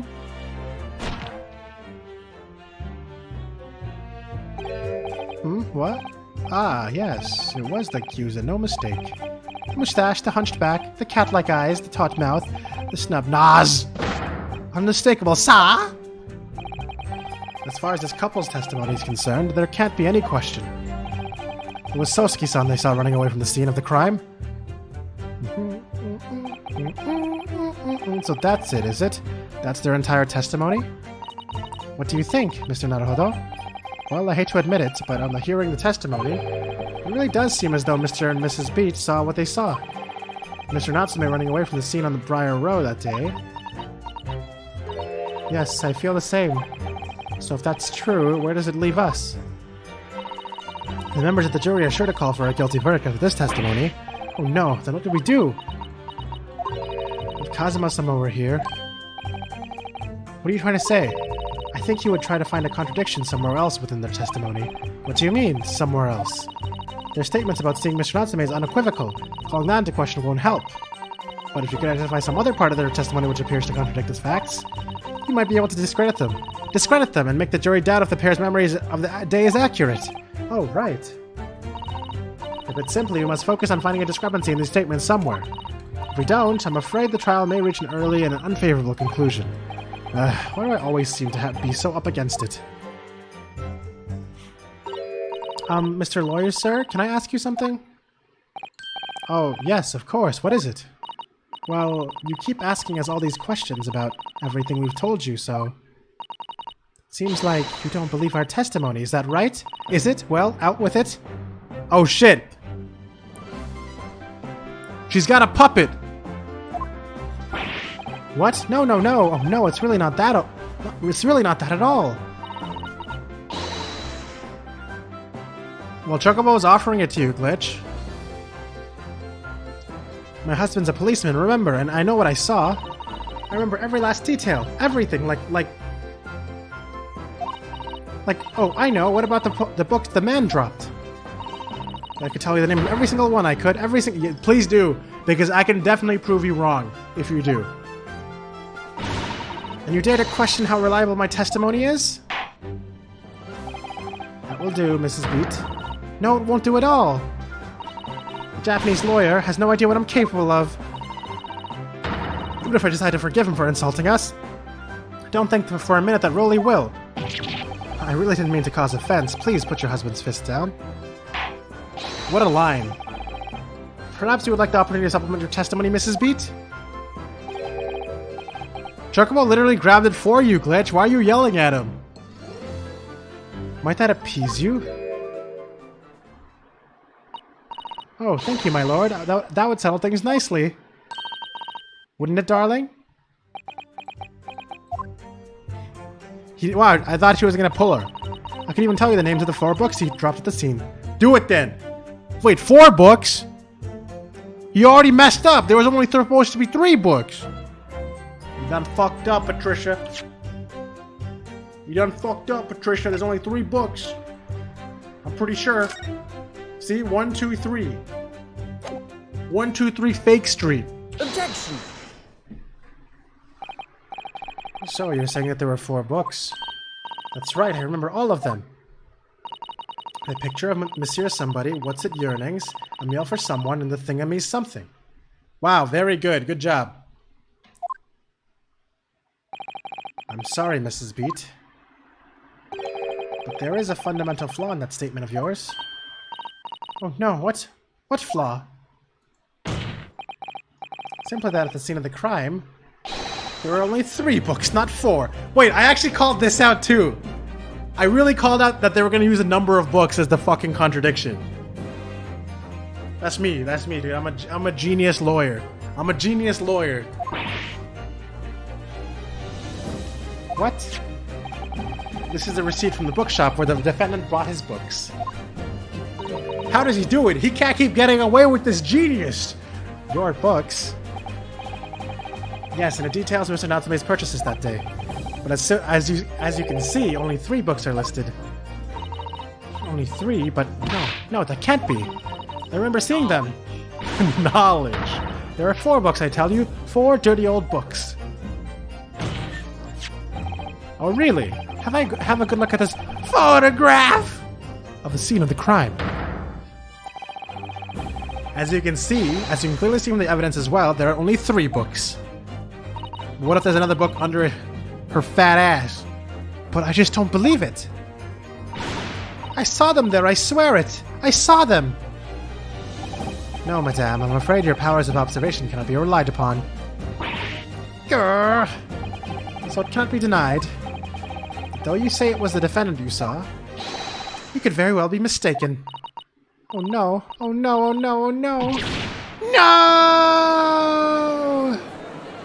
Objection! Alright, now what you gotta say? What do you gotta say now, Van Zeeks?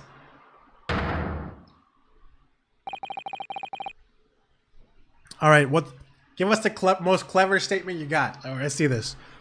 It's plainly evident that it is your powers of deduction that cannot be relied upon, my learned Nipponese friend. Oh, good one! Except it wasn't. What? What cannot be denied is that these 2 witnesses saw the accused running from the scene. A fact that you know very well to have no hope of disproving. So you've striven to avert attention from that by dint of some inconsequential discrepancies. Would that be fair? He sees right through me. But your plan is somewhat recalled against you. What are you talking about? That's quite simple.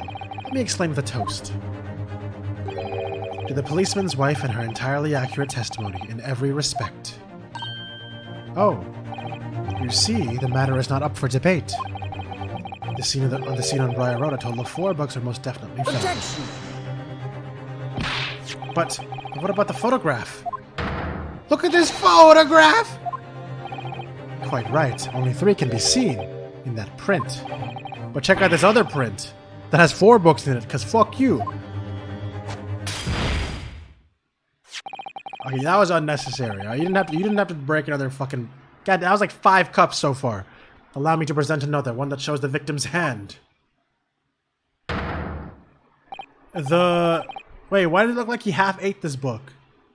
Wait, the Lion's Pride? Wait! Bro, that's the book from the burned shelf, from the landlord, the one that his favorite one. Yo! And wait, what the? Why always this woman stealing this book? It's the 4th book, as you will observe. The 4th book was hidden from view in the original print by the victim's torso. Why wasn't it put in the courtroom evidence in the first place? Because this man is fucking Edgeworth, man. He likes to be all like, let them dance in my hands until I show them the real evidence. Hold up. Hold up. There, you see? Look at that. Look. Yes. It's just like I said, isn't it, my darling? As Sa, Patricia's always right, Sa. Let's study the receipt for the books purchased by the accused on the day in question. Mrs. Beat, the titles once again, if you please. Oh yes, of course. The picture of Monsieur somebody or other. The picture of Monsieur Lecoq. What's it, yearnings? Canterbury yearnings. A meal for someone. A meal for Gaborio, in fact. As the court has just heard, the witness remembers these book titles flawlessly, save for a few minor details. Mrs. Beat's powers of recollection can only be described as exceptional. Did you hear that, Rolly? The gentleman paid me a compliment. Yes, sir, flawless, sir, Patricia's flawless. But there are only 3 books on the receipt, and Mrs. Beat mentioned 4. There's nothing surprising about that. Clearly the 4th book is that which is shown in this photographic print. I'm sorry, Counsel, but does that not seem odd? Why should the fourth book be omitted from the receipt? It's not at all, my lord. Order! As the photograph clearly shows, the fourth book was found in the victim's clutches. In other words, it belongs to the victim. The victim was holding her own book? I wonder if it came with that fourth book. Obviously, it wasn't overlooked by the investigating officer at Scotland Yard. I have it here, as evidence. Of course you do. You will submit that in the aforementioned photographic print to the court, please, Counsel. My pleasure, my lord. You son of a bitch. Dun, dun, dun, dun, dun, dun, dun, dun, dun, dun, dun. The prosecution rests. In peace? Is it burned? It looked like it was normal to be. I have nothing further to add. What? You seem surprised, my learned friend. But your resistance until now has been in vain. Entertaining, yes, but futile. The spurious longer route to the accused lodgings that you try to establish in your summation examination, the attempted discrediting of the witness's powers of recollection in your cross-examination. Futile? I walked right into this, didn't I? You see, everything we've said is true. Isn't that right, my darling? Yes, Pat. Marry me, Pat. So, perhaps the ladies and gentlemen of the jury would like to reconsider their positions. The reason I'm not always here is because I'm playing episode or something else, or I'm sleeping, okay? That's fair, man. You don't have to make excuses. if you show up when you want to show up, and that's more than enough for me. I'm happy that you still hang out. It's been a long time, I know.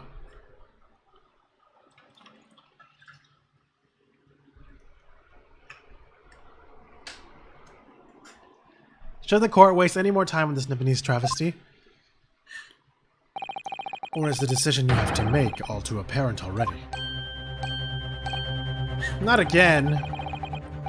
You have heard all of the witnesses and seen all of the evidence. This trial has run its course. Mr. Naruhodo, I'm afraid we're in a terribly precarious position. I know, but if I fight back in the wrong way now, I could very well just make matters worse. Think, Ryunosuke, think. What do you do now?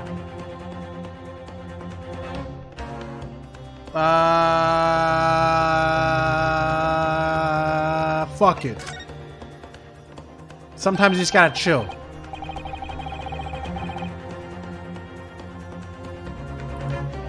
Oh yeah, because you've been having to wake up early every single day, right, Taco? So you're not up all night anymore? Well, it appears the defense has no objection at this juncture. In which case... Mr. Naruhodo, was it not clear? The case for the defense is in great danger. Yes, I realize that, which is why I decided to let the sweat drip from my trembling brow in silence. You're so right. Sorry, if I don't say anything now, it'll be all over. Okay, so that was the wrong answer. Okay, dude. It won't end well for us, so I can't let that happen. No, wait! The defense... Objection! Yes, exactly what I was gonna say. The defense will have to wait. Because that sapless hesitation cannot go unpunished. Oh, what?! That's bullshit. How can you do that to me, bro? Because I took slightly too long to object? You're gonna punish me for that shit? You're not even the person who's supposed to punish me. You're the damn prosecutor. How'd you give me that shit? Get the fuck out of here, Van Lakes. Isn't your derisive finger-pointing punishment enough? No, my learned friend, it's over. The last cross-examination was your final chance to establish a credible defense. The die has been cast and there's no more room for debate. Well, it might be over as far as you're concerned, but... I can't think of what to say.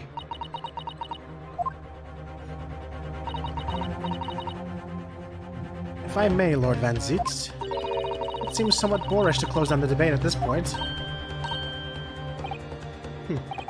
Your insignificant little Eastern Isle must be a lawless hole indeed. For a lowly judicial assistant to have the audacity to intervene in a moment like this. Oh? How dare you speak to my judicial assistant like that? I am, to my shame, still a very inexperienced lawyer. So you will have to forgive me, but I consider my assistant's advice essential and her opinions invaluable. Thank you! Thank you, Ryunosuke! Mr. Naruhodo. One of this land's great guiding principles is tolerance. So, is it? Is it? Why is that juror number 2 there then, huh? The court will hear you, madame. Go ahead, Mrs. Sato. Please. Very well. Pray, what insight can you give us? What have we all overlooked in this matter that you see fit to pursue further? Well, the court has been presented with new evidence, but... Wait, what the hell voice am I giving her? Well, the court has been presented with new evidence, but only after the last cross-examination finished. I see. And you believe that this new evidence warrants a further examination, do you? Mr. Naruhodo, what do you think? It's just possible that this new evidence might be the decisive proof we've been waiting for. The judge is sure to ask the members of the jury to announce their leanings in a moment. And of course, she's sure to ask you to explain what the crucial piece of evidence is and why. So you must take this opportunity to examine the newly presented evidence as thoroughly as possible. Okay, I get what you're putting down. I'm picking up what you're putting down. I'm just gonna watch the VOD when you upload it or something. I need sleep. No worries. That makes sense, Glitch. I will upload yesterday's VOD and today's VOD by tomorrow. I promise. Good night, Glitch. Sleep well. I hope. Oh man, 6 o'clock. Huh? That sucks. I hope you sleep well and have a good day at school. School, right? Yeah, school. It's Friday, by the way, so you know that'll be good. All right, let's see here. Newly presented evidence. Yeah, this thing's not burnt. Watch it not be burnt, bro. Never mind. That's just burnt as fuck, dude. This shit's like straight from hell. Jeez. Oh, look at this. The book has been badly burnt. Yeah, I can see that. You're right. You'd never be able to read it in this state, especially not the latter pages. What a terrible waste. Judging from the scorched edges of the paper, I think that this damage must have been occurred very recently. A book recently damaged by fire. Why does that seem to raise a red flag with me?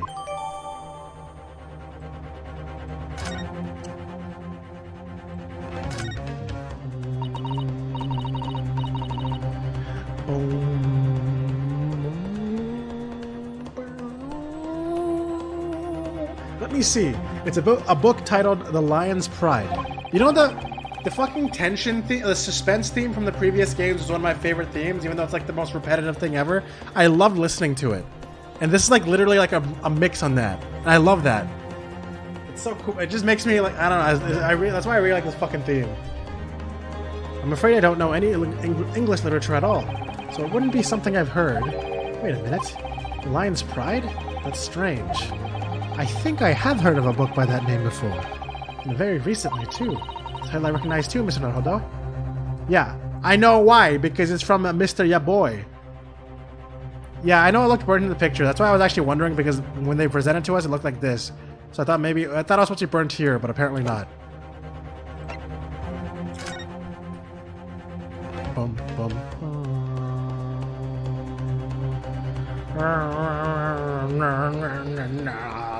Okay, I don't do anything with this shit, apparently. Yes, I understand. And thank you, Mr. Sato. This is it. Sato-san has managed to win us one last chance here. I can't let it go to waste. The defense wishes to present evidence, my lord. Very well. The defense may present one further piece of evidence. The evidence that apparently offers a profound insight into the case and has hitherto been overlooked. Take that! The evidence in question is... That's not what I sent! Bro, that ain't what I gave him! As we can see from the newly presented photograph! Oh, okay, there it is.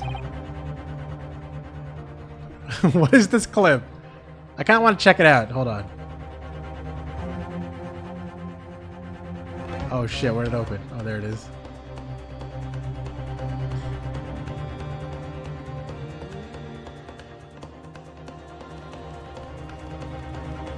Alright, let's see here. Newly presented evidence. Yeah, this thing's not burnt. Watch it not be burnt, bro. Never mind. Let's just burn the fuck. True. That is true. It also looks really disturbing. I don't know why. Looking at that burnt part of the book looked very disturbing to me.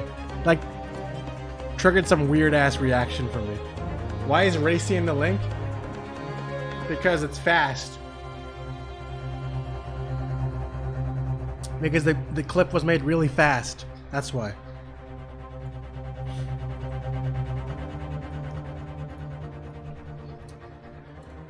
Objection! How dare you present my own evidence back at me? That's basically what he meant. We've already discussed the fourth book at length. Other than it being in the victim's grasp at the time of the incident, no significance has been attached to it. Pursuing the matter further would be a flagrant waste of the court's time, as you well know. Ah! Yes, I'm afraid, counsel, I must concur with the prosecution on this matter. When I afforded you this opportunity, you led the court to believe that the evidence in question contained a hitherto undiscovered clue. So I must insist that you elaborate, counsel. You will identify this clue at once. Do I make myself clear? Oh, yes, my lord. It's, Mr. Naruhodo, I believe the prosecution is trying to avoid a thorough examination of the evidence, which means you may very well be on the right track. Yes, I think you might be right. So, counsel, precisely where is the vital clue to this case which the fourth book conceals?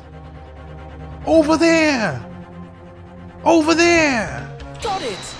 Got it! I got it, guys! I got it! Yeah! I would ask the court to observe the back of the book in question. The back? What do you... Good gracious! It's been burnt to a crisp.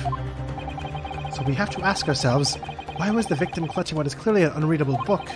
It is undeniably an extremely unnatural thing for her to have been doing. Wow, I did not say that right. Been doing. Objection! Shut the Unnatural, you say? Everyone in London walks around with their books burnt. Maybe you Nipponese do not understand from your tiny eastern isle. Oh. Were I to concede the point, if it bears no relation to the case, there is nothing to discuss. What? So, should you wish to assert that this fire damage is some veiled clue as to what happened that day? Pray, do enlighten us all. What truth does this charred book hide? A charred book? There is just one possibility here, which I can't quite bring myself to rule out. An outside chance, certainly, but worth a try. Alright, I'll explain my theory. Don't keep us waiting any longer then, Counsel. Explain this theory of yours.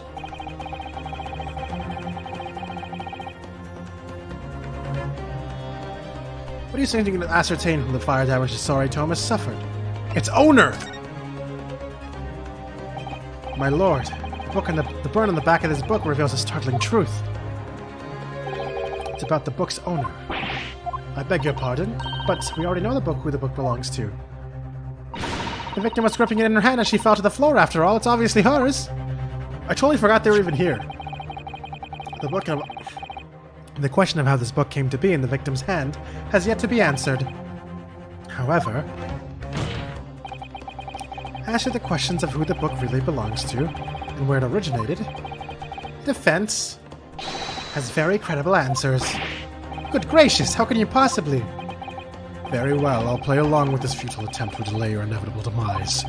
But do remember, the members of the jury may well burn you, if your little gamble goes awry. Counsel, the defense's response here is very likely to influence the final outcome of this trial. So tell the court, who do you claim is the owner of this burnt book? Wait, why is he not slapped here? Anyways. Take that! The answer is that the book belongs to the couple who own the house where the defendant has his lodgings. A certain Mr. and Mrs. Garadeb. The landlords. Wait, that's the first time I've seen him actually go like... Yo, that's progress. The landlords. And whether this is some extraordinary coincidence or some kind of fate at work, I don't know, but... Of all the people in London, one of the 6 chosen for jury duty in this courtroom today is none other than Mrs. Garradeb herself. Oh my goodness! Me? I think you must be mistaken, sir. I'm not Mr. Garradeb's wife, I'm his maid! Things would be so much easier if you would just drop the pretense. Alright then, how about a simple question for you? Have you ever seen this book in Mr. Garradeb's house? I would never presume to know all the books he keeps, sir. Objection! This is outlandish behavior. This woman is the accused landlady, you say. You implicate the hardworking member of the public. You besmirch her without a shred of evidence. Your actions are unforgivable. Objection! Objection! This is not mere conjecture. The defense happens to know that on the day in question, at almost exactly the same time as the victim was stabbed on the pavement below, another incident was taking place in the room on the top floor of Mr. and Mrs. Garradeb's house. Good lord, what sort of incident, counsel? A fire, my lord. It's lit, fam! Afraid to say it was. Happened in the blink of an eye, you know? The whole place was filled with smoke. Couldn't see a bally thing. Yep, bollies. Didn't take long for the fire to spread, of course. The bally furniture started going up as well. The worst of it is, I lost my favorite book called The Lion's Pride. Oh shit, he mad. Oh, he's showing his teeth. Look at this guy. He went full Joseph Joestar. The Lion's Pride. By Jove, the very same title that's the subject of this debate. Oh dear me. Objection! It's not a phase, Mom. This is risible. All you've told the court is the book by the same name was involved in a fire, in which case it would be reasonable to assume that it was burned to ashes. And entirely unreasonable to infer that it magically removed itself from the scene of the crime. Perhaps it would make more sense if I told you that the cause of the fire was marital discord. Without going into details, it appears that Mrs. Garradeb was considerably enraged. Apparently, she continued to attack Mr. Garradeb even amid the flames. Oh, how awful! I can't even imagine being so horrid to the one you love. Can you, Rolly? Absolutely not, sir! My Patricia would never raise a finger against me, sir! Yeah? Okay. Alright, if you say so. They named their... that's what I was thinking too. They named their server Marital. That's lit. Had all my favorite old novels in that case, but as soon as the fire got hold of them, that was it. Whoosh, up in smoke. And the wife started hurling things at me. There was I, back up against the window under heavy enemy fire. Incendiary books coming 10 to the dozen. The man had his back up against the window, and he had burning books thrown at him? Goodness gracious, are you suggesting the book was thrown through a window and landed coincidentally at the scene of the crime? Objection! No, a thorough investigation of the surrounding area was conducted the very evening of the incident, and there was no report of the Garradeb's window pane being broken. That's quite true. We also saw no sign of broken glass when we visited the Garradeb household. But is it not conceivable that the window was open at the time and even remotely? Let's not forget the season and the chilling weather that accompanies it. No Londoner would ever leave a window open in the middle of winter. Does the defense postulate the scenario in all seriousness, counsel? Do you earnestly claim that the book found at the scene was a flaming projectile thrown out by Mr. Garradeb's wife? To let smoke out? Oh yeah. I believe it's a possibility, my lord. That's quite enough. Who said that? Well, I hope that everyone can see you for what you are now, you little foreign trickster. You call yourself a lawyer, but you're just a coward. A mean coward. Really? Claiming that a little tiff set the whole neighborhood alight, honestly. Implying that I'm merely posing as a maid for my appearance's sake. How could you? It's nothing to do with this beastly case. Not any of it. I'll even sully your family's name. Oh no, I assure you, that was never my intention. dragging an upstanding citizen's name through the mud simply to divert attention from your failing defense. I should box your ears, that's what I should do. It's utterly unforgivable. Too right. Here we go. How long have we sat here now listening to this Nipponese spouting out his fancy foreign theories? But think about it. At the end of the day, the only person who could possibly have stabbed the victim is that little hunchback with the mustache. And he ran away from the scene too. I do declare you're right. It's true. Yes, what did I tell you? Makes sense to me. Sorry? What's that? Well, it would appear that the ladies and gentlemen of the jury are once again in full agreement. What is your position, Lord Van Zieks? In truth, my lord, I feel that these have been unnecessarily protracted proceedings. But then, one must always exercise patience in order to savor the best vintage. No, wait! The mystery of the fourth book still hasn't been... Ooh, his foot is down, bro. If books are your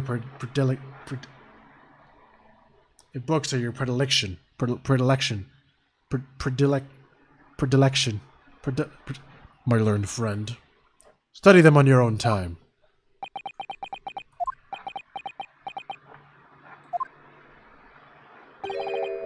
What? No?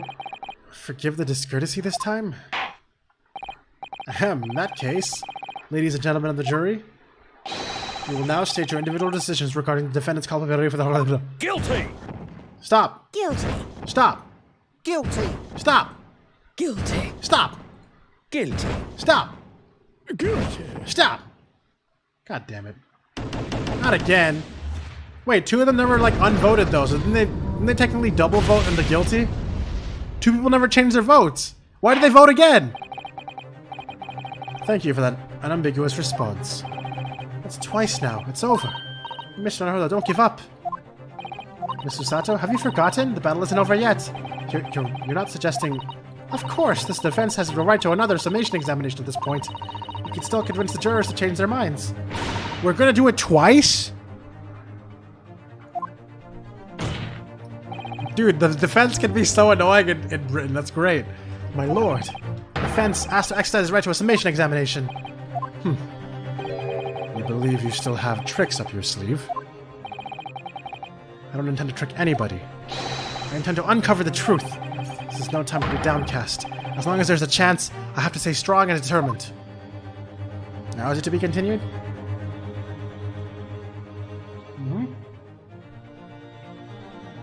That's certainly to be continued.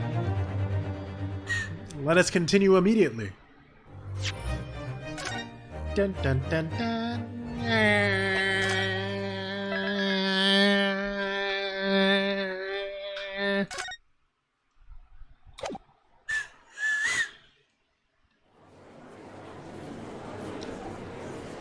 Dun dun dun dun dun dun dun. What the? It kind of looked like he censored me saying like a bad word after the what the. But I was actually about to comment on the scarf not moving. Well, anyways, I have considered the defense counsel's request for a further summation examination of the jury. And I have determined that the court must uphold the defense's judicial right to the procedure. So, counsel, you will now proceed with your second summation examination. I presume the jury is ready for Mr. Foreman? Yes. Very good. In that case, I must ask each of you now to state clearly and concisely for the court the grounds on which you find the defendant guilty of this crime.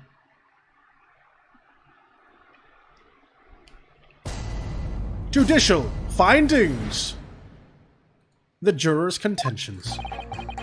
The accused left behind evidence at the scene, didn't he? Those 3 books of his. If there was some novel alternative explanation about how the victim was stabbed, I might reconsider. Even if the woman was throwing books, it can't be related to the crime if the window was closed, can it? Dearie me, it was only a little book. Hardly life-threatening even with a direct hit. Look, I just want to get this over with. If I don't bring home some pay tonight, I'll be in a tiny bit of trouble. Come to think of it, we had fire at the home a while ago. It gave me the sneezes. Pac-Man? Yes, considerably more tangible arguments from all members of the jury this time around, it seems. With one notable exception, of course. My learned student friend was unable to find fault in the previous witness testimony. So the court must accept the fact that it was indeed the accused seen fleeing from the scene. Shut the hell up! This is a summation examination! And moreover... Not again. No one else was even at the scene to commit the crime.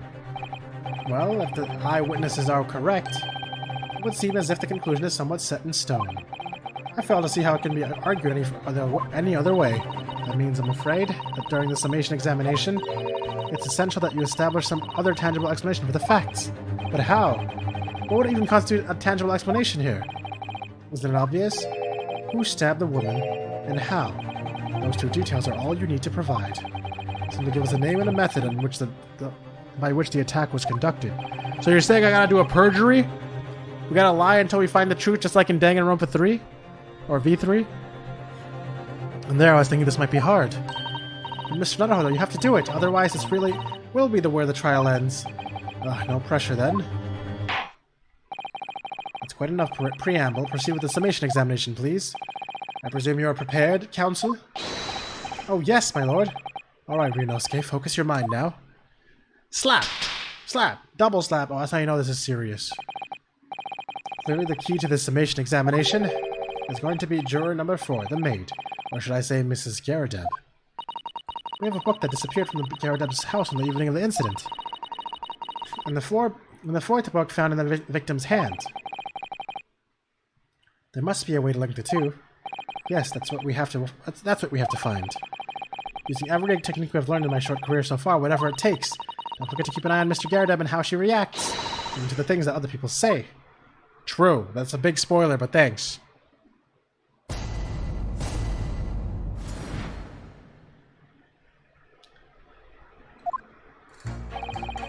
The accused left behind evidence at the scene, didn't he? Those 3 books of his. Hold it! Well, as we know now, we now know there were 4 books, not 3. Well, what difference does it make? I didn't mean to click that. There's every possibility that the 4th book, in fact, belongs to the defendant's landlord. Yes, that's the part I have a problem with. Sorry? Well, at the point the woman was stabbed, this landlord fellow was at home, wasn't he? Enjoying a fiery scrap with his wife or something, you said. That's not exactly how I put it, no.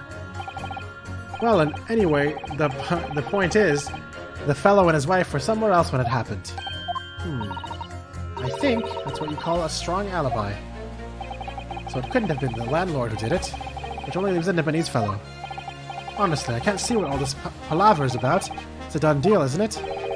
I suppose it is, since I've nothing witty left to say. There was some novel alternative explanation about how the victim was stabbed. I might reconsider. Hold it! Yeah, the cannon. Cannon dagger. Let's go. Cannon dagger. Can we get a cannon dagger? So, you might be willing to change your decision, you mean? Oh my, such delight on your face. But I'm afraid I shan't be swayed by emotion. Despite what you might think of me, I'm a very modern, metropolitan, and rational woman. That's great. If one reads the morning papers, it's all forgotten by tea time, isn't it? So why read them in the first place?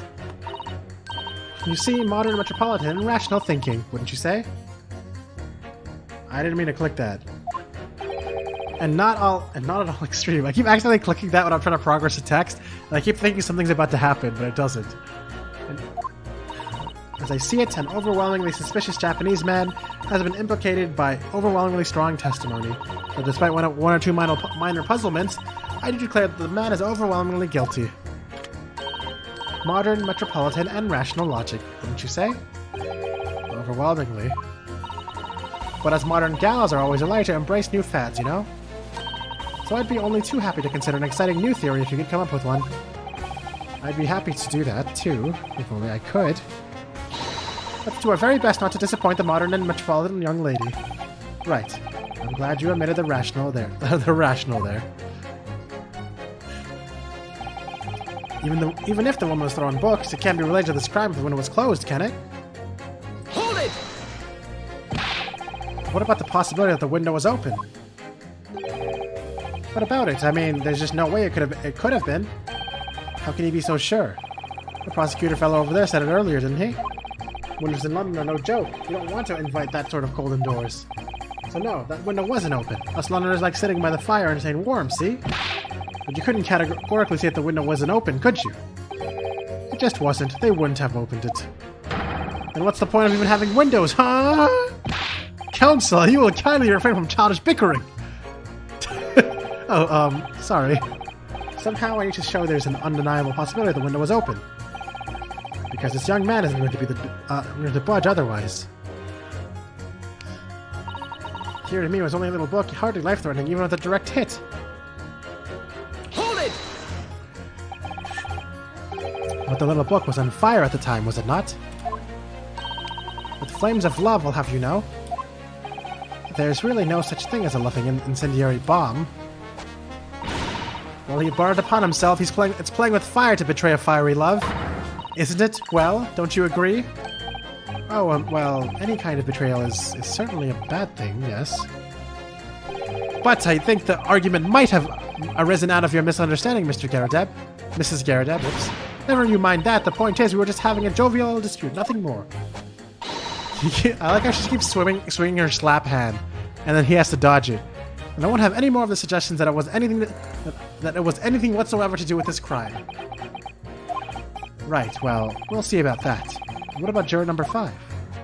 He doesn't seem to be turning a hair at Mrs. Garrideb's relentless onslaughts. It's almost as though he's used to it. What a gentle soul he is. Or, it could mean something else. Look, I just want to get this over with. If I don't bring home some pay tonight, I'll be in a tidy bit of trouble. Hold it! You just want to get this over with? How can you sit there and say something like that? A man's future is at stake here. Well, him and me both then, like I said before. What? I told you already, I'm a day laborer, aren't I? If I don't bring home some readies with me tonight, you'll find me floating face down in the Thames tomorrow morning. What? You heard me. My missus isn't one to mess about, you know. She can be fierce, believe you me. Another shining example of marital bliss, then. Situation like this cropped up the other day. It was, well, you know, it's funny, but I can't quite remember. Sorry? It was too frightening. That's the thing. I must have blocked it out. Helpful. I wonder if Mr. Beat will ever be dragged into the Thames by his scarf. Don't even go there, Mrs. Sato. There must be some way to jog his memory about this. Come to think of it, we had a fire at home a while ago. It gave me the sneezes. Hold it! Does that have anything to do with your decision about the defendant's culpability in this case? Sorry, was that? You'll have to speak up, lad. Could you tell us more about that fire? It was last winter. My grandchildren baked me a lovely cake on my birthday. It had 75 candles on the top, it did. What a sight to behold it was. You put candles on a cake? Was it some kind of devil worship? Of course not. It was an angel cake. To celebrate my birthday, obviously.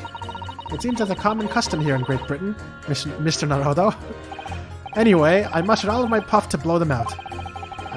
Only I must have blown wrong somehow. The flames didn't go out, but the candles went flying all over the room. The furniture caught and everything went up. The whole place filled with smoke. Oh, please mention that you had to open the windows because of the smoke. Definitely sounds like devil worship to me.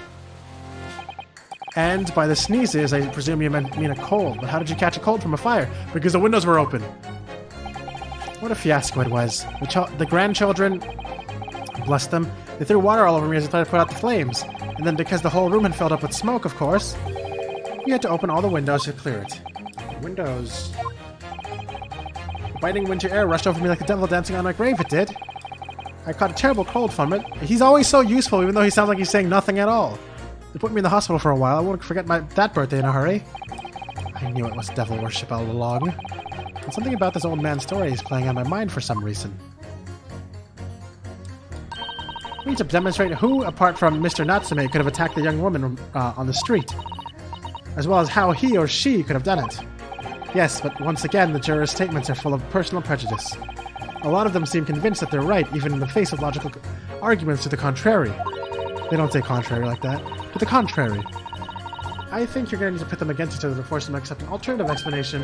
Yes, I don't necessarily need to find contradictions between their assertions, just a connection that might do the trick.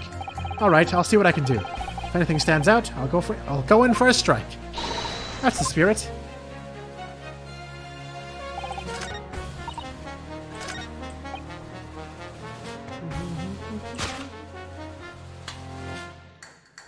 Oh, he changed his statement to, winter house fires are dire. You'll have to open windows and clear the smoke. That's when the chill gets you see?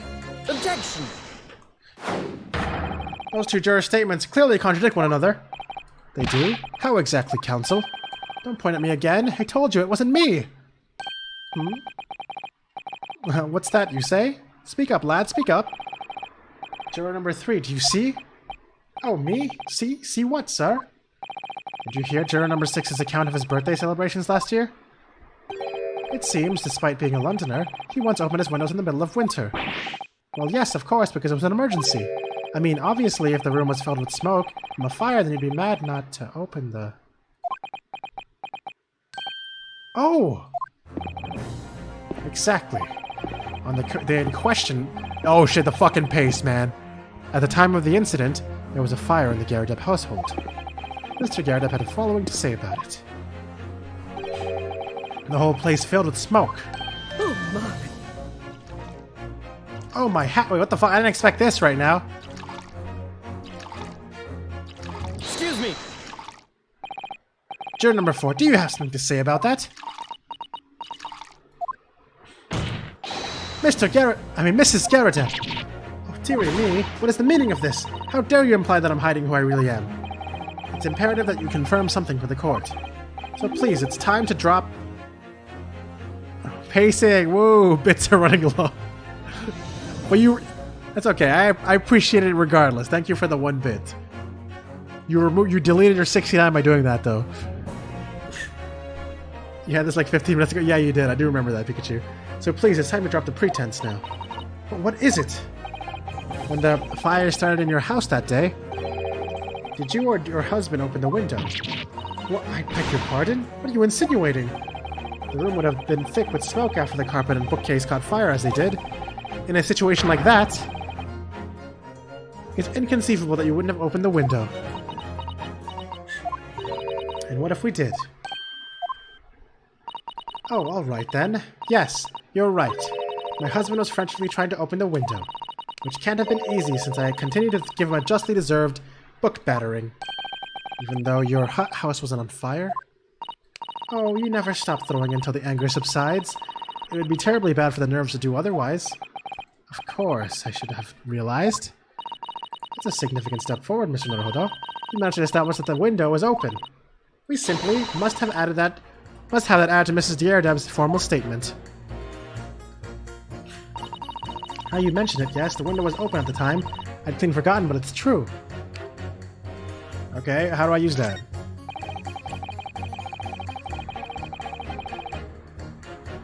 This guy changed his statement too. Is there some novel alternative on the... Okay.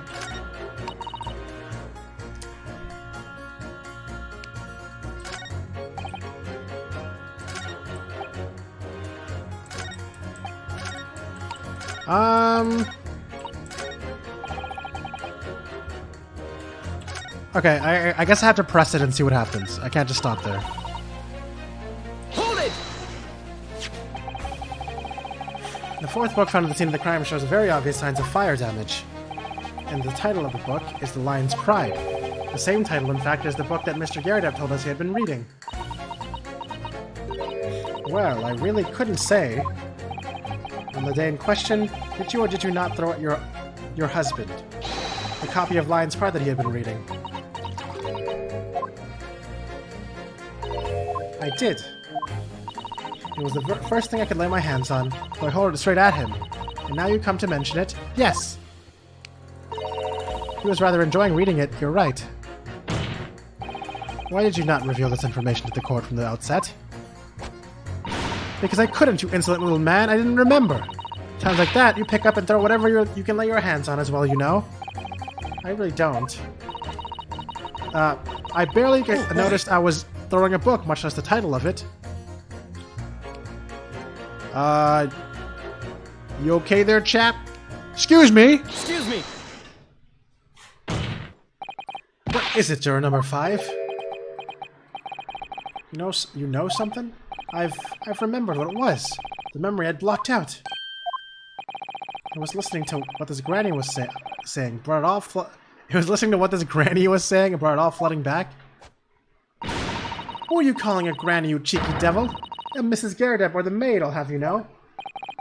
The man doesn't even flinch. Please tell me that's not because he's so used to being hit all the time. It was about 2 weeks ago now. I just got back home after work, like... I put my hand in my pocket for the wages I just earned that day, and I nearly died. There was a hole. Every last penny had dropped out. Oh dear, what a disaster. You haven't heard the half of it, boy. Oh? The wife was cutting up some chicken at the time. I could hardly get the words out, but I told her straight. I've lost a day's wages, love. Next thing I knew, the blade was whistling past my ear. Stuck into the wall next to me, it did. About an inch deep. Jesus Christ. Wait, a knife's toss? Wait, that's gonna be the method of murder. The fucking whoosh, you know what I'm saying? No words, just terror. No, that's not the stab noise, okay? I could smell it then, you know, with that god-awful stench of the Thames. I was sure I was gonna end up face down in the muddy banks that night, I can tell you. Now, that's a real disaster, isn't it? I'll never use the word lightly again. An enemy has been slain. Anyway, the point I'm trying to make is this. Wait, you just died. When women lose their rag, they'll throw anything at you. Knives, hatchets, hammers, you name it. But you're not older, you must think that all women are so short-tempered and unrefined. No, I wasn't thinking that. Throwing household objects at people is, well, it's so uncivilized. At least attack with honor using a bow or the like. What? Attack? Who are you going to attack? Never mind. Anyway, this man's words could be rather significant, I think. Alright, we'll come back to the bow and arrow thing later, if I dare.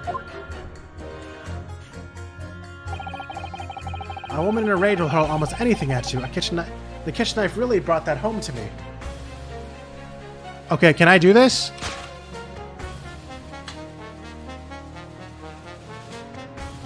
Objection! Apparently I can. Those two statements clearly have a deeply significant connection. Good grief, you mean they don't contradict each other? Explain, counsel, at once! Juror number 2, do you think perhaps that this could be one such novel alternative? Oh my, whatever do you mean? An alternative explanation as to how the victim was stabbed in the back. What are you talking about? We've demonstrated the 4th book, The Lion's Pride, was found at the scene of the crime. Originated in Mr. Garrideb's room on the top floor of his house. Therefore, it's equally possible that some other object beside the book... You know what this reminds me of, actually, randomly? I've gone knife throwing before.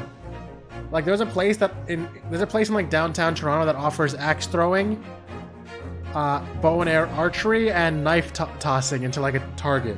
And I've done knife tossing. It was pretty hard, but it was pretty fun. I think axe throwing is the most fun part, though. And the bow was okay, I guess.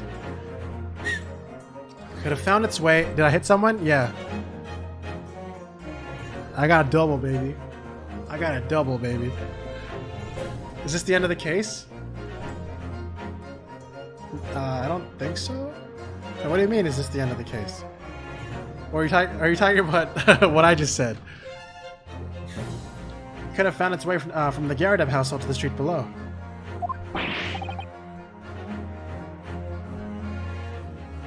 The trial? I don't know. It might be. What's that now? After all, I don't know if there's multiple trials or not in this game. After all, Mrs. Garrideb could have thrown any number of different objects at her husband. Isn't that right, juror number 4? What are you insinuating now, you little beanpole? What'd you call me? I'm beginning to think that ever since the true origins of the book came to light, but it would make sense because this is normally where a trial would end because there's no more evidence to really like go through.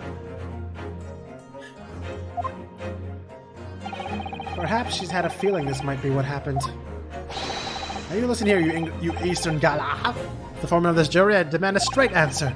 Give us this yarn about some other object making its way out of the house. But what? What was it? I'm really taking a big gamble here. That was a bold accusation to make, but I haven't any real evidence to back it up. But I'm certain that at the very least this warrants a further investigation.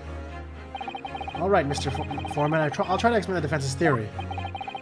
The other object that found its way from the Garrett household to the scene of the crime was... Take that! Juror number 4, Mrs. Garadeb. What now? I must apologize in advance for this, but I need you to confirm something else for the court. This knife. Have you ever seen this knife before? Ah! Good Lord, Counsel, what on earth are you doing? That's the weapon that was lodged in the victim's back, man! My lord, remember that when the victim was attacked, Mr. and Mrs. Garadeb were in the throes of an argument.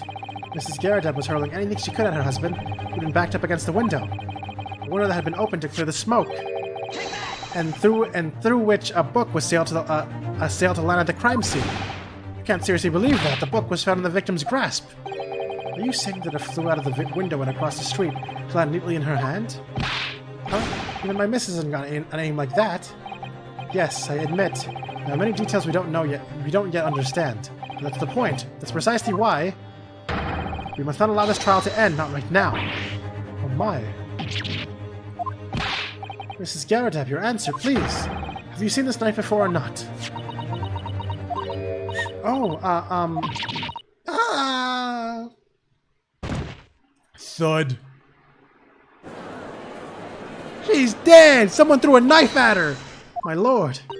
I wish to change my decision. I'm a woman of my word, after all. Thank you, madame.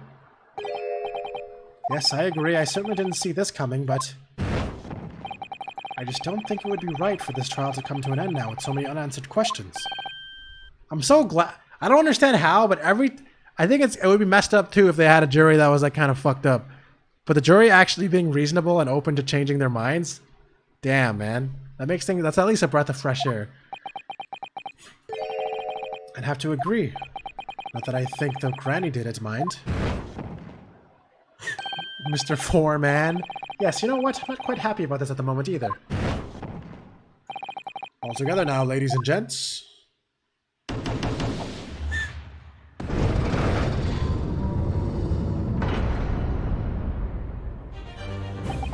We did it! Oh, congratulations, Mr. Naruhodo. So, as a result of the defense's summation examination, a number of jurors' leanings have changed. 2 jurors called guilty against 4 now calling innocent. Accordingly, the opinion of this court is divided, and this trial will continue.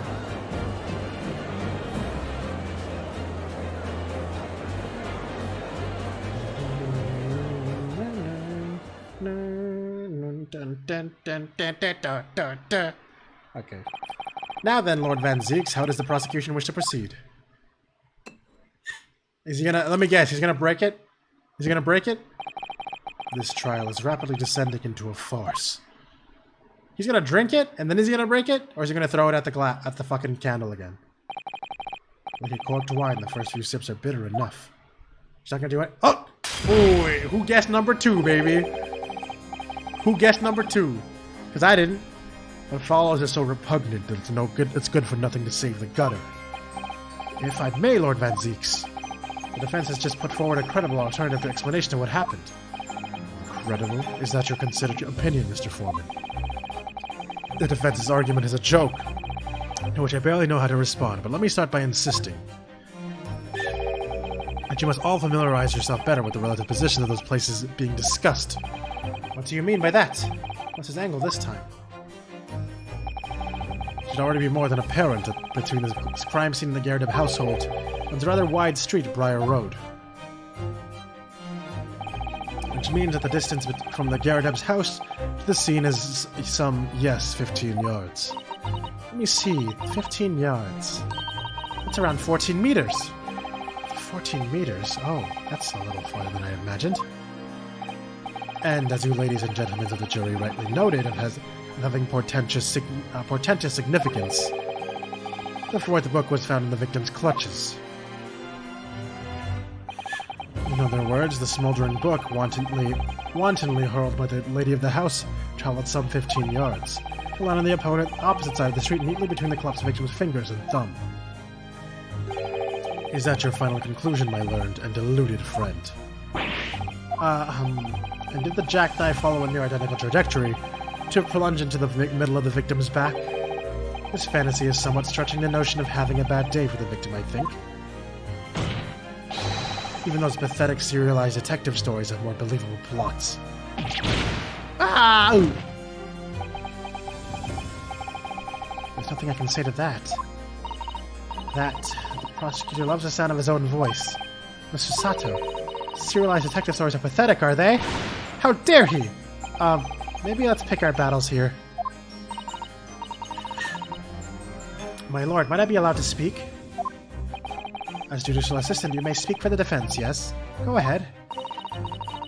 My prosecution may consider the idea a fantasy, but what the defense has postulated was believable enough to persuade the jury to change its leaning.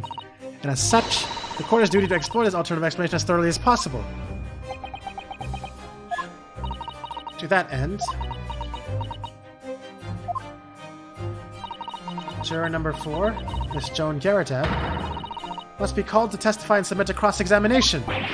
Saints alive! Cross-examination of a juror?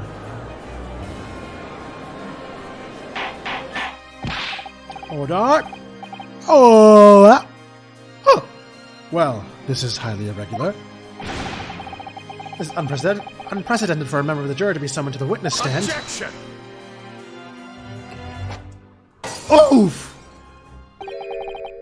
And unnecessary. Lord Van Zeeks. There are already witnesses in the stand whose testimony the defense may further cross-examine. And my learned friend's farcical theory has any truth in it. Then both a burning book and a jackknife must have flown through the sky before this couple's eyes. Yep, another poor member got schnocked out. I kind of wish I had the perfect timing to randomly just go, Wait, what is it? Wait, do I have one? It is, like, right? No, not that one. Where's the Mario one? I don't even remember anymore. Did I even have a Mario oof sound? Maybe not. Yeah, there we go. Move. Yes, thank you. Thank you. Thank you. I actually forgot. You guys all put it at the same time. And we must assume they would be able to testify accordingly. What say you, witnesses?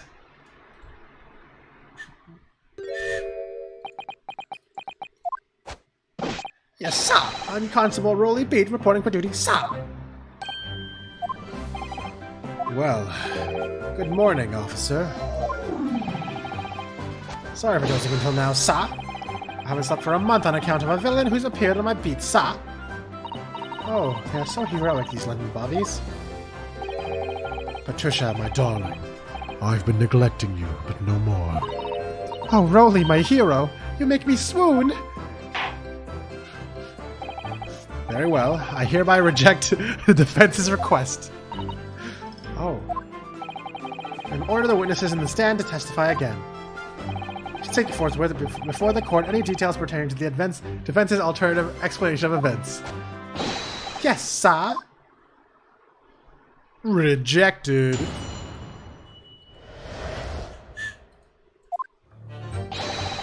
This case has nothing to do with Mr. and Mrs. Garridat. Believe me, a London Bobby is good for his word. You see, sir, the victims... the windows, sorry, what the fuck am I saying? The windows on the top floor of the Garridat household are top-hinged casements.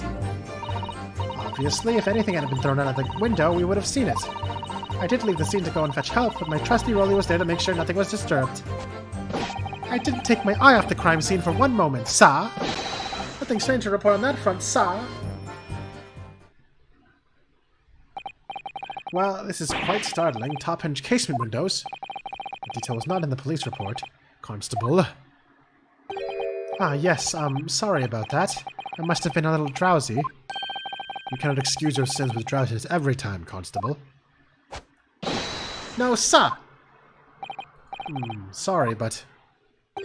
what exactly is a top-hinged casement window? And you cannot excuse your ignorance with such trite remarks, my learned friend. Of course. Sorry. I found it, Mr. Naruto, in my Wikipedia. Cast your mind back to the windows in Mr. and Mrs. Garrett house, room. Alright, I'll try. Super focus. Oh, I get it. I get it! So the windows open in order to allow air to circulate inside the house. Now, this is a top-hinged casement window. It swings open along the upper edge, you see? I'm glad you've rectified your ignorance. A casement window's most prominent feature is its stay. A metal bar that prevents the window from being opened beyond a certain amount. Okay, that's what it is. I understand now. It prevents it opening? This is all news to me. Absolutely correct, sir. In other words, if a book or knife were to have been thrown through the open window, I would have clattered against the pane and fallen straight down to the pavement below. That is a big point, yep. No. You see the problem, then. Good. Your education in windows is complete. There was never any possibility of either the book or the knife traveling 15 yards over the road. That is unless the window pane had been shattered, something we've discounted already. That can't be!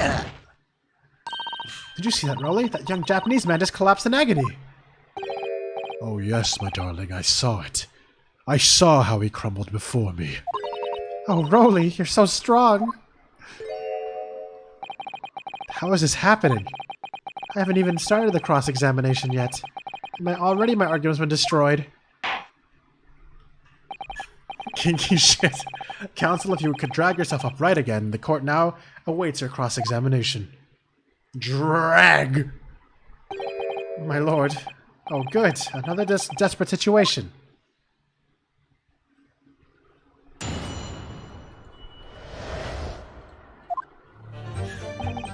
This case has nothing to do with Mr. and Mr. Garrett. Believe me, Ellen Bobby is good for his word.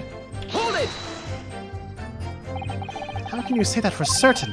A very good question, sir. And the answer is this. It has the noble founding principles of the force written on it. It's a reminder to all us policemen of our sworn duty. Sworn duty. He told us that before, didn't he? Did he? I can't say I remember. I do. To patrol the streets of London town and uphold the peace of the common man. That's what the job's all about. And is why I can stand here today beside my long-suffering wife and tell you Bobby's good for his word. While rubbing my tired eyes admittedly, sir? Oh, Rowley, you're so manly. Of course I am, my darling Patricia. Oh, Pat. Oh, Rowley. No, none of this is what I meant. I meant, how can you say for certain that this case has nothing to do with Mr. and Mrs. Garrett? Ah, I see. Sir? You should have said so earlier, sir. Yes, well, so could you answer the question? That was a waste of time, then. Absolutely, sir. I will answer to it the fullest of my abilities, sir. There's a surprising reason why Mr. and Mrs. Garrett domestic dispute can't be related to this case. But before I get into that, sir, just one thing. Yes?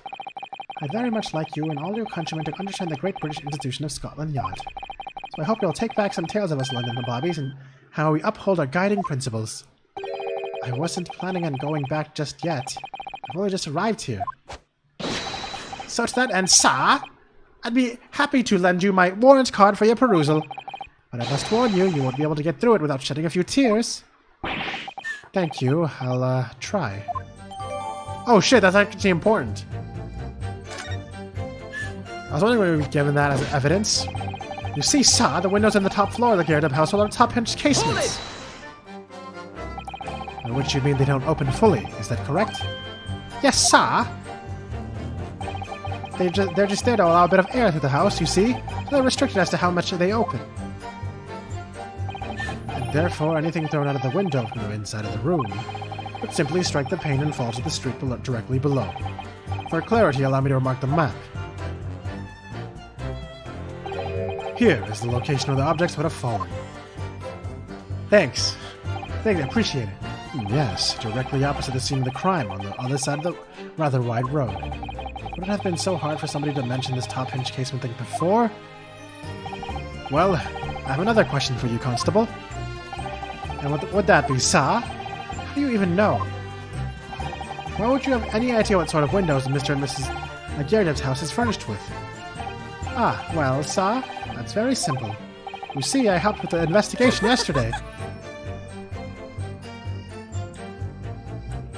Yeah, excuse me? Excuse me. Do you have something to add, Mrs. Beat? Sorry? You look, well, delighted. Is there some particular reason for that? Oh, I was just remembering, that's all. We really were so lucky. Lucky? What do you mean? Well, of course, I feel terrible for the poor woman who was attacked. Don't misunderstand me, please. But we were just so lucky it didn't happen on Rolly's beat. It was so close, you see. Oh, I hadn't realized. Oh, yes, that street, Briar Road. That's the boundary between Rolly's beat and the next one. Isn't that right, my love?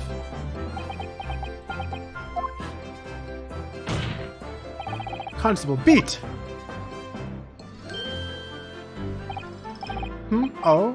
Yes, that's right. That's the reason I was helping out with interviewing the occupants of the Gerardeb household yesterday. Their house is on my beat, you see, sir. That really was cutting it close then. Constable, I wonder if you could clarify something. If the Gerardeb household is on your beat, does that mean the pavement next to it is as well? Outside Mr. Gerardeb's house? Yes, ma'am. The pavement on that side of the road is part of my beat. I see. I was unaware of that. Just think, if the woman had been attacked just on this other side of Briar Road, we would never have been able to go for that meal to celebrate our wedding anniversary. But that's the life of a bobby, after all. Extraordinary people are bobbies. Tirelessly working for the benefit of all Londoners. Do you know what I think? I think it was the good Lord's way of rewarding my Rolly for all his hard work. Don't you think so, my darling? That must be it, Pat, my love. It must be it. I think perhaps we should make sure we have information officially on record. Leave it to me, Miss Naruto. I'll take care of it immediately. Okay. This is probably going to be important at some point, I guess. And now it's my turn, I think. Obviously, if anything had been thrown out of the window, we would have seen it. Hold it! But according to my notes here, the sun had gone down already and it was dark. Oh, but Rolly and I were strolling along, gazing at the night sky and looking for our lucky star. Sorry? The star that will guide us to eternal happiness. Can't it guide you to answer the question? If the flaming book if a flaming book had cut across the sky in front of us, it would have been lit up like a shooting star. And if I'd seen a shooting star, I would have made a wish upon it. Let Rolly be an inspector, I would have said. 3 times at least. Of course, but with all the smog and everything, we couldn't actually see any stars. In short, are you trying to say that neither a book nor a knife crossed the sky before you? Yes, sir, that is correct, sir. As sure as the night sky in London is starless, sir. It certainly seems like they're telling the truth. And then we saw the poor woman fall to the ground, so we ran straight over to help her. I did leave the scene to go and fetch help, but my trusty Rolly was there to make sure nothing was disturbed. Hold it! Yes, you said you went to a nearby police box to fetch another officer, isn't that right? That's right, yes. If I had been on Rolly's beat, I would have known exactly where I was going, of course. Don't feel bad, my love. You can't be expected to know the location of every police box on every beat. So Rolly told me the way, only I sort of got a little lost on the way. Patricia, my darling, that's why I love you. Your terrible sense of direction is bewitching to me. Oh, Pat. Oh, Rolly. Oh, please. So, I suppose I was gone for about 15 minutes. But like I said, my Rolly was at the scene the whole time, making sure nothing was disturbed. I was off duty at the time, of course. But a true Bobby is never really off duty, sir. I didn't take my eye off the crime scene for one moment, sir. Nothing strange to report on that front, sir. Hold it! Nothing to report. It's correct, sir. I had my eyes wide open the entire time, never looked away for a second. No one else approached the scene, and nothing was removed from it. I can swear to that on On the yard's honor, sir. Really? That seems a little strange. Beg your pardon, sir? Strange, sir? Seems altogether regular to me, sir. This French copy of the Lion's Pride was originally in the Garrett household. The question remains, how did it find its way into the hand of the victim? Can you shed any light on that, seeing as you were at the scene of the crime the entire time? Aha! Could it be a different copy, sir? One that just happened to be burnt as well? Even if that were possible, why would the victim have been gripping a book like that in her hand? As we can see from this photographic print, she had a bag over her shoulder. Well, sir, the book was in the lady's hand from the moment we arrived at the scene. Is that so? There's something about this statement that's not sitting right with me. The two mysteries of how that knife ended up in her back, and how that book ended up in her hand. There must be some common thread between them. Can I ask you something? Please, Mr. Lawyer, sir? Oh, yes, of course. What is it? You're doubting us, aren't you? I can tell. What? I wasn't really, what's she doing? Please, just because I'm a woman doesn't make my testimony any less valuable. You might just see me as the wife of a policeman, but I'm a woman of my word, I am. I really don't remember ever suggesting that I doubted you. No excuses, I don't want to hear it. My voice will be heard. My lord, you'll let me speak, won't you?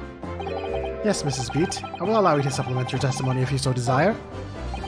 Sometimes the path of least resistance is the sage one. That was a very loud mutter. I heard that! The Japanese man thinks a policeman's wife's word counts for nothing, does he? Oh, watch out, sir. I might let you get away with something like that, but my Rolly won't. Duly noted, Mrs. Beat. Please, I humbly ask you to continue. What could she possibly be about to say, I wonder? What is she about to say? I know what I saw. My eyes never let me down. My sense of direction is a little off sometimes, though. Hold it! Mrs. Beat, nobody is questioning what you've told us. I saw it, I did. That evening, I saw it clearly. The little Eastern man with the whiskers and the funny curved back slinking away from the scene. Huh. And I know what I didn't see as well.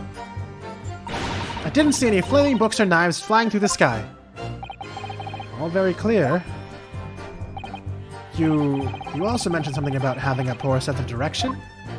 Is this gonna, like, somehow make it... See... Is this poor sense of direction gonna make it so, like, they were actually facing the wrong direction the whole time when they witnessed the crime? And he was actually on the other side of the... Like, the other side of the fucking street, the one that's right next to the goddamn landlord? Is that what the contradiction's gonna be? Oh, yes, well, this is a little embarrassing, really. It's always ending up at the wrong place when I've made my arrangements to meet Rolly. He gets ever so cross. Excuse me? Excuse me! Constable Beach, is there a problem?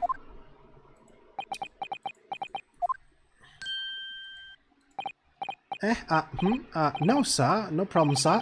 But your wife's remark just now brings something to mind, perhaps? Oh, well, in a way, sir. Yes, sir. I was just remembering that the same thing happened in that evening is all. You mean Mrs. Beat lost her way on the night of the incident? Well, you see, I sent her off to find a police box in the next beat over from mine. But she was gone a fair bit longer than what I was expecting. I thought she'd been back inside 10 minutes. But my darling was gone a good 15. Oh, Rowley, you're such a tease. But the reason I was so long was because of the bouquet, silly. The bouquet? Sorry, what bouquet are you talking about? Oh, it was a present for our wedding anniversary. Rowley's so romantic.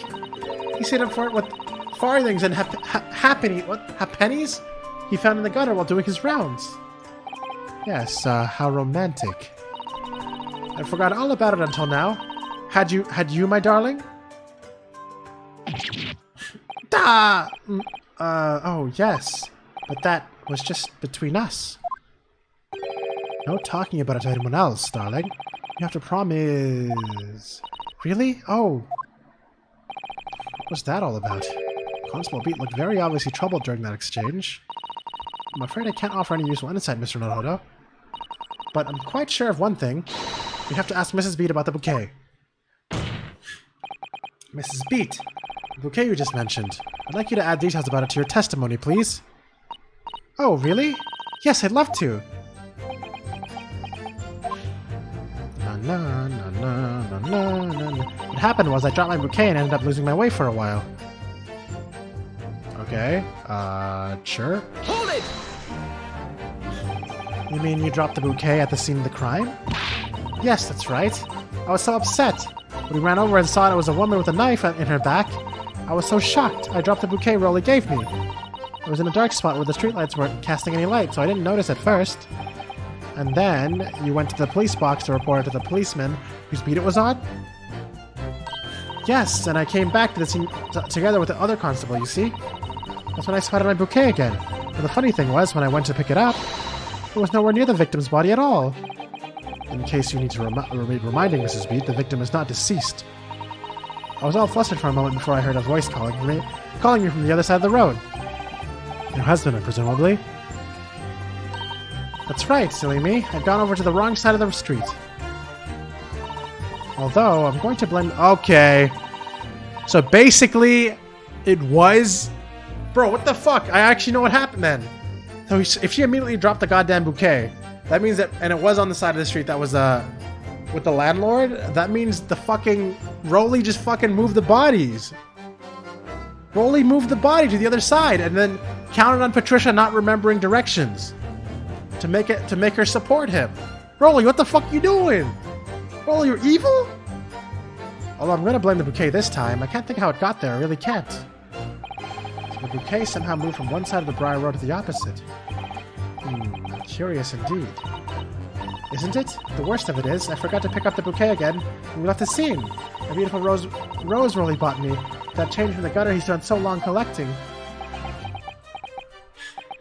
By bouquet, do you perhaps mean this sorry solitary rose?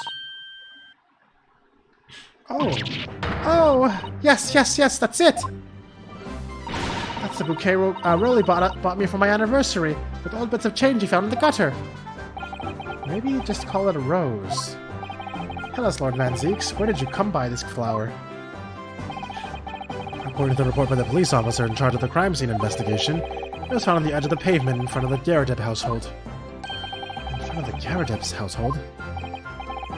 Well, it wasn't noticed until the morning, as it lay where the street lamps cast no light. It was believed to be of no relevance to the case, since it was found on the opposite side of the thoroughfare. Oh, thank you, sir, thank you. Could I have it back now, please? No, I think for good measure, this rose should be added to the court record as evidence. Oh. Okay. Oh, he literally pushed it out of his thing so it wouldn't be his problem? Oh, that actually makes sense. That's a good point, Pikachu. But it's a symbol of our love. I want it back after the trial, do you hear me? I want it back.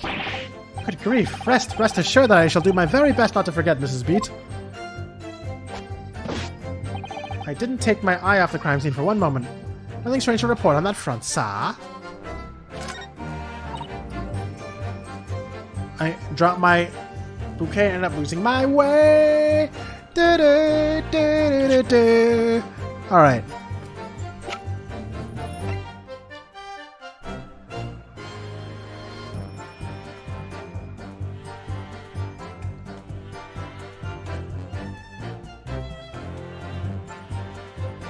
Okay. I'm just not sure how to connect everything right now. So I'm gonna look at these for real quick. It's very stylish paper that the flower's wrapped up in, isn't it? It's just an old newspaper, Mr. Naruto. Oh, I suppose it's because I'm not used to seeing English print. It looks so exotic to me. Ah, I see. Is something wrong?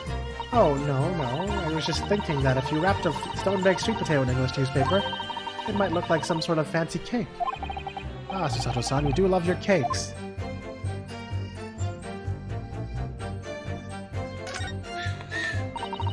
English rose. It's such a beautiful flower.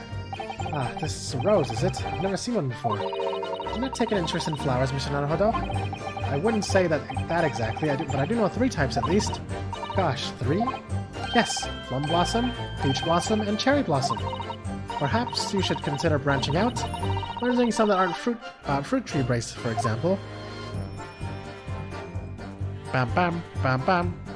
Ba-dam, ba-dam, da, da, da, da, da, da. Policeman was trying to preserve the peace within a lot of beats. Okay, yeah. Any crimes fall in the jurisdiction of the beat when they're discovered. When a crime is discovered on this beat, a policeman must assist with the initial investigation, then help detectives. Okay, great. So that's gonna be the proof of why he was a bitch. But let's see where to put this now.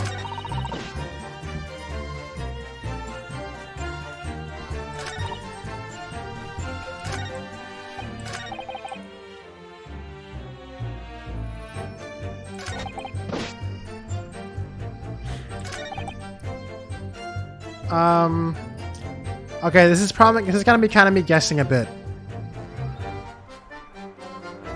This is kind of a faint connection, but saying the case has nothing to do with them, but saying she dropped the rose right in front of their house, I don't know, is that too weak of a connection? It is probably too weak of a connection, isn't it? Because it literally says the shock of seeing the stab victim caused Mrs. Beat to drop the rose where she stood. Alright, well, I'll try it, because that's the only kind of faint connection I'm seeing. And it's like the only statement that seems like, you know, arguable, you know? I'm gonna try it and see what happens. Objection! Okay, that didn't work. It didn't work. It didn't work. Shut up! Just let me take damage.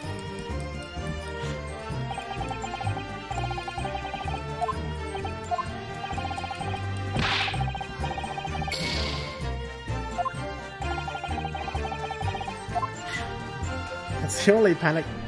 Okay, anyways, yeah, alright, great. We're on the top floor of the garage, top encasements. Obviously, if anything had been thrown out of the window, we would have seen it. I did leave the scene to go and fetch help, but my trusty Willie was there to make sure nothing was disturbed. Oh, wait! But if nothing was disturbed, then why was the bouquet on the other side? Right? Is that the other thing I can do? If he never looked away from the crime scene, but the bouquet moved. Okay, but which one do I do it on? Man, this is so annoying. Well, Mr. Narrow, what do you make of all this? Yes. The whole idea of an invisible attacker has been troubling me all along. But I believe I'm starting to get a picture of what really happened here now. The fourth looked at no business being at the scene of the crime.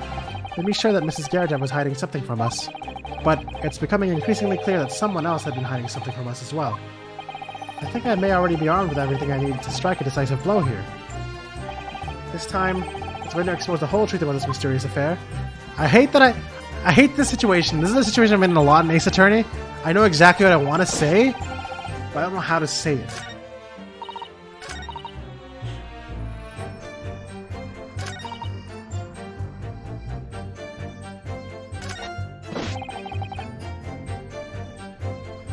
Alright, fuck it. Objection! There we go. You claim, Constable B, that there was nothing to report in the 15 or so minutes you were guarding the scene. But that cannot be.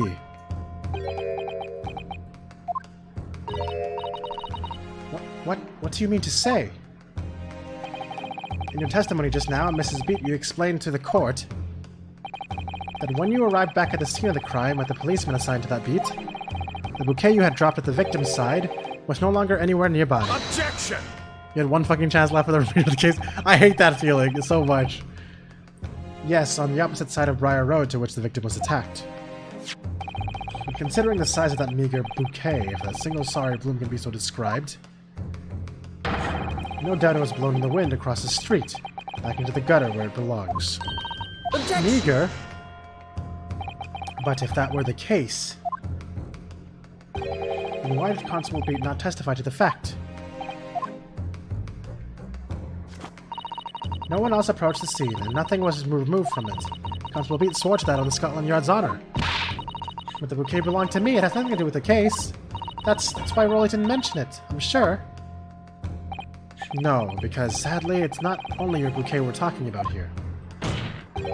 More than one thing in this case is mysteriously the wrong way around. What are you talking about? Think about it. Besides Mrs. Beat's bouquet, there's Mr. Garridub's book. Mr. Garridub's copy of The Lion's Pride, which was thrown out of the window by his wife. It would have struck the pane of the casement window and landed here on the west side of the street. And yet... it was actually found here on the opposite side of the road, on the victim's hand. Meanwhile, according to the testimony we've heard, Mrs. Beat's bouquet should have been dropped here at the scene of the crime, on the east side of the street. When in fact, it was actually found here on the opposite side of the road, in front of Mr. and Mrs. Gardepp's house. There's no logical explanation for those things, unless somebody deliberately moved them. Well, he went straight to it. What are you trying to say? The way you're talking, it sounds like you think my Rolly's done something wrong. You should listen to a word that scrawny lawyer says. Whether or not about books and bouquets, why should we care? It's a nitpicking, that's what it is. Oh, good. Mrs. Gardepp's come around. You might call it nitpicking, Mrs. Gardepp. But deliberately meddling with the scene of the crime is a criminal offense. It's called, tampering, Mr. Naruhodo. But the person responsible for this tampering cannot admit to it, for a very subtle but compelling reason. Objection! Tampering? You've barely heard the term before. Tell us, my learned friend. Who would possibly have had cause to carry out such an elaborate deception? Yes, there is someone who tampered with the scene of the crime that evening. All that evidence and all the testimony points to that one particular person. I know who it is! I must demand that you substantiate this conjecture. Who are you saying is responsible for tampering with the scene of the crime? It's ya boy! It's ya boy! Take that! Obviously, there's only one person that could have been. Constable Royally Beat, it was you! What? A policeman? A member of Scotland Yard? What nonsense! Why would my Rolly do something like that? There's no one stricter than my husband. No Bobby works more tirelessly for the people of London. Mrs. Beat, you said in your testimony that your husband asked you to go to a nearby police box to fetch the officer on duty. The 15 minutes that you were absent from the scene, it's the only opportunity anyone had to tamper with it. You're making it up. It's all nonsense. It's all lies. What about that Japanese man with the whiskers? I bet it was him. He did it. Objection! If that was true, Constable Beat would have seen him do it. Oh. Well, forgive me for pointing it out, but when you dropped your bouquet, Mrs. Beat, it was after the defendant had fled the scene. Arg, well... Objection! First you make accusations about the landlord and his wife. Now you incriminate a policeman as well. But your accusations lack one very important thing. You claim the crime scene was tampered with. There is only one reason anyone would commit such a reckless crime, to hide something. That's right, he's right. My husband and I just happened to be there. That's all. But why would we have anything to hide? It doesn't make any sense. You've offered no motive for this. Oh, you fucked up. You fucked up. I know the motive. Until you do. Your accusations are nothing but empty threats. Constable Pete had a very good reason for wanting to tamper with the scene of the crime. That's the key to this entire affair. Mr. Naruhodo, have you managed to solve this mystery? Counsel, you have made a very serious accusation against a London police officer. If you are mistaken, I am sure I need not point out that your reputation as a lawyer will be irrevocably damaged. With that stark warning in mind, we will now explain to the court the motive for the alleged tampering.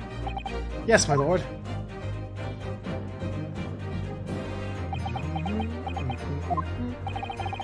Constable Beat's motive for tampering with the crime scene was to hide where the victim fell. Where the victim fell to the ground. That's what this Bobby had to cover up, at all costs. What? Where the victim fell? You mean where she was attacked? What are you talking about? We told you at the very start, didn't we? On the pavement of Briar Road, we saw it happen, remember? It's right here, as if anyone didn't already know. That's certainly what everybody has been led to believe. But in fact, it isn't where the victim was stabbed at all. What? What? Dun dun dun dun dun dun dun dun. I'm beginning to wonder where this tumultuous trial will end, Counsel. If that's your assertion, then the court is dying to know, my Nipponese friend.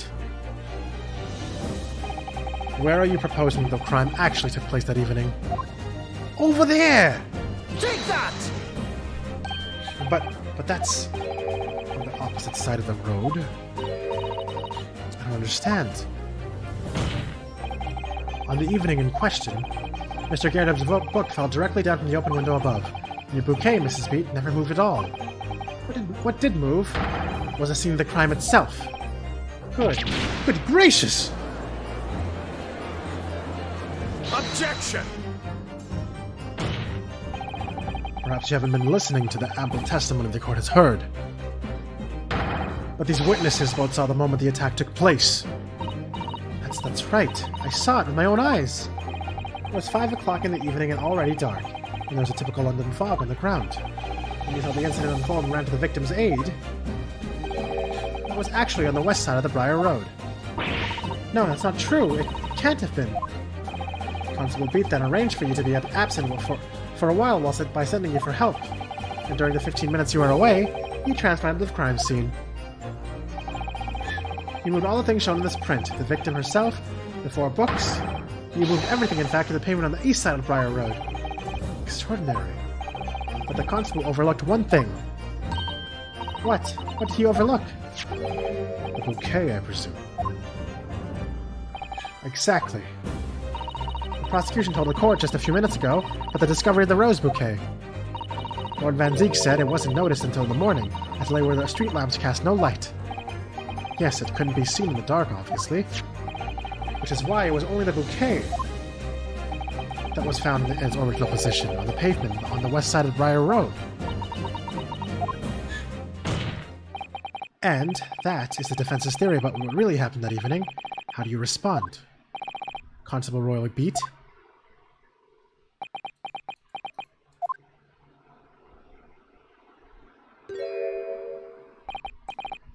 Well, I'm very sorry. I didn't mean to nod off again, but I haven't slept properly in a month. Did I miss anything important? Oh, Rowley, it isn't true, is it? What that lawyer said is all lies, isn't it? I know it is, because you're the most upstanding, righteous man I know. Ooh, you're about to get heartbroken! If I had a dream, a terrible dream, all the things I did that night, everything come out, everything exposed. Only it seems it wasn't a dream at all. Good golly!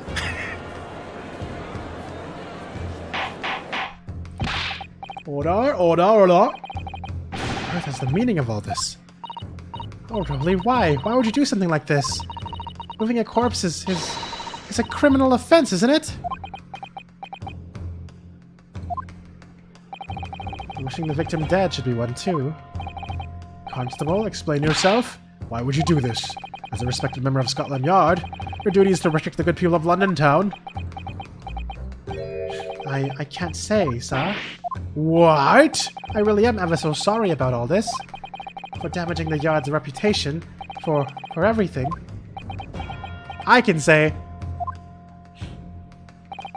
I have a possible explanation for why on that particular evening Constable Beat felt compelled to move the scene of the crime. I can think of one reason. What? How could you possibly know? You, a foreigner, presuming to understand the mind of a Scotland Yard policeman. And yet, Lord Van Zeek, it is this foreigner who has uncovered the startling truth of the matter thus far. That's right, bitch. That's right, dude. You better sit there and shut up. I believe it would be beneficial to the court to hear this extraordinary young lawyer's theory. Counsel for the defense, if you please. Yes, my lord. Now then, I think you had better show us some evidence. At once, my lord. In England, Japan, it makes no difference where you've come from. Human emotions are the same. And I think I have a fairly good idea of the feelings behind this man's actions. What gives away the motive for the Constable Beat's unthinkable actions? Okay, so how do I properly do this? It's probably this thing, because he would have to be involved with the thing, with the trial when he wanted to spend his time with his fucking wife, right? So I guess let's go. Take that! I realize that I'm a foreigner in this land, and I've only just arrived from Japan, and that's why all this information about London's so-called bobbies is completely new to me. I've learned that through patrolling the beat of the most demanding work in the world, for example. Keeping the peace, looking after the citizens on his beat in all kinds of ways. There's no doubt that the young Bobby is charged with a great deal to do each day, certainly. But for Constable Beat, the day in question was special. Special? How? On account of this bouquet, my lord. Oh yes, it was our very first wedding anniversary.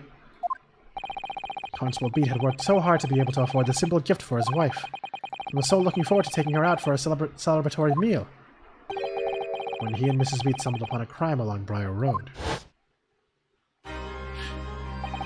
When he saw that shadowy figure through the fog collapse on the pavement ahead of them, it must have gone through the man's mind. But sir, just on that one particular day, I was looking forward to celebrating my wedding anniversary. Mrs. Beat put up with a lot of being married to a Bobby like me. I want to show my dear wife how much I care.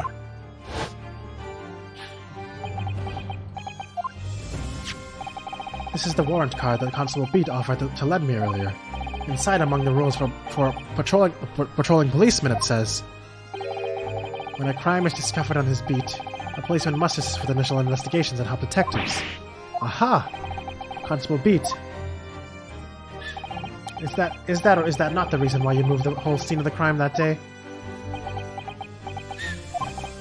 Yes. Everything you said, it's all right. So that's it. It was all to do with the boundary of your beat. Oh. Exactly. To summarize, the incident actually occurred on the Constable Beat's beat. Of course. I mean, goodness gracious, Constable. Do you realize the gravity of what you have done? It was the first time since I became a copper that I'd ever cursed God. Stay close to me, Pat. The criminal could be lurking somewhere. As we ran over to the scene, I had every intention of doing my duty as a police officer. I've got to report this to the station as quickly as possible. But then it dawned on me. I realized that where we were, the victim was lying, and what that meant for me. When a crime is discovered on his beat, a policeman must assist with the initial investigations and help detectives. Why here? Why does it have to happen here? And why tonight, of all nights? Why?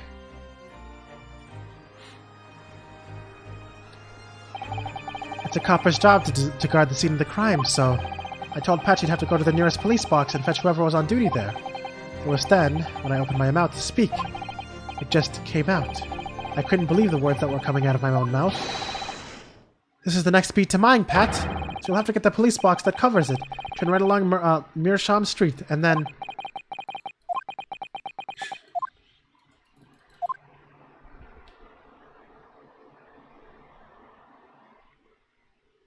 This is honestly pretty sad. Yeah, I do feel bad for him too. Like, I actually totally understand why he'd want to do that.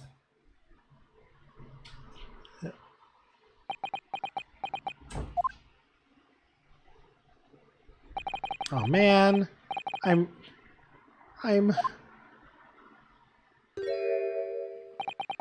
sorry. I'm so sorry. Oh, Constable. I just wanted... just that one night to take my Patricia out for dinner. Oh, Rolly. Just that one night. You knew that if the incident was on your beat, your evening of celebration would be ruined. And so you decided to move the entire crime scene outside your jurisdiction, just across the street to the east pavement of Briar Road, which falls into the neighboring beat's care. You see, I thought... Well, I was sure the victim was dead, you see. I beg your pardon? Oh, of course he did. Otherwise, my Rolly would never have left the poor woman on the freezing cold pavement. Ah, I see your meaning now. But God got me back for my sins, didn't he? That's why I missed the rose I bought for Pat. Oh no, Rolly, that was all my fault. I should never have dropped it in such a dark place. I'm so sorry, Rolly. And can you tell us, Constable, How many books did you move from one side of the road to the other in total? Oh, 4 it was. Yes, sir. Definitely. 4. 3 of them dropped by Mr. Natsume, and the 4th being the one that fell from the window upstairs in the Daredevil household, of course. But what made you place that book in the victim's hand? When all the others were scattered haphazardly around, I mean. Oh, well, sir, that's because that's how I found it. How you found it? What do you mean? When we first ran over to the scene, the victim was already holding the book. So when I moved everything, I made sure it was still in her hand. You're sure it was this book, the London Lion's Pride, that was the victim was holding? Oh yes, sir. No doubt about it, sir. Interesting.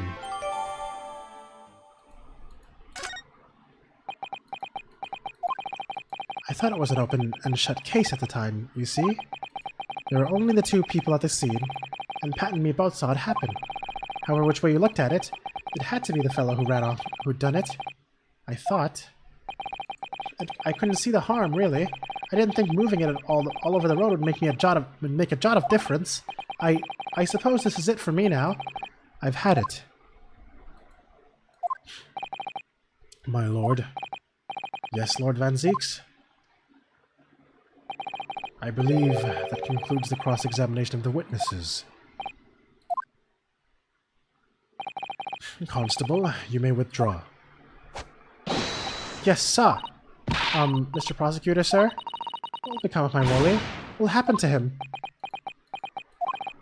For now, you are free to go home. The police will contact you in due course. Please, don't punish my husband. This was all my fault. It's because I'm always moaning at him for coming home late. Leave it now, Pat. Let's go home. I'm tired. All right then, my love. One last thing, Constable. Sir? Let this be a lesson to you. In a criminal investigation, every detail matters, however insignificant it may seem to you. Yes, sir. Carve that lesson into your mind. And never again make the mistake of tampering with the scene of a crime. Huh? Never again, sir? You mean to say... Leave, now. This trial is not yet over. Sir! Damn. Man's a bro, dude. Dude, actually... Even this fucking thing is giving me a lump in my throat. It's making it hard for me to actually read the lines out. Because I got this lump in my throat from just feeling bad for fucking... just for feeling bad for the guy, man. Because it's totally relatable. Well, quite a Starlight revelation, I must say. Whoever thought of a third party transplanting the entire scene of a crime like that? Indeed, my lord. Nevertheless, there are some immutable facts here, principally. I know, he just wanted a day off with his wife, man. I really can't blame him for that shit. And it makes sense, like, yeah, you know what, it probably won't be as big as a deal. And he made the decision in the moment, just so he could have his moment with his wife. Like, I get that. I get that shit, man. It's weird how this game can just, like, pull out your fucking emotions like that, your heartstrings. That the accused, Mr. Sosuke Natsume, is the only person who could have possibly committed the crime.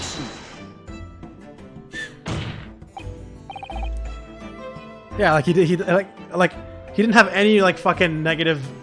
Like, he didn't mean to do anything wrong. He tried his best to lessen the problem as much as possible. No, I disagree. Now that we know the true scene of the incident, there is someone else. Another person who could be responsible for the knife in the victim's back. Forgive me for being presumptuous, but I believe the prosecution is probably well aware of the possibility already. Lord Van Zeeks, is this true? Yeah, bitch, is it? Get told. Get fucking told, dude! Very well. Name the person if you will, and if further investigation is warranted. The prosecution has no objection to the trial continuing. You will name this other person who could have perpetrated the crime.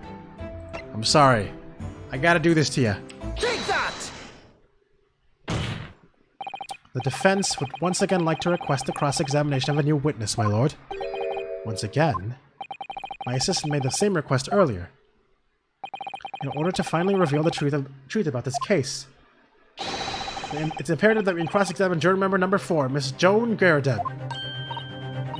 Me? Me? Oh, dearie me? Objection!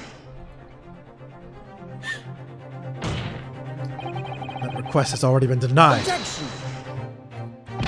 But the situation is very different now. Mrs. Garadeb, answer me this. What do you want now, you little toad? At the time of this incident, you were engaged in a violent argument with your husband, Mr. John Garadeb. In the course of the argument, a minor house fire was ignited, and to clear the smoke from the room, your husband opened a window that looks over the Briar Road. Well, what of it? You threw this book at your husband when he was cornered with his back against a window.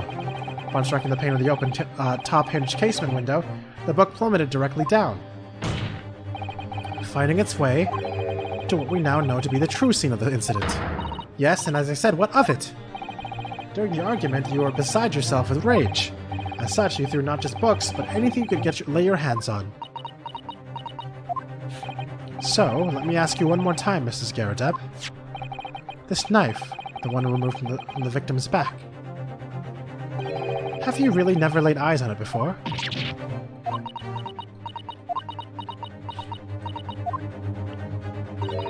I don't recall it. Seriously? Am I supposed to remember everything I picked up and threw at my husband? And anyway, the man over there and all that regalia said there was the jury needn't testify, didn't he? Conveniently, yes. Objection! No, I have no recollection of saying that at all. Number 4. Oh. Make no mistake, you jurors are not special in any way. You're not immune to the judicial process. If you know something about this knife, madame, let the truth come out. But that's just a common or garden knife. It could have come from anywhere. We have several like that at home. If one went missing, how would you expect me to know? What's that? Are you joking? What are you saying? Please, Mrs. Garadeb. Dude, I love it. I love it when both the prosecution and the defense they're like, you know what? Let's both pursue the truth. And they're like actually like basically on the same side for a bit. That's like those are my favorite moments in these fucking games, man. Like what just happened right now. Now you listen to me. I refuse to believe all this nonsense. I couldn't bear the thought that I'd injured someone, do you hear? I couldn't bear it. Oh, the poor woman. So, yes, I want evidence. I want to see hard evidence if you're going to insist on this being my fault.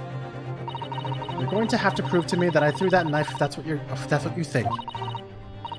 Yeah, like I just love that. I love it when like you obviously the prosecutor like you're supposed it's like you want to believe in the prosecutor also pursuing the truth at the same time. And it's like, I don't know, man, it's cool. It's fucking cool. I fucking love this series, man. I hope Ace Attorney never ends. There's still supposed to be an Ace Attorney 7 that's supposed to be a sequel to The Pursuit of Justice that was announced in development like 5 years ago for the Switch. So please, for the love of God, can they fucking announce that game already, man? Holy shit. Come along now. Chop chop, do your worst. Well... You're an Ace Attorney 7? I am. Haven't you seen my login screen? I'm actually the Ace Attorney at number 7. You guys didn't know that? Maltosier?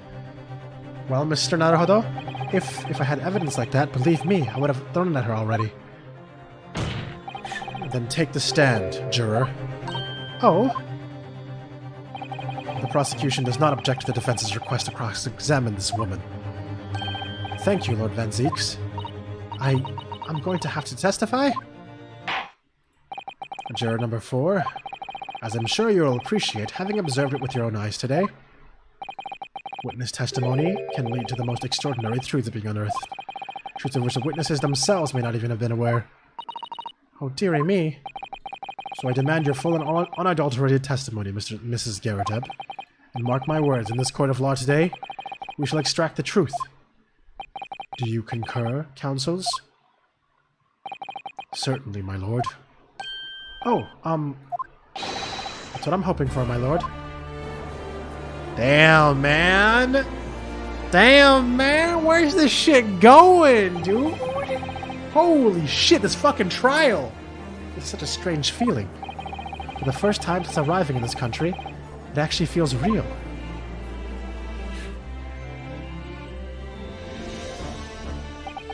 I'm here in the Old Bailey, and I'm a lawyer. I love these camera angles too. They actually designed the court to be properly camera angled.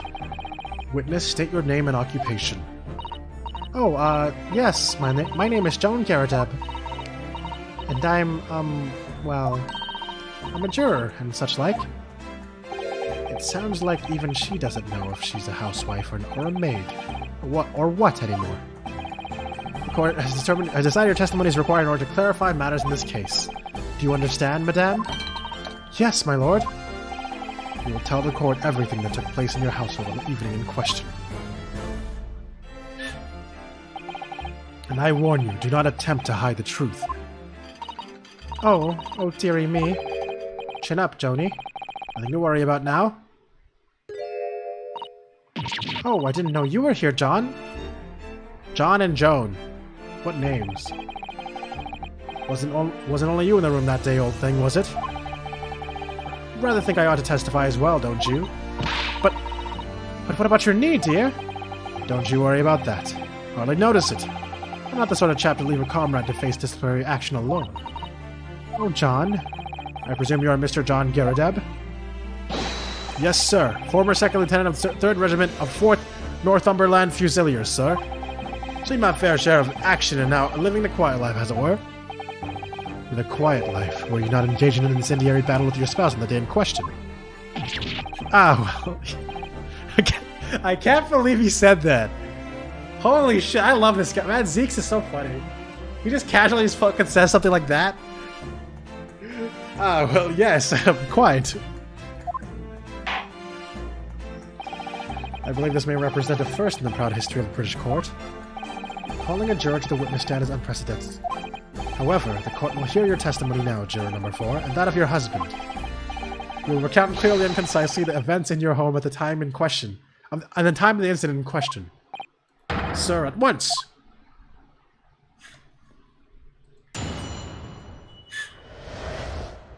The Battle of Garadeb.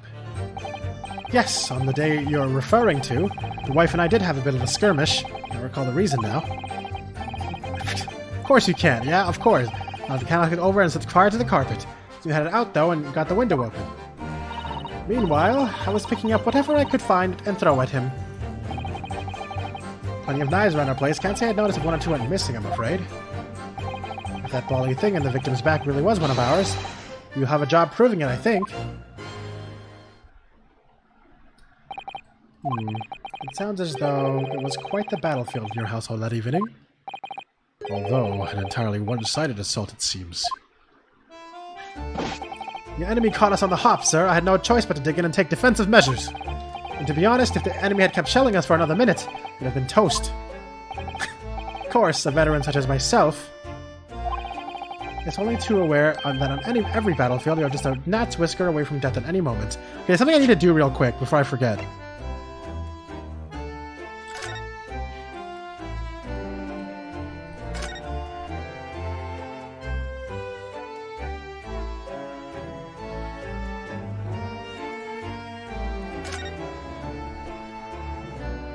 Okay, so literally all I could do is take the knife out and put it back in.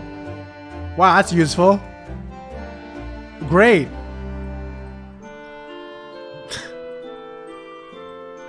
Great. Wow, okay. It's only too aware on any battlefield, you're just a gnat's whisker away from death at any moment. Are we still talking about a marital quarrel here? Well, I must say I'm dubious that this testimony will shed any light on the origins of this jackknife. In combat, one's focus narrows such that surroundings are barely noticed. These witnesses may not be able to offer anything more than they have testified already. This may be a dead end. Then Zeeks may well be right. Well, whatever the chances, we only have this last cross-examination to uncover the truth, Mr. Naruhodo. Yes, I'm afraid so. Very well, Counsel. Begin your cross-examination.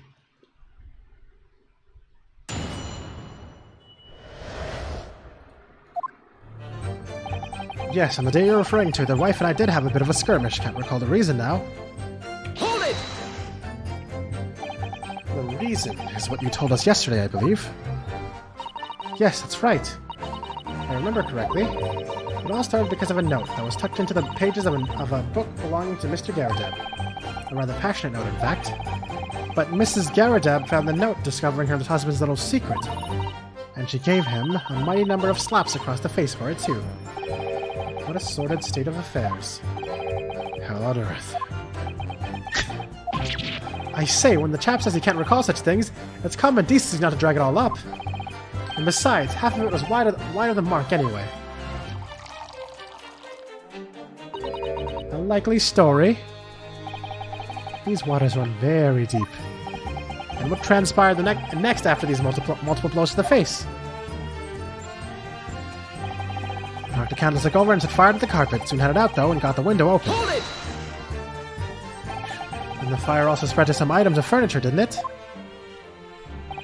The bookcase, my armchair, anything of mine, really. It so happened that there was some bathwater around that evening, so I sloshed that about to put it out. A most precarious situation you put yourself in.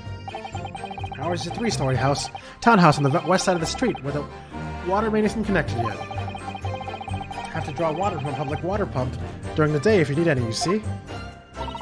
The lodgers are always moaning that they can't get any water at night. Although, that little mustached Japanese man buys water in bottles, I believe. The defendant, Mr. Natsume, you mean? Yes, he receives a stipend for his studies, you know. In his home country. Can you imagine being able to brew a pot of tea at all hours? He's obviously very well off. Have you actually seen the state of the man? I believe he uses all of his income to buy books. Well, anyway, the point is I was able to douse the fire with water, fortunately enough. Meanwhile, I was picking up whatever I could find to throw at him. Hold it! Even though the room was only on fire? As far as I was concerned at the time, it was more important to extinguish my anger than the flames. When a woman wants to throw, she must throw. And it's most certainly not true of a Susato takedown, Mr. Naruhodo. How did she know I was thinking that? So, please cast your mind back and try to remember. Was a knife among the items that you threw at your husband that day? In all honesty, I don't recall. But I feel I must point out that I'm no monster. Let me see. Some bread, a cabbage, garlic, a towel, and a sponge. A napkin. Jupiter. By Jupiter! Excuse me? Excuse me! Do you have something to add, sir? Mr. Garadeb. Don't shoot! Sorry, I beg your pardon? Did your wife's remark now just bring something to mind? Nothing of any significance. No. Just that barrage of projectiles the old thing launched in my direction. Was somewhat more subtle than she implies. Books, bricks, and the fire poker, I seem to recall. Ouch. And the woman's aim is uncanny. She landed a direct hit with every Good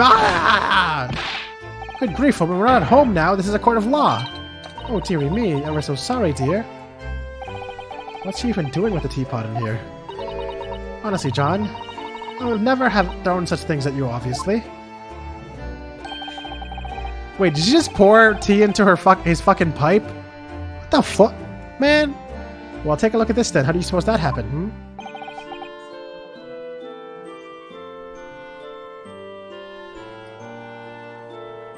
Your pipe, sir? Had this thing in my hand as usual in the time of the onslaught. Now I can clean out with one of her soft projectiles she did, yes. And when I went to pick the thing up, it was broken in two. I'd like to see a sponge do that sort of damage. Malt after dark, yeah. I see, your pipe was broken. It would never have been sent flying unless it was hit by something pretty solid. Anyway, I've managed to bandage this thing up for now. You are one to exaggerate, aren't you, dear? I wonder what we should make of this account. It's always important. It's always important. The defense believes Mr. Garadeb's remarks just now to be of great significance. Objection!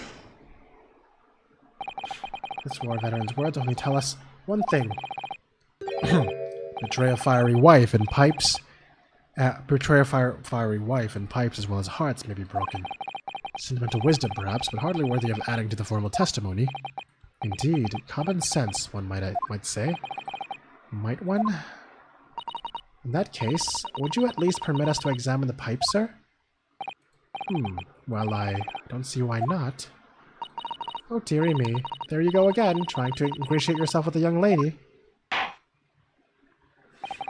Very well. The court will accept the gentleman's pipe as evidence. The pipe has been entered into the court. Okay, cool. Hope I didn't speak out of turn. This is not Mr. Narodo. Let me check this pipe out.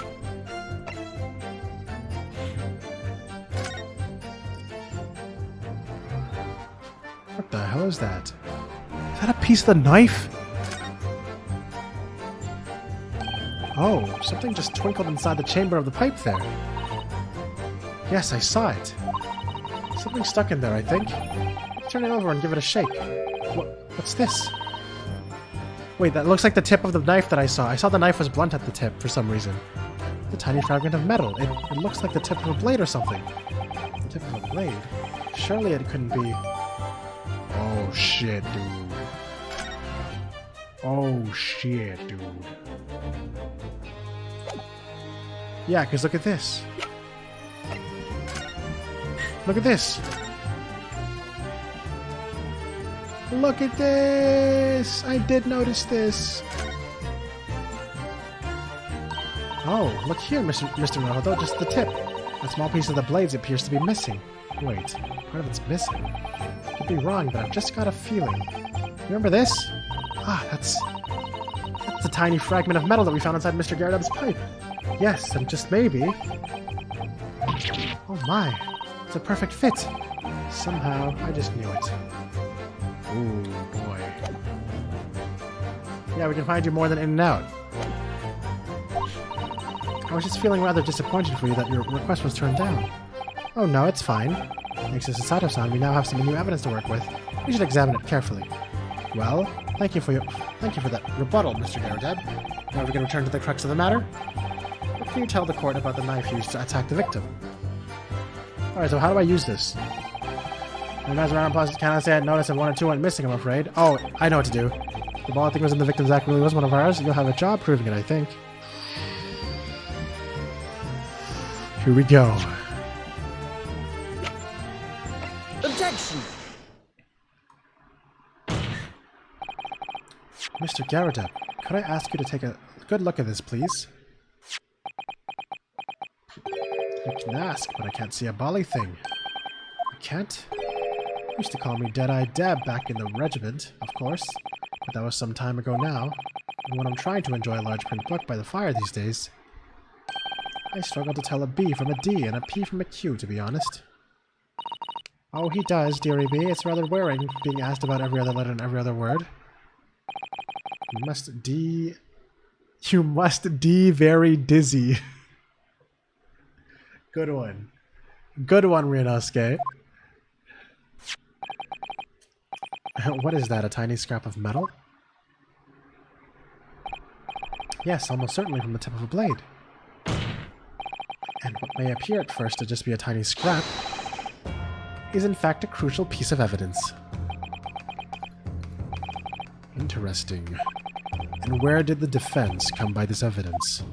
It was lodged in the chamber of Mr. Garradeb's pipe. My pipe, you say? By Jove, I wonder how that got there. And what precisely does this fragment of metal signify, Counsel? Are you suggesting that it is in some way related to the matter of the stabbing on Briar Road? Slap. I am. What? When put together with another piece of evidence already in the court record, I believe this tiny fragment of metal will unravel the whole truth of this case, my lord.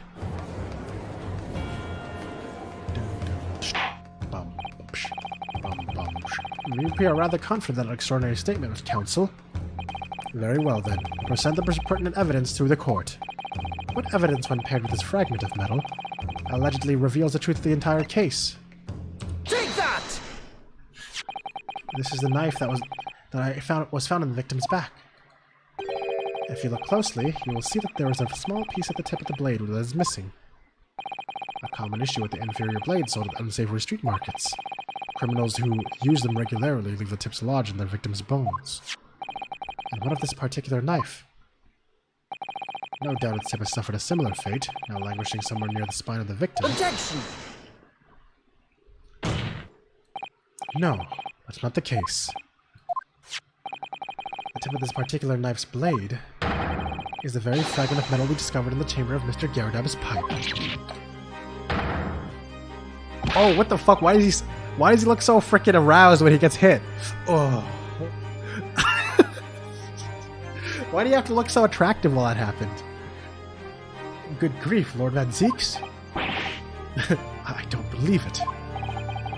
The knife from the crime scene and this fragment of metal are a perfect match.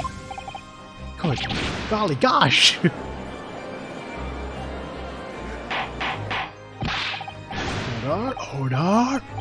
Order! Is this some sort of Eastern sorcery? This is no magic, my lord. This is a miracle. A miracle. So Van Zeeks has figured it out, has he? Counsel, explain the extraordinary coincidence at once. Yes, my lord. The crucial point we have to ask ourselves here is when did the fragment of metal find its way inside Mr. Garridab's pipe? Something that was clarified for us in the most recent witness testimony. I had this thing in my hand as usual at the time of the onslaught. Knocked it clean out with one of her soft projectiles she did, yes. It would never have been sent flying unless it was hit by something pretty solid. Oh, dearie me.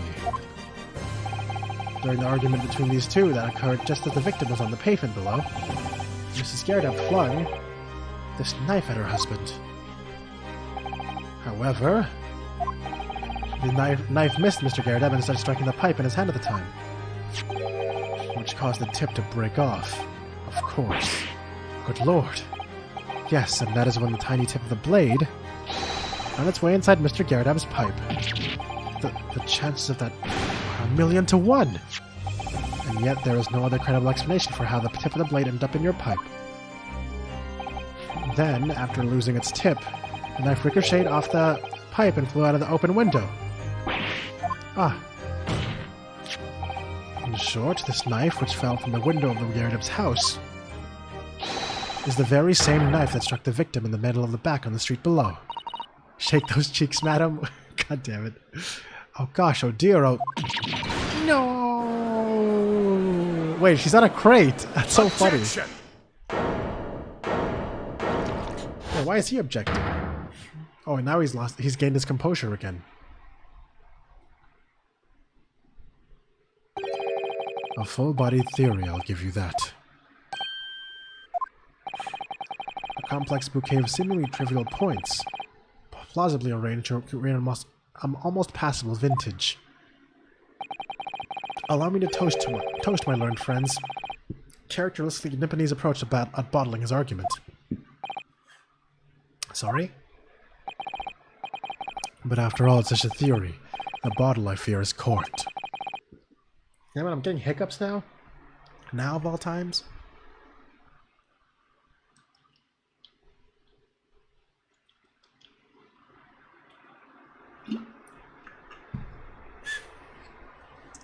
And because you see, it's spoiled by an insurmountable inconsistency. Insurmountable. What? Lord Van Zeeks, explain yourself. What is this inconsistency you claim to have identified? An inconsistency of the simplest nature, my lord. The victim was found with a knife planted in the middle of her back. Yes, in her... Ah. That's right. You silly little man. Oh, because... I know what it is. It's because she was bending over to pick up the book that fell. Now that's a lot of damage! Now, don't old thing, what are you getting so excited about? Let us consider the basic facts of the case once more. The victim was walking along the pavement before being stabbed in the back and falling to the ground. If the knife had struck her had fallen from above... Wait, how can Van Zeeks be so stupid? Some prosecutors, even though they look so badass, they're kind of idiots sometimes, aren't they? There's no possible way that it could have planted itself into the victim. Yeah, no possible way? Come on, man. Gog. Ew, he does have a shit-stained boxer opening there. What the fuck? Order, order. Quite right, you see. That's exactly right. If the knife had fallen on her from above, it would have struck her on the top of her head. Well, he's lost for words. Look! I knew it. I never liked his theory in the first place. I don't know, though. It really did happen. It would appear the defense has made rather a spectacular blunder. The theory has even one inconsistency it cannot stand. Your theory, my learned friend, is history. Rabble, rabble, rabble, rabble, rabble. We're so close. I could see the truth. I was so sure we were on the right track, but now the way has been blocked completely by one simple inconsistency.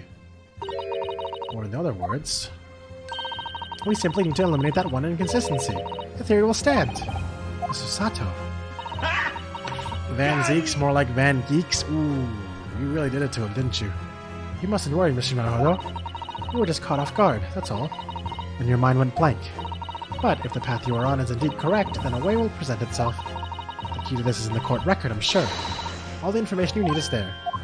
Don't worry, I already know what's going on, okay? While your silence speaks volumes. A tacit acceptance that your theory is fatally flawed. Quick, object. Objection!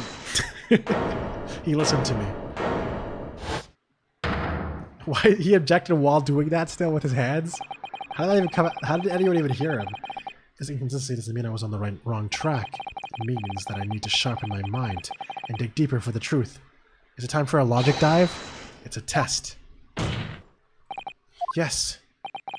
If the knife fell on the victim from above, there's no way it could have hit her in the middle of her back.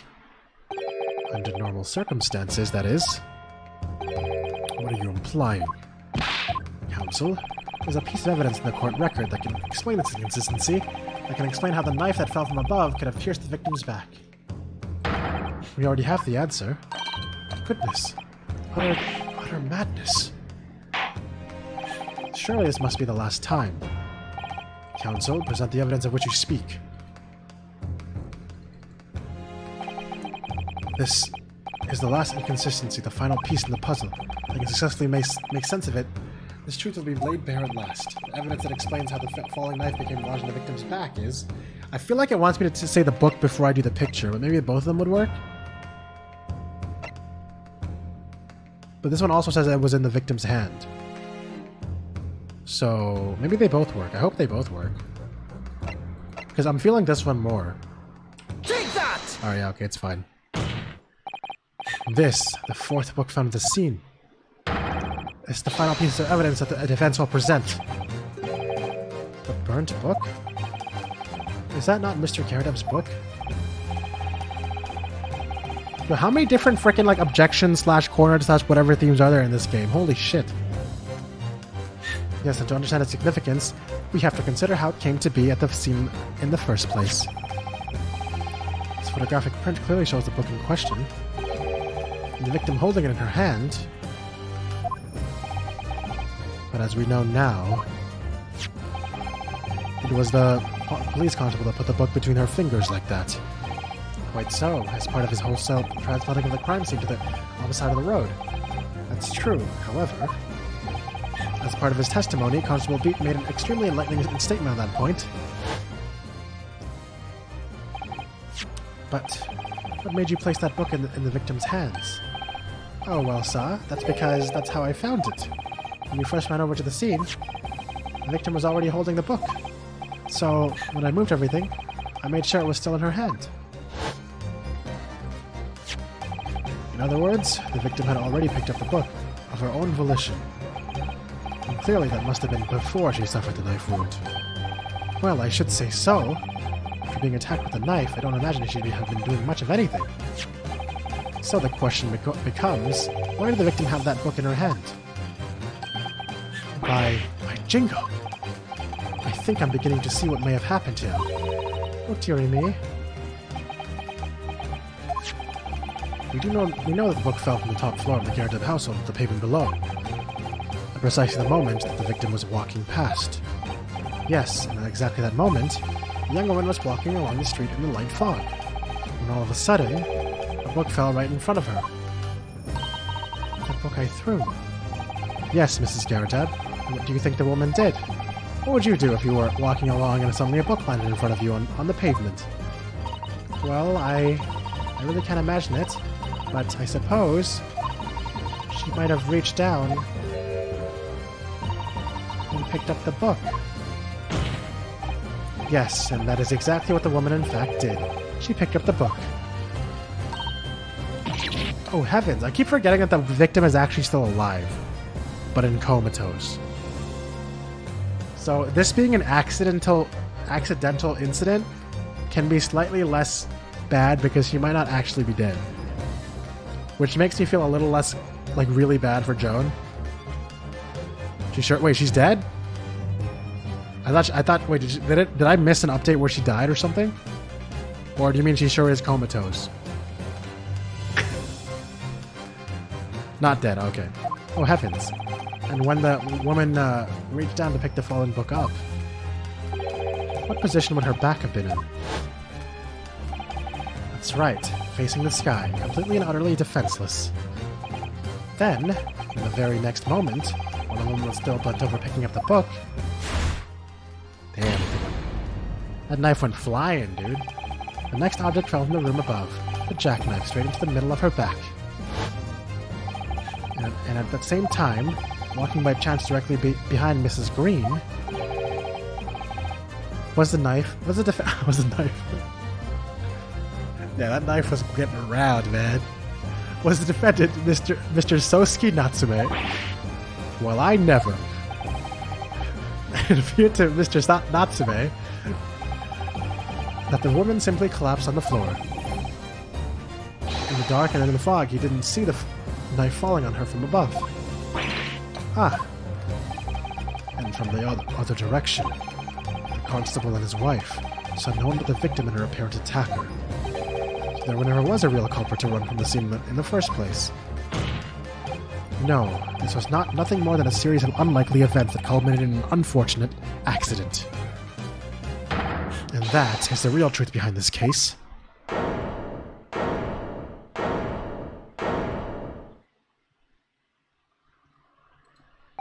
Well, Mr. and Mrs. Garadab?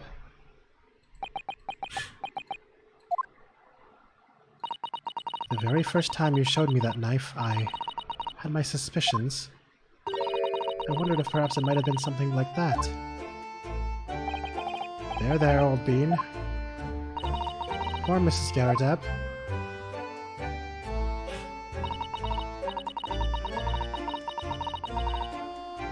Accidental damage was super effective. Of course, I never meant for anything of the sort to happen, but it was all my fault, wasn't it?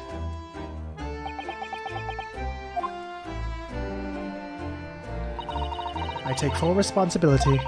I let my anger get the better of me. I threw that book, and I threw the knife as well. John, dear, it's all right. I know. I'm ever so sorry. Truly. I'm sorry.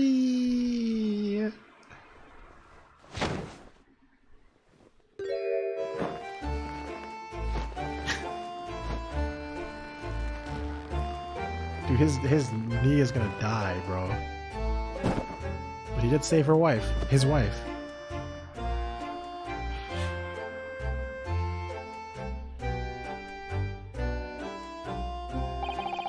Lord Van Zeeks, what news of Mrs. Garrotep? She's been taken into the infirmary. It would appear that today's events have left her in an especially flustered state. However, I believe she will recover in due course. There is no cause for concern. Yes, unbeknownst to themselves, they caused what could easily have been a terrible tragedy. They shall have to prepare themselves for the consequences of their actions. There is some good news, however, my lord. I have just had word from the hospital where the victim is being treated. Her condition is improving steadily, and the doctor believes she will regain consciousness soon. It's strange. We've been talking about the victim all this time, but we've never once met her. How wonderful. The woman is out of danger, it seems. Yes, that is good news. So, Mr. Sosuke Natsume? I really like that stupid animation. Yes. On behalf of my fellow countrymen, I would like to take this opportunity to beg your pardon, sir. You came from your distant eastern homeland to study our great British culture, and have been repaid with immeasurable unkindness. Please accept our heartfelt apologies.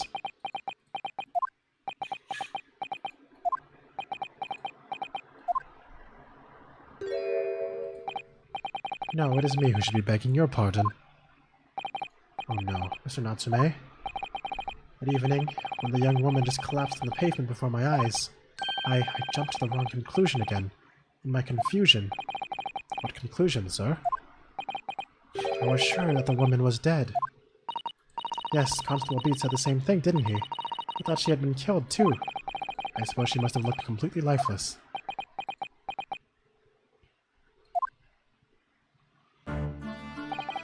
It's been about a year since I arrived in Great Britain now, but I still can't get used to life here. I can't relax. I'm sure there are evil spirits lurking in the fog like they're haunting me. Poor Sosuke-san. His imagination really has gotten the better of him. Yes, poor man. So what had happened? I thought the young woman had been taken by the fog spirits. I should never have dropped my books like that and run away. I should have called for help, for a doctor, for the police. Instead, I've managed to create a rift in the relationship of trust between our two empires, and for that I am truly sorry.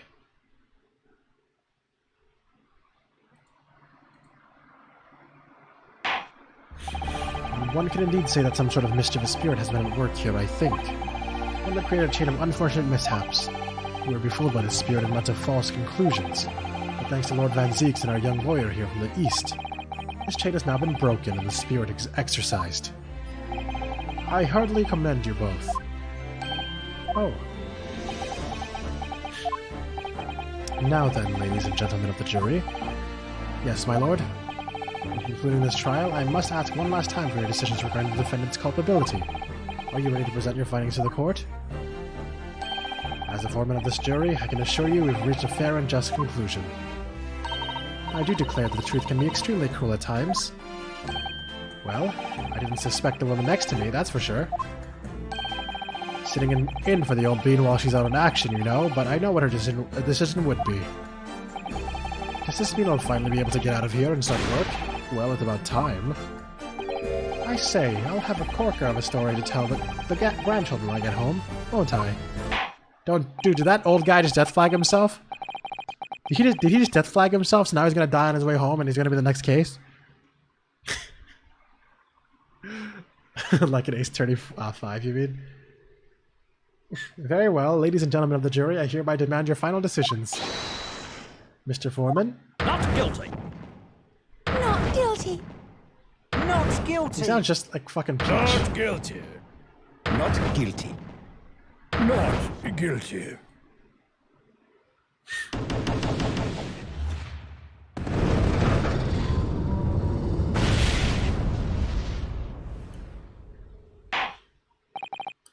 Very well, Mr. Sosuke Natsume, I hereby pronounce you not guilty.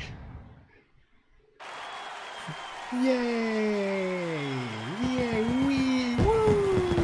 Fireworks! Yeah! We did it! This is all thanks to us, guys. And finally, Mr. Natsume. Oh, yes, Lord Sir. You are now a free man once more. It is my hope that you will continue to further your education in British culture, and may you never again be brought before me. Oh, yes, sir, of course. On my life, I swear I'll never set foot in a courtroom again. I'm transported to tears. He's gonna show up in a courtroom again just because he said that. This man really just said that. He's gonna be like a witness or something, some other shit. Thank you, counsels. Court is adjourned. Hey, yeah, we did it. We did it! We finished the goddamn case! 20th of February, 3:17 p.m. The Old Bailey. Defendant's antechamber. Oh, locum. Yes. Yes, you did, Chocobo. Wait, you mean me? Of course. Is there another locum here? Is there even one? I don't even know what a locum is. Only 3 words, yeah. Compared to the original locum, I always loved the fucking "you won the case" theme in every game. It was always good. Compared to the original locum student, Mr. Naruto Esquire, your name has become rather short, hasn't it? What's wrong with using my actual name? Oh, at last! I'm free! I'm free! Joyful, joyous, jubilant, jubilation! Heady, hearty, happiness, hurrah! Oh, I'm pleased. Mr. Natsume is delighted. Would it be so hard just to say that? Locum, you did it! You saved me from the brink! Well, what happened to the poor woman there was in no way your fault after all. I'm just glad everyone can see that now. No, not that! Lovely, loyal locum lawyer! Yes? I mean, as I said before, I've just never got used to life here in Great Britain. Every time I look over my shoulder, I see foreigners. I see towering brick buildings. And from high up windows I see them looking down on me, laughing. Looking at that little hunchback. Look at that little hunchback. Oh dear. I'm sure it's all in your head, Mr. Natsume. But today, you, locum lawyer, gave my gloom the boot. You stood firm behind that baronial bench, before all those babbling British. Someone who's a temporary stand-in for someone else? Oh, okay, thank you. I was wondering about that. You battled to the bitter end, laying bare the baffling truth. When I beheld the blinding fireworks among the beams of the Bailey's roof, I bellowed, "Behold the best barrister ever born!" Well, that's very flattering, and I'm very pleased for you. This has given me a wonderful anecdote to recount to my old friends back in Japan. An anecdote? Is that what's to become of all my hard work? Ah, there you are, my dear fellows. I apologize for keeping you waiting. I rose late this morning. Oh, Mr. Sholmes, what a pleasure to see you. I see I am here not a moment too soon. A disaster has been averted, I'm glad to say. Oh. The trial shall begin presently. Presently, Mr. Naruto, and I wish you the very best of luck. Wait, it's Chocobo. Chocobo, he showed up finally for the stream at the end.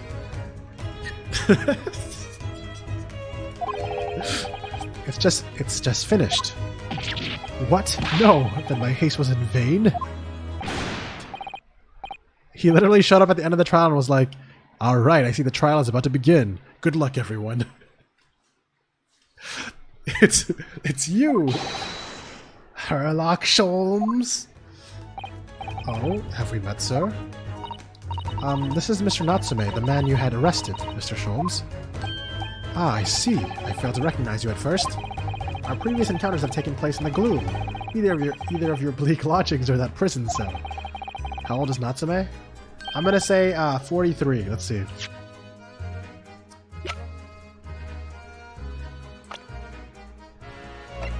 $33. Close enough. Wait. Oh god. He's so close to my age. He's not even that much older than me. Now that I think about it. Wait!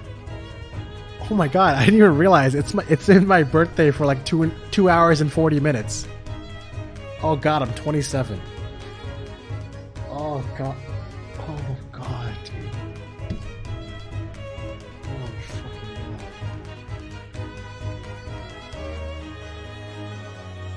god.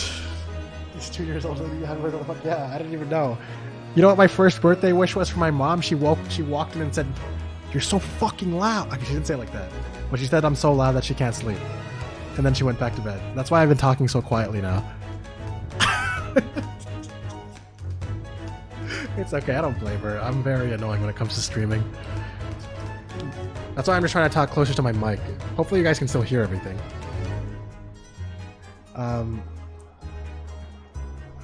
So, yeah.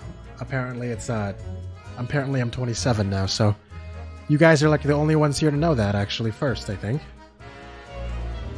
I think I'm like half talking in a fake British accent right now, and I gotta stop doing that. I'm so used to reading these lines. Alright. I simply couldn't place that curious face in the light. Charming. This is all your fault, Herlock Sholmes. You're the reason I had to go through this terrible ordeal. Who was the killer? It was an accident from... Basically when the maid and the landlord were having a fight, the maid accidentally threw down a book which distracted the victim and then threw down a knife that stabbed her. But she's alive still. She was only, like, put into comatose. I'm going to give you a piece of my mind. My apologies, sir, but I assure you I have placed you now. You're the fellow who abandoned that poor young lady and ran off, are you not? Ah. Yeah, it actually wasn't a murder case all the way to the end. I'm actually very surprised. They really are breaking a lot of norms in this game. Had she been taken to a hospital more urgently? I feel perhaps she would have regained consciousness by now. Oh. But it was unavoidable, I'm sure. You're but human, after all. Anyone would have been shaken by such an experience. Why would you... That's such an asshole thing to say, Sholmes. I do feel very badly about how I behaved. Well, never mind. Now then, what was it that you wanted to say to me, sir? Nothing. Okay. Can someone just do the sound command, please? I can't. I don't want to actually laugh like that and wake up my mom again. So, thank you. Thank you for beating Chocobo to being a bummer. Okay. Priceless. Oh, I am sorry, really, but... That was quite priceless. Poor Sosuke-san. Still, on the bright side, you had an extremely entertaining experience without paying a penny. And, it would seem, you were not even found guilty. But there is no bright side.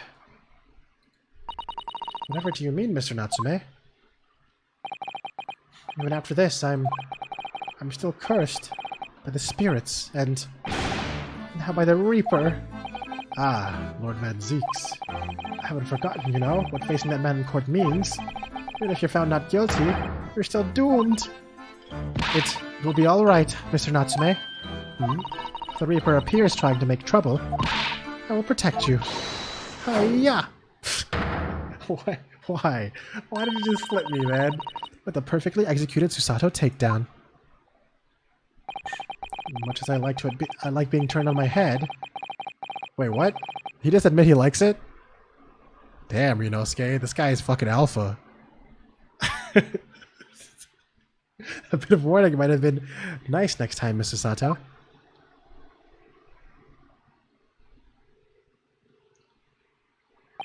So, Mr. Natsume, what do you intend to do now? You mentioned something about recounting your experiences to your friends back in Japan?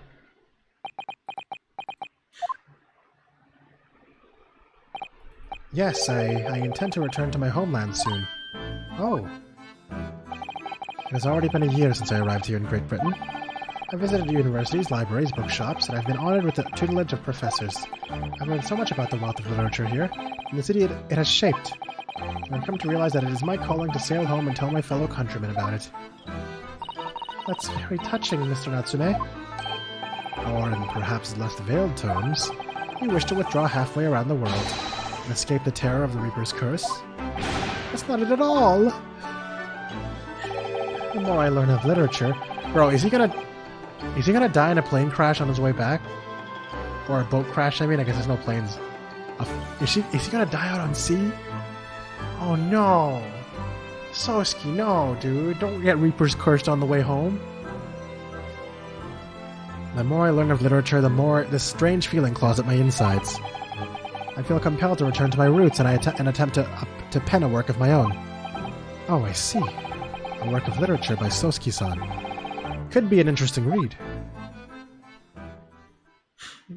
I think it's 7. I think it's 7. And what about Mr. Sato and yourself, Mr. Naruhodo? Sorry, what about us? Will you return to Japan alongside your mustached compatriot? Why would we? A week has not yet passed since we arrived in London. And only now does it feel like that we have finally found our feet. And you are accommodated in a hotel at present, or are you not? That's right, but we need to find lodgings before it bankrupts us. If calculated, we can only afford another 10 nights before our entire budget is exhausted. Well then, you could take my lodgings. Oh, the windowless room. Ah, but what it lacks in windows, it more than makes up with a floor, a ceiling, and walls. Great. And of course, I'd be happy to leave behind the accursed evil spirit. Oh my, an evil spirit? Yes. Oh yes. It tries to suffocate you while you sleep. It's an infallible wake-up call. We'll, think about it, if that's alright. Perhaps I can offer a more welcome alternative. Would you consider taking lodgings with me? Really? Well, a vacancy has conveniently presented itself. Though it is up in the attic, I might add. Are you sure it isn't just a storage loft? This is so exciting, we get to hang out with Sholmes, man. I spoke with the landlady this very morning on the matter of price, and Iris is cleaning the room as we speak. You must come at once. I presume you have no luggage to speak of? Oh, this is simply wonderful. What an honor to be invited to take lodgings with the great detective's office addict. But I'm too overcome for words. So suggesting we look elsewhere is out then. Then it's settled. Iris will prepare a welcome dinner this evening. And you must come too, Mr. Natsume. I insist. I don't know what to say, but thank you and yes. Wonderful. Then I'll go and complete the paperwork for your formal release, Mr. Natsume. It shan't take long. Somebody's happy. Free food! Yeah! Locum. I knew that you wouldn't let me down. I'm truly delighted to have met you here in London. Likewise, Mr. Natsume. It's been a privilege meeting you too. It's a shame that we're going to have to say goodbye so soon. Well, I've come to realize that I belong in Japan. But Locum will meet again one day. Yes, I'm sure.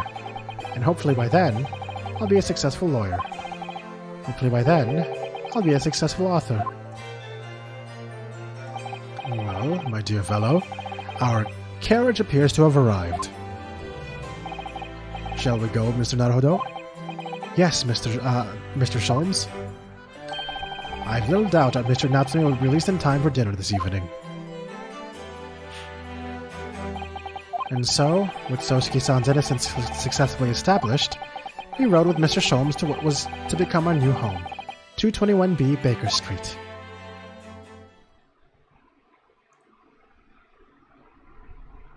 Teaser time, teaser time.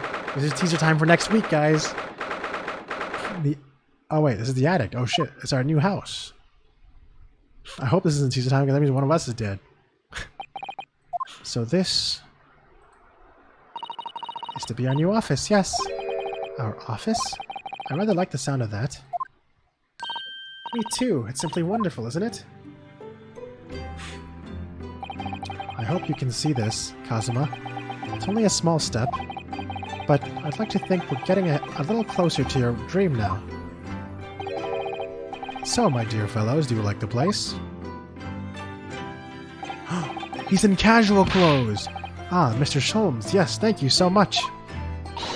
It's a delightful room, Mr. Sholmes. I simply adore it. Good, I'm pleased to hear it. Iris and I are delighted to welcome you. There's something I want to say. I hope everyone's hungry. It's nearly time for dinner. We'll eat as soon as Mr. Natsume arrives. We have a lot to celebrate. Iris, you must let me help you. All right then, Susie. You can be in charge of the salad. Splendid.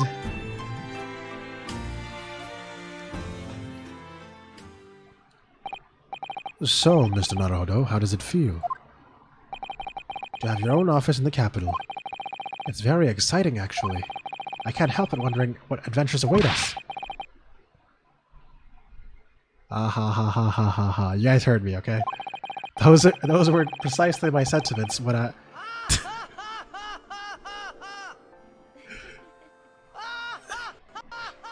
Wow, it lagged.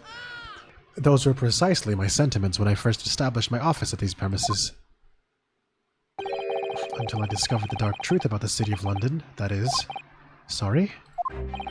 London is a glorious place, full of wonder, opportunity, prosperity, and mirth. But the brightest of lights cast the darkest of shadows. Shadows? What do you mean? Well, I believe you're well aware of the murkiness that lies beyond London's facade already. Lag with an H. So once again, Mr. Naruhodo.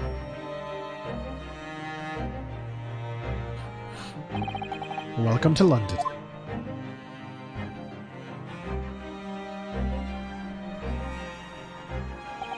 Of course, at the time, I had no idea of the significance of those words Mr. Sholmes so casually spoke, but it wasn't long before my turn came to lift the facade and see the true depth of the mark that lay behind it.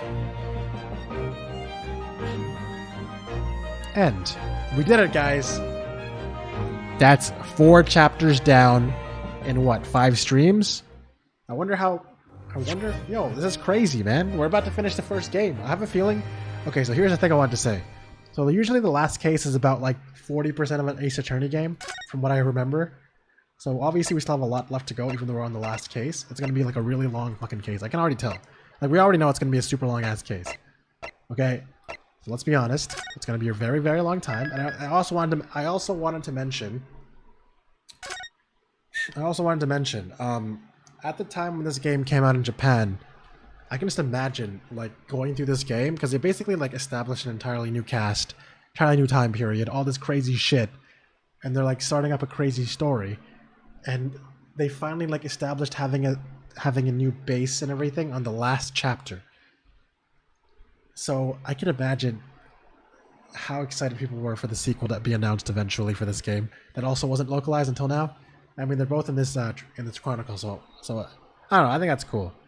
We luckily don't have to wait for that. We're gonna have 5 more fucking chapters afterwards too, because of the sequel. I wonder how different the sequel is too. I'm pretty excited to see that. But yeah, YouTube, thank you guys so much for watching. This was a wonderful, awesome episode. I really enjoyed the episode so far. Definitely my favorite. I think it was my favorite experience because we got to basically have the full package of investigation and trial. Yes, it was a good case and trial.